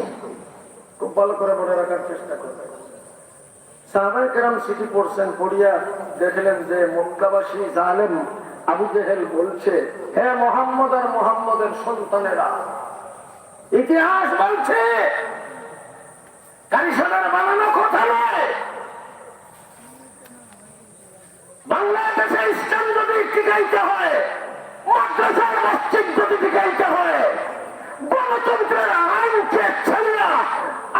দিনের চিন্তা করতে হবে, ইলেকশন ছেলে সিলেকশনের চিন্তায় আমল করতে হবে। দেখেন ইলেকশন করলে কি হয়, উদাহরণ দিয়ে যাচ্ছি। সত্য কথা বলি, মিথ্যা কথা বলি না, এই জন্য কোন গোয়েন্দার বাচ্চা আমাকে পেশ লাগাইতে পারে নাই। আমি আল্লাহর কোরআন সঙ্গে নিয়ে কথা বলি। সারা বাংলা তথা ভারত পার্শ্ববর্তী দেশ পেশ লাগাবার সুযোগ পায় নাই। কেন? আল্লাহর কোরআন সবই মানে। তারাও তো বলে, হিন্দুরা বলে মুসলমানরা মুসলমানে আমল করে না, তো এটা তো মুসলমান না, এটা আমাদের চেয়ে আরো জঘন্য। কথা বলেন না? কোরআনের আইন মেনে, কোরআনের আইন মানতে সারা দুনিয়ার উল্টাও যদি যাইতে হয়, আমাকে যত কোরবানি দিতে হয়, যত কষ্ট আর ক্লেশ গ্রহণ করতে হয়, আমি তা গ্রহণ করব। তবুও মানুষের মতবাদের উপরে ইমান রাখবো না। হাত দেয়া, হাত দেয়া, মানুষের দেয়া মতবাদের উপর ইমান আনবো না। হাত না চাইয়া কার মতবাদের উপর ইমান আনবো? আল্লাহ। দুনিয়াটা হলো একটা মোরা গরু, কেউ মাথা খাবে, কেউ বুক খাবে, কেউ রান খাবে, কেউ ঠেং খাবে, কেউ নাক খাবে, কেউ মুখ খাবে। যারা খাইতে চায় তাদেরকে দিয়ে দেন। আপনি যার জন্য কেন তাদের সঙ্গে হইয়া তাদের পিছে পড়ে রয়েছেন, তাদেরকে খাইতে দেন, আর আপনি কোরআন নিয়ে ব্যস্ত থাকবেন। আপনাকে আল্লাহ কিয়ামতের ময়দানে জিজ্ঞেস করবে না তুমি কেন মানুষদের সঙ্গে থাকলে না। আল্লাহ বরং বলবে তুমি আমার হয়েছিলে, তুমি আমার হয়েছিলে। অনেক জায়গায় অনেকে আমাকে অনেক প্রশ্ন করে, দূর দূরান্তে প্রশ্ন করে, আমি জবাব দিই কোরআন। আমি বলি বাবারে, আল্লাহ নবী জীবনেও তরবারি চালানো জানেন না, আঙ্গুল দিয়ে কাউকে একটা ঘাও মারেন নাই, মুখ দিয়ে একটা তিতা কথাও বলেন নাই। নবীজি আবার মক্কায় যাওয়ার পরে, মদিনায় যাওয়ার পরে সাহাবী পড়লেন চিঠি, আর নবীজি সামনে সাহাবীদেরকে নবীজি জিজ্ঞেস করলেন, কি রে চিঠিতে কি লেখা? বলে ইয়া রাসূলুল্লাহ, আপনার চাচা আবু জেহেল নেতাজি লেখছে আপনাকে নাকি জীবিত তাদের হস্তান্তর করার জন্য, না করলে বলে মদিনার মাটি সত্তা চালিয়ে পুড়িয়ে কয়লা বানিয়ে দিবে। আল্লাহ নবী বললেন তাহলে দেও আমাকে ধরিয়ে। আল্লাহ নবী সাহাবীরা বলেন ইয়া রাসূলুল্লাহ ওয়া ইয়া হাবিবাল্লাহ, আমরা তো এমন কালেমা পড়েছি আপনার হাত ধরে গো নবী, জীবনে আপনার রাত্রি পরিমাণ পশম পরিমাণ নারাজি আসক, আল্লাহ নারাজ হন এমন কাজ আমরা করতে পারি না। সাল্লাল্লাহু আলা সাইয়্যিদিনা ওয়া মাওলানা মুহাম্মদ ওয়া আলা আলিহি ওয়া আসহাবিহি ওয়া সাল্লাম। নবীজি খুশি হয়ে গেলেন। নবীর সাহাবীরা আরো ব্যাখ্যা দিয়ে বলেন ইয়া রাসূলুল্লাহ, এই মুহূর্তে আপনি বলেন আমাকে নদীতে ঝাঁপ দিয়ে পড়ার জন্য আমি রাজি আছি, বলেন আগুনের কুণ্ডে পড়ে শেষ হয়ে যাওয়ার জন্য আমি রাজি আছি। কিছুক্ষণ যাইতে না যাইতে আল্লাহ বলেন ও নবী, আমি হক আর বাতিলের লড়াই লাগাইয়া রাখছি, কিয়ামত পর্যন্ত এটা থাকবে। যেভাবে নামাজ কায়েম থাকবে কিয়ামত পর্যন্ত, পৃথিবীর কোন না কোন একটা জায়গায় নামাজের আযান হবেই হবে। কথা বলেন না? কালেমা পড়বেই পড়বে, ইসলামের কাজ বন্ধ হবে না এক সেকেন্ড। ওই জায়গায় আমি আল্লাহ আমার মহারাষ্ট্রের মধ্যে, আমেরিকা আমার দেশ, বাংলাদেশ আমার দেশ, পৃথিবীর 7টা মহাদেশ আমার দেশ, সবগুলোতে আমার আইন চলবে, মানুষের কোন আইন চলতে দেয়া হবে না। আল্লাহু আকবার। আপনি বলবেন তো চলতেছে তো আল্লাহ দিলেন কেন? ফেরাউনকে তো আল্লাহ অনেক সুযোগ দিয়েছিলেন না, বলেন না? সে বলছে বৃষ্টি হয়ে যা, বৃষ্টি হয়েছে। এটা কি আল্লাহর দোষ নাকি? আল্লাহ বলেন আমার জন্য কারা কারা আছে এটা পরীক্ষা করার জন্য আমি তাই করেছি। আমার ভাইরা, কেউ বেজার হলে আমি আপনাকে খুশ করার চেষ্টা করব না। কোরআনের হুকুম বলছি, যদি আমার বাবা নারাজ হয় এই কথার উপরে, বাবাকে বলবো না আপনি আমাকে মাফ করেন, কারণ কথাটা কার? এবার নবী মুহাম্মদ রাসূলুল্লাহ সাল্লাল্লাহু আলাইহি ওয়াসাল্লামের কাছে আল্লাহ আয়াত পাঠাইলেন আর বললেন, ও নবী আপনি প্রস্তুত থাকুন, 2-3 দিন যাইতে না যাইতে আর একটা চিঠিতে লেখা ছিল, হে মুহাম্মদের সন্তানরা, প্রশ্নের কোনো উত্তর পাইলাম না, চিঠির কোনো জবাব পাইলাম না, গান ওটা হয়ে গেছে মনে হয়, শক্তি বেশি হয়ে গেছে মনে হয়, মনে রাখ মক্কাবাসীর কথা। মক্কাবাসীরা তোমাদেরকে যেভাবে পিছাইয়া মক্কা থেকে বের করে দিয়েছে, প্রয়োজন হলে মদিনা থেকে বের করে দেবে। ওই কথা বলিয়া লাস্টে বলতেছে, আগামী অমুক তারিখে রমজান মুবারকের 17 তারিখে বদর প্রান্তে হাজির থাকিস, আমি মক্কা থেকে নেতা আসতেছি, দেখবো তোর গায়ে কত শক্তি। সেভাবে বলছে আমেরিকা, আমি সেই এলাকা দখল করব, তোমরা আমাকে আমার জন্য ছেড়ে দাও, যদি না ছেড়ে তাহলে মন্দ কিছু হবে। আর মন্দ কিছু করাই দেখে, ভালো করাই দেখে, শক্তি থাকলে আয় না, দেখেস না আসিয়া টিকে থাকতে পারস কয় সেকেন্ড কয় মিনিট, কথা ঠিক না বেঠে? আমার আল্লাহর নবী সেই চিঠিটা পড়ে সাহাবায়ে কেরামকে ডাক দিলেন আর বললেন, যুবক এখানে কারা একটু হাত উঠায়? যুবক, যুবক, মুরব্বী না, মুরব্বী হাত নামান। যুবক বল, আল্লাহ আমাদের জীবনে যদি এরকম কোন ঘটনা আসে, আমাদেরকে সেই রাস্তায় শাহাদাত দিও। হাত নামানে আল্লাহ নবীর যুবক সাহাবায়ে কেরাম দাঁড়িয়ে গেলেন আর বললেন, ইয়া রাসূলুল্লাহ, আগামী অমুক জায়গায় যাওয়া লাগবে, যেহেতু আমির আছেন, আমি নাম লিখাইতেছি। লেখাইতে লেখাইতে 2 ছেলে আসছে নবীর দরবারে। জোরে বলেন না, 2 ছেলে আসছে, একজনের নাম মাজ, আরেকজন নাম মুআওয়াজ। মাজ একটু বড় ছিল, লম্বা ছিল। আল্লাহর নবী